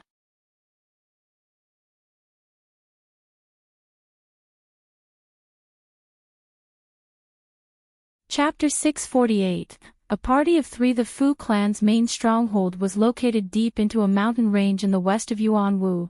The mountain range was known as the Purple Road Mountains, as a purple mist sealed it off year-long. Mortals are never seen again once they tread deep into the mists, and if they stayed too long within it, their throats would swell and their eyes would sting. With prolonged contact, they would even die of poison. Although locals knew of the dangers of this mist and would well avoid it, there would always be ignorant outsiders who entered, only to perish. The Fu clan were aware of the mortals dying from the mist, but they hardly batted an eye. If mortals died, then so be it. The Fu clan had planned with such great effort to create the violet miasma cloud formation, requiring them to invite several formation masters to simultaneously work on it. Besides, these mortals could be considered lucky to have died by this formation. In the past several days, the violet clouds on Purple Road Mountain remained still as always, but a commotion rose from within. Occasionally, cultivators would appear outside the mist and shout something. Afterwards, they would reveal a lustrous red invitation before disappearing into the mist. The nearest mortal settlement to Purple Road Mountain was a small city named Taihe. This city only spanned 5 kilometers and its population didn't exceed 10,000. However, it had all the facilities one would expect from a city, such as inns and restaurants. Aur was a waiter at one of the 2 inns of Taihe City. Although he was only 19 years of age, he had been a waiter for 4 years. With his thin body, he stood at the side of the inn's doors and dispiritedly called out to those who walked past by. This wasn't because Aur was being lazy, but because the weather was scorching. After yelling in the hot weather for an entire morning, he no longer had any strength. Even that petty, crafty innkeeper Lu couldn't say anything in response to his dejected manner. Although he wore a dissatisfied expression, he could only grumble his complaints and gloomily handle his abacus, calculating the dense ledger on the table. Aur glanced at an expanse of white clouds in the sky and inwardly cursed with all his heart. Then, after lower his head, he muttered out to the passers-by in a manner even he couldn't hear and became even more dejected. Just as he thought whether or not he could take advantage of innkeeper Lu's inattention to speak into the kitchen for a few drinks of cold water to relieve himself from the heat, the sky suddenly dimmed and he felt a chill. Aur was surprised and he couldn't help but raise his head to the sky. But much to his shock, he discovered that 3 eccentrics had unknowingly appeared before him. One of the men wore hemp robes and a tall hat. He was short and resembled a large bull. The other was a bald man with piercing eyes. The last of them was a man with long hair draping over his face. His face possessed a sinister air and his eyes were ice-cold. Having spent so many years as a waiter, Aur knew how to act. He immediately smiled and said, "Do you guests wish to stay at this inn?" From his years of many experience, this party were sure to be generous customers despite their fiendish appearance. The short, plump man glared with his small eyes and casually took out a large piece of silver. He shoved it into the waiter's chest and impatiently said, "Cut the rubbish. Why else would we come at an inn if not to stay there? Prepare a room on the 2nd floor for us, and a table of top-rate food and wine for us as well." Without waiting for Aur's reply, innkeeper Lu jumped up and immediately acted like a robust man, leaping out of the gate and taking the silver piece out of Aur's hands. With an ingratiating expression, he said, "Yes, yes. Please enter, sirs. Food and wine will be immediately sent for you. Aur, quickly prepare the rooms. Don't be slow." Yes, innkeeper. Although this action had caused him to feel deeply resentful, R could only obey. He could only sigh and allow the silver piece to be taken away. Were it not for the fact he only had the skills for a waiter and that there were only 2 inns in the city, he couldn't afford to say anything about this. After resentfully cursing innkeeper Lu in his heart, R brought the 3 each to a room on the 2nd floor. Ha! Just as R departed from their side, the scorching heat suddenly returned. This sudden change caused him to feel a wave of doubt as he scratched the back of his head. After tilting his head in thought, he descended with confusion. A table of food was quickly prepared and was brought up with R and a few other servants. The cultivators were waiting at the table in complete silence. R was baffled upon seeing them. The cultivator with the draped hair coldly glanced in his direction as if he had noticed something. R instantly felt as if he were immersed in ice. With a shaken heart, he lowered his head and left the room in a panic. He directly returned to the inn's door with an restless heart. At that moment, the 3 in the room finally began to speak. Sensing that there was no one outside the room, the short and stout man chuckled and spoke to the man with the draped hair. "Old pal Han, why did you startle the mortal? Did you find him displeasing to the eye?" The draped-haired man flatly said, "It was nothing. It was just that waiter possessed spiritual roots. However, his aptitude is poor. He would only be able to reach the 4th layer of chi condensation stage." A trace of astonishment appeared in the fat man's expression. Spiritual roots. That's surprising. However, it seems that Brother Han is actually able to see through spiritual roots without any physical contact. It appears Brother Han is quite a skilled individual.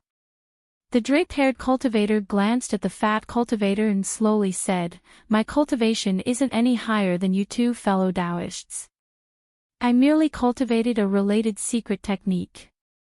The fat cultivator sighed and bitterly laughed. Brother Han is far too modest.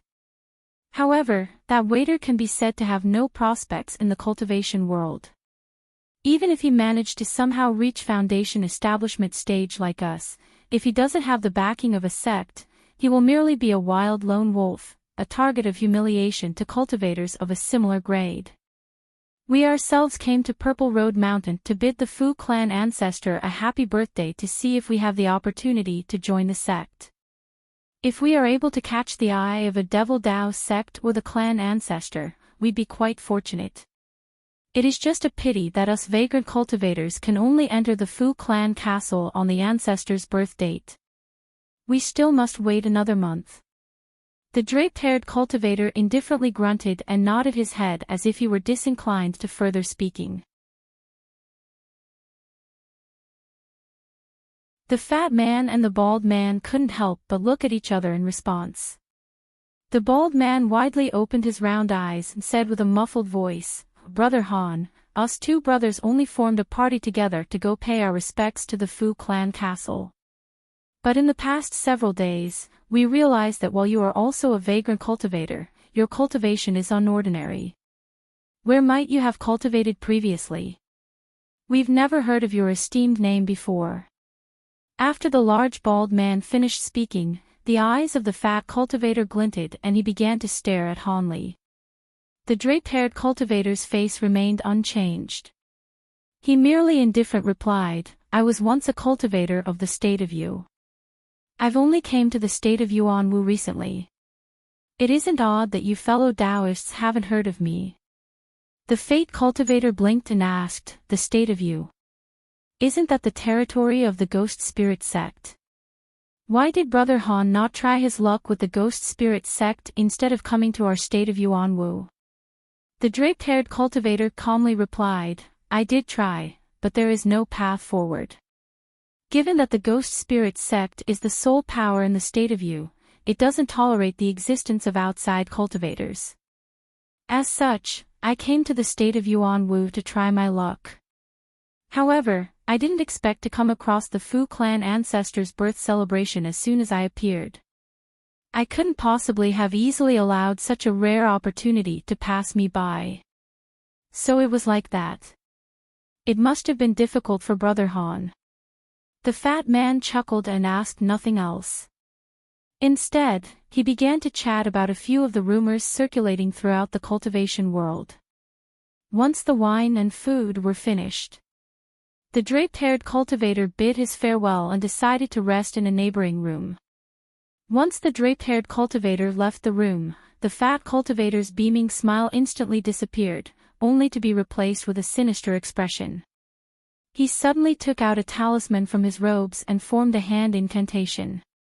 Then with a flash of light, the talisman dissolved and enveloped the room in a soft light. This talisman was a soundproofing talisman.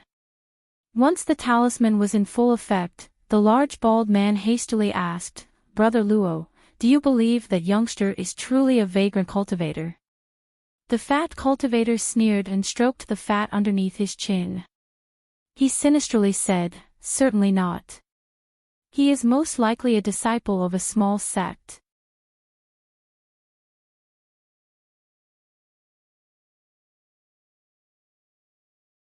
Chapter 649.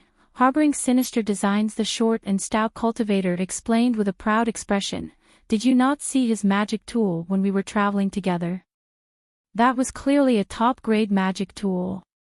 Not to mention the many storage pouches at his waist. They were all bulging and there were even a few spirit beast pouches there. How could a vagrant cultivator possess so many items? It is clear that this cultivator came from a small sect. If he came from a large sect, he would have been too arrogant to travel with the likes of us. Additionally, he didn't take out an invitation card to enter Purple Road Mountain. Hee hee.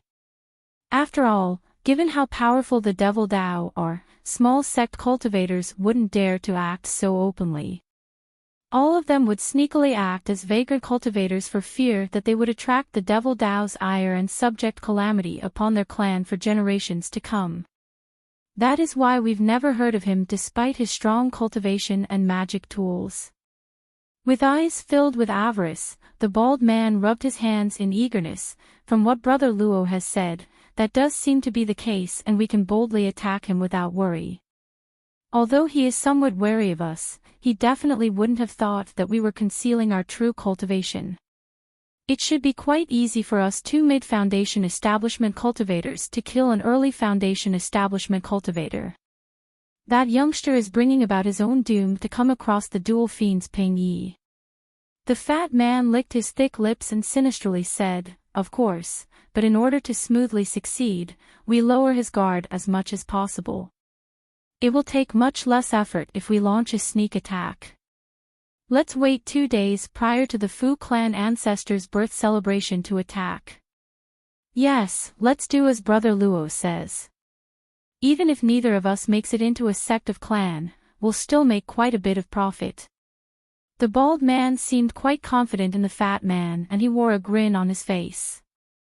The fat man chuckled and said, "Hee hee, of course. If such an easy mark comes knocking on your door, how could the dual fiends Peng Yi return empty-handed?"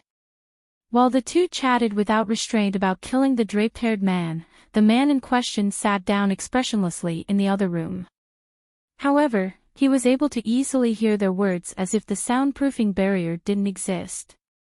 Hanli opened his eyes with a cold glint and softly said, "Since you've taken the initiative to court death, don't blame me for being ruthless." He then closed his eyes once more and continued to refine qi. To tell the truth, Hanli had arrived in the state of Yuanwu 2 months prior. He had passed through many countries affiliated with the righteous and Devil Dao along the way, but as a nascent soul cultivator, he was able to stealthily pass through with his cultivation and appearance concealed. After Hanli arrived in the state of Yuanwu, Hanli didn't immediately take action. Instead, he gathered information on the Fu clan from the local market cities and vagrant cultivators. As a result, Hanli found rather displeasing information about the Fu clan. This wasn't because the 3 Fu clan core formation cultivators were troublesome to kill, but that the Fu clan had many of their disciples located in the Devil Flame sect. Even with his vast abilities, he couldn't directly contend against the Devil Flame sect itself. And if he didn't kill the entirety of the Fu clan at once, the Fu clan could one day rise to prominence once more, leaving his promise with Xian Rian unfulfilled. Just as Han Li was making a plan for action, rumors of the Fu clan ancestors' birth celebration spread throughout the state of Yuanwu. When Han Li heard this, he rejoiced. Since the Fu clan lord took the initiative to call upon his clan disciples to pay their respects to him, the Fu clan disciples of the Devil Flame sect should also be returning to the Fu clan castle. This was an ideal opportunity to deal with the entire Fu clan in a single blow. However, given Fu clan's current power, not anyone could participate in the celebration. One must either be a cultivator from a clan or be a member of the Devil Dao. As for vagrant cultivators, they had to be at foundation establishment stage in order to enter the castle. After Han Li acquired the finer details, he patiently waited a month to pass by. As for the dual fiends Ping Yi, they immediately chatted with him along the road when they saw that Han Li possessed an unordinary magic tool. When they heard that Han Li was also heading to the Fu clan castle, they happily raised an invitation to travel together. Han Li could tell the two harbored sinister designs at first glance, but he had nothing to fear from the two, given his current cultivation. Instead, he casually agreed to travel with them with plans to use their identities to allow him to enter the Fu clan without suspicion. But he didn't expect that only cultivators with invitations would be allowed inside the Purple Road Mountains. Vagrant cultivators could only enter the castle on the day of the celebrations. This was to Han Li's surprise, but it didn't matter. After all, that day should be when all the Fu clan disciples and members should gather together.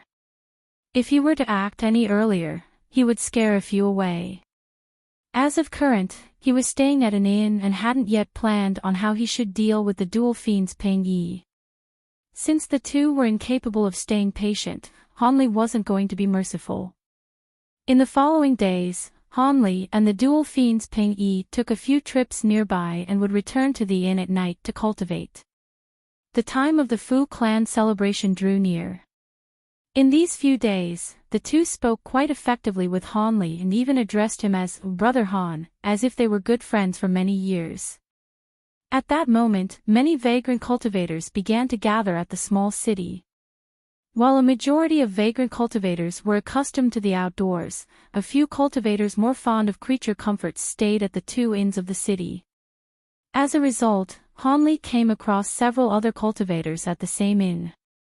When these cultivators came across Han Li and two cultivators at their side, their expressions vastly changed and they steered clear of the three, doing their utmost to avoid talking to them. Han Li wasn't sure whether or not he should laugh or cry. It seemed the two at his side held a rather notorious reputation among vagrant cultivators. When the dual fiends Peng Yi saw this, they feared that Han Li would grow suspicious and fabricated a story that the two didn't get along with other cultivators. As a result, the two alternated keeping watch of Han Li, preventing him to speaking with anybody else. When Han Li heard them, he was completely indifferent. However, the fat man grew somewhat doubtful, but his greed got the best of him.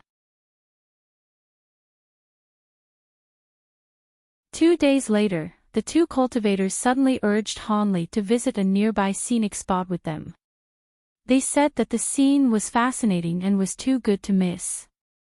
After Han Li heard them, he knew that the two finally planned to attack. With a curt agreement, he followed the two with a smile and the three head out from the inn towards this scenic spot. Because there were far too many cultivators nearby, the two could only think of bringing Han Li out 50 kilometers from the city to a small remote mountain. Once they all landed, the fat man began to speak with a beaming smile. "Brother Han, take a look. There is a small valley past this mountain.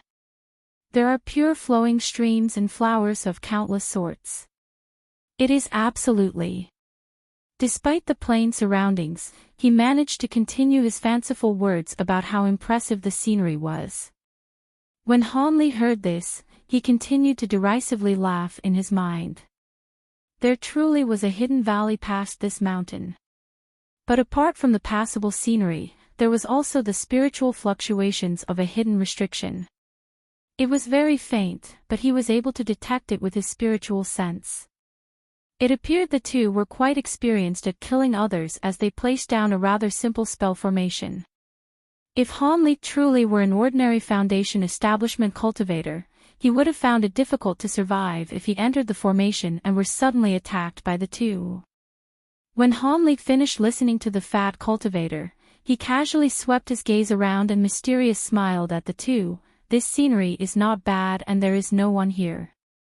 From how I see it, there is no purpose in going to the valley. Right here should be fine. What do you two think? No one would be disturbed if you were to kill someone here and rid of their remains. It should surely go unnoticed. When the fat cultivator heard Hanli, his expression changed and he flusteredly spoke as if he were truly surprised. Brother Han, what do you mean? Could it be you've misunderstood something? However, his chubby hands had already moved to his storage pouch. As for the large bald man, a savage expression appeared on his face and he silently moved to Hanli's side with his hands tightly clenched. Hanli held their petty maneuvers in little regard and remained in place with a serene expression. When the fat cultivator saw this, he grew anxious and faintly felt a sense of foreboding. However, it was far too late to back down and merely moved to attack simultaneously with the bald man.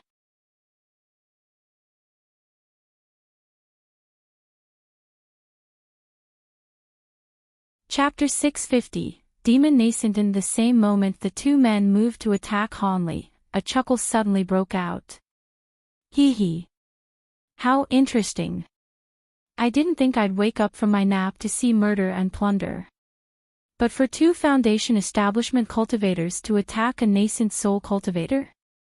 Could I be dreaming? These words were said by the soft, sharp voice of a young girl. Once Hanli heard this, his expression changed. As for the fat and the bald cultivators, they were thunderstruck and immediately turned deathly pale. A nascent soul cultivator. The fat cultivator shrieked and stared at Hanli as if he were looking at a ghost. The bald man was greatly frightened as well, but he appeared to have thought of something and hastily shouted, "That's impossible. His colleague must be attempting to scare us off." Although he had attempted to rouse himself, he still took 2 steps back while continuously glancing around for the young girl. His courage greatly recovered when he found no one. At the moment, Hanli was far more alarmed than the dual fiends Ping Yi. For some unknown reason, he felt his body break into an indescribable shiver as the nascent soul that had been deep asleep in his dantian awoke in a panic. A trace of dread had even appeared on its face. But what was most astonishing to Hanli was that after sweeping every inch of a 5-kilometer radius with his spiritual sense, he was incapable of finding the source of the voice. But from the sound of it, the owner should clearly be nearby. Despite using the great development technique alongside his nascent soul cultivation, he was unable to discover the speaker. Could it be this person possessed deep and profound abilities? Hanli's throat dried up at the thought. The fat cultivator regained a bit of color in his face as if he had been roused by the bald man's words. He calmly glanced around and said, "Who's there? Who is it that is deceiving us? You dare to trick the dual fiends Ping Yi?" His body was covered in the glow of a barrier of yellow light as a small black shield appeared in front of him.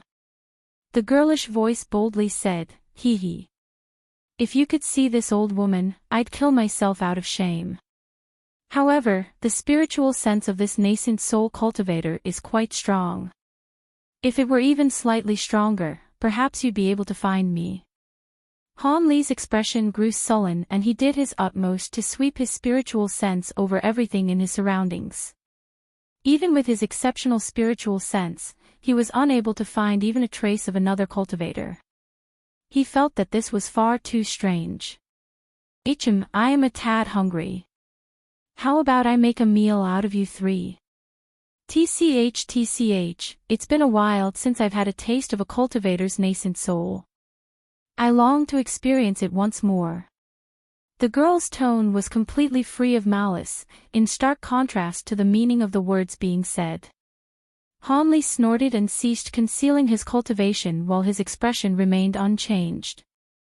With a flash of azure light, an astonishing pressure began to emit from his body and many azure lights flew out from his mouth. These were the 72 bamboo clouds warm swords. He truly is a nascent soul cultivator. Senior, please spare our lives. Us juniors had eyes but were blind to your magnificence.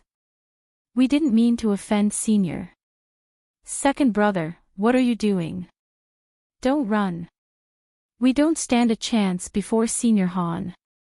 The fat cultivator couldn't help but feel completely awed after the emergence of Han Li's true cultivation and immediately kowtowed before him as he pleaded for his life. As for the huge man, he did the opposite, and slapped a golden talisman onto his body. He abruptly traveled through the sky in a streak of golden light. Do you truly believe you'll be able to run away with a gold speed talisman? A derisive expression appeared on Han Li's face. He pointed his finger and a flying sword loudly rang out before disappearing with a glint. But in the next instant, it appeared at the side of the golden streak not far away. In a flash of azure light, the large man miserably screamed and the golden light dissolved into specks. The man's body had already disappeared. TCH, what a shame. A foundation establishment cultivator's soul also has a fine taste. I only had them 8 times before I awoke. The girlish voice grumbled with slight annoyance. When Hanli finished dealing with the bald man, he ignored the fat cultivator trembling before him and turned his gaze to a small tree nearby. With blue light flickering within his eyes, he said, "There is no need for your esteemed self to act so mysteriously. Are you not also a mere nascent soul cultivator? For you to speak so boldly, it seems you want me to personally drag you out." The girlish voice paused for a moment before coldly continuing, "How did you discover me? My light transmutation technique isn't something that a nascent soul cultivator can see through. Regardless of my method to discover you, will you not reveal your true form? Or would you rather I chop down that tree of yours?" Han Li's voice remained calm, but his heart was filled with trepidation. He had only found the source of the voice by a fluke. In his panic, he had unconsciously swept his surroundings using the ability granted to him by the Brightside Water. As a result, he found a small tree nearby that was somewhat unlike the others. With a resolved heart, he confronted it, no longer wishing to be deceived. A mere nascent soul cultivator? Your tone is also quite bold. I wonder how your nascent soul will taste once I swallow it. As the girl's tone grew sullen, the small tree flashed with green light, shrinking to reveal a person only half a foot tall. This small person had an exquisite face and long hair. However, its body was composed of green light and completely bare. It seemed this small silhouette was the source of the girlish voice. A nascent soul. No, that's not right. After further examination, Hanli appeared hesitant. The small silhouette looked at Hanli and slowly said, "A nascent soul. You aren't wrong.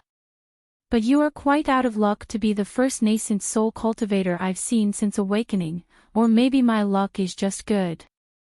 Soon after speaking, the small silhouette flashed and appeared before the fat cultivator.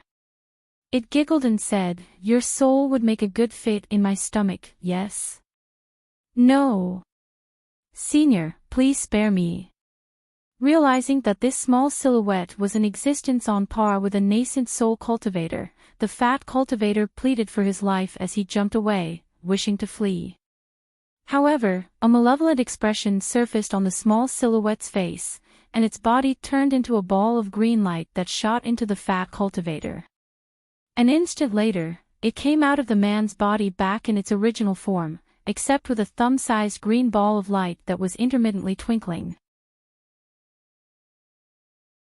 As for the leader of the dual fiends Ping Yi, he had already collapsed onto the floor and was no longer moving.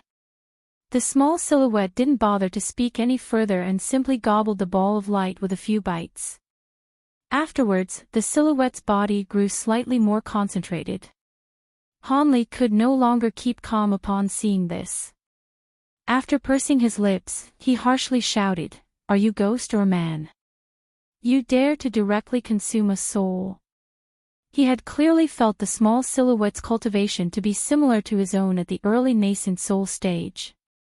But after it consumed that soul, it grew a sliver stronger, clearly demonstrating that it could increase its cultivation by directly consuming cultivators' souls.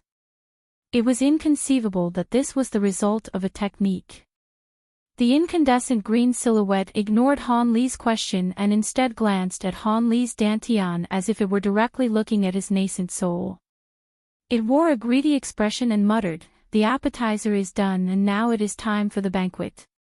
After consuming your nascent soul, this old woman will be able to directly enter mid-nascent soul stage. You want to swallow my nascent soul? I'm afraid it'd be a bit much for you." Han Li furiously grinned and he clapped his hands together. A muffled explosion sounded out, followed by thick golden lightning arcing between his palms. Ever since Han Li had entered nascent soul stage, he was able to directly store divine devil-bane lightning from his swords into his body. As a result, he was able to use the lightning as before despite having all 72 swords outside of his body. The green silhouette tilted its head upon seeing the golden lightning in Han Li's palms and muttered, "Golden lightning? Where did I hear of this before? I can't seem to recall it." Han Li raised his brow and indifferently said, "Then how about giving it a taste? I'm sure you'll recall it." At that moment, the lightning in his hands transformed into a python and fiercely pounced towards the small silhouette. For some unknown reason, the small silhouette remained in place with a smile and directly swallowed the python. Afterwards, countless arcs of lightning bursted from all around the small silhouette. A short moment later, the silhouette glowed with golden lightning and released pangs of thunder. Han Li narrowed his eye, lacking the slightest joy in his expression. Since the opponent dared to directly receive the divine devil-bane lightning, they were clearly well prepared and weren't about to easily be dispatched. Before the golden glow faded away, the girl's laughter interrupted the sounds of thunder. "As I thought, is this not divine devil-bane lightning? TCH, isn't this just great? It's hard to believe that a mere early nascent soul cultivator could possess such a heavenly treasure. However, don't think that this old woman is a devil or ghost cultivator.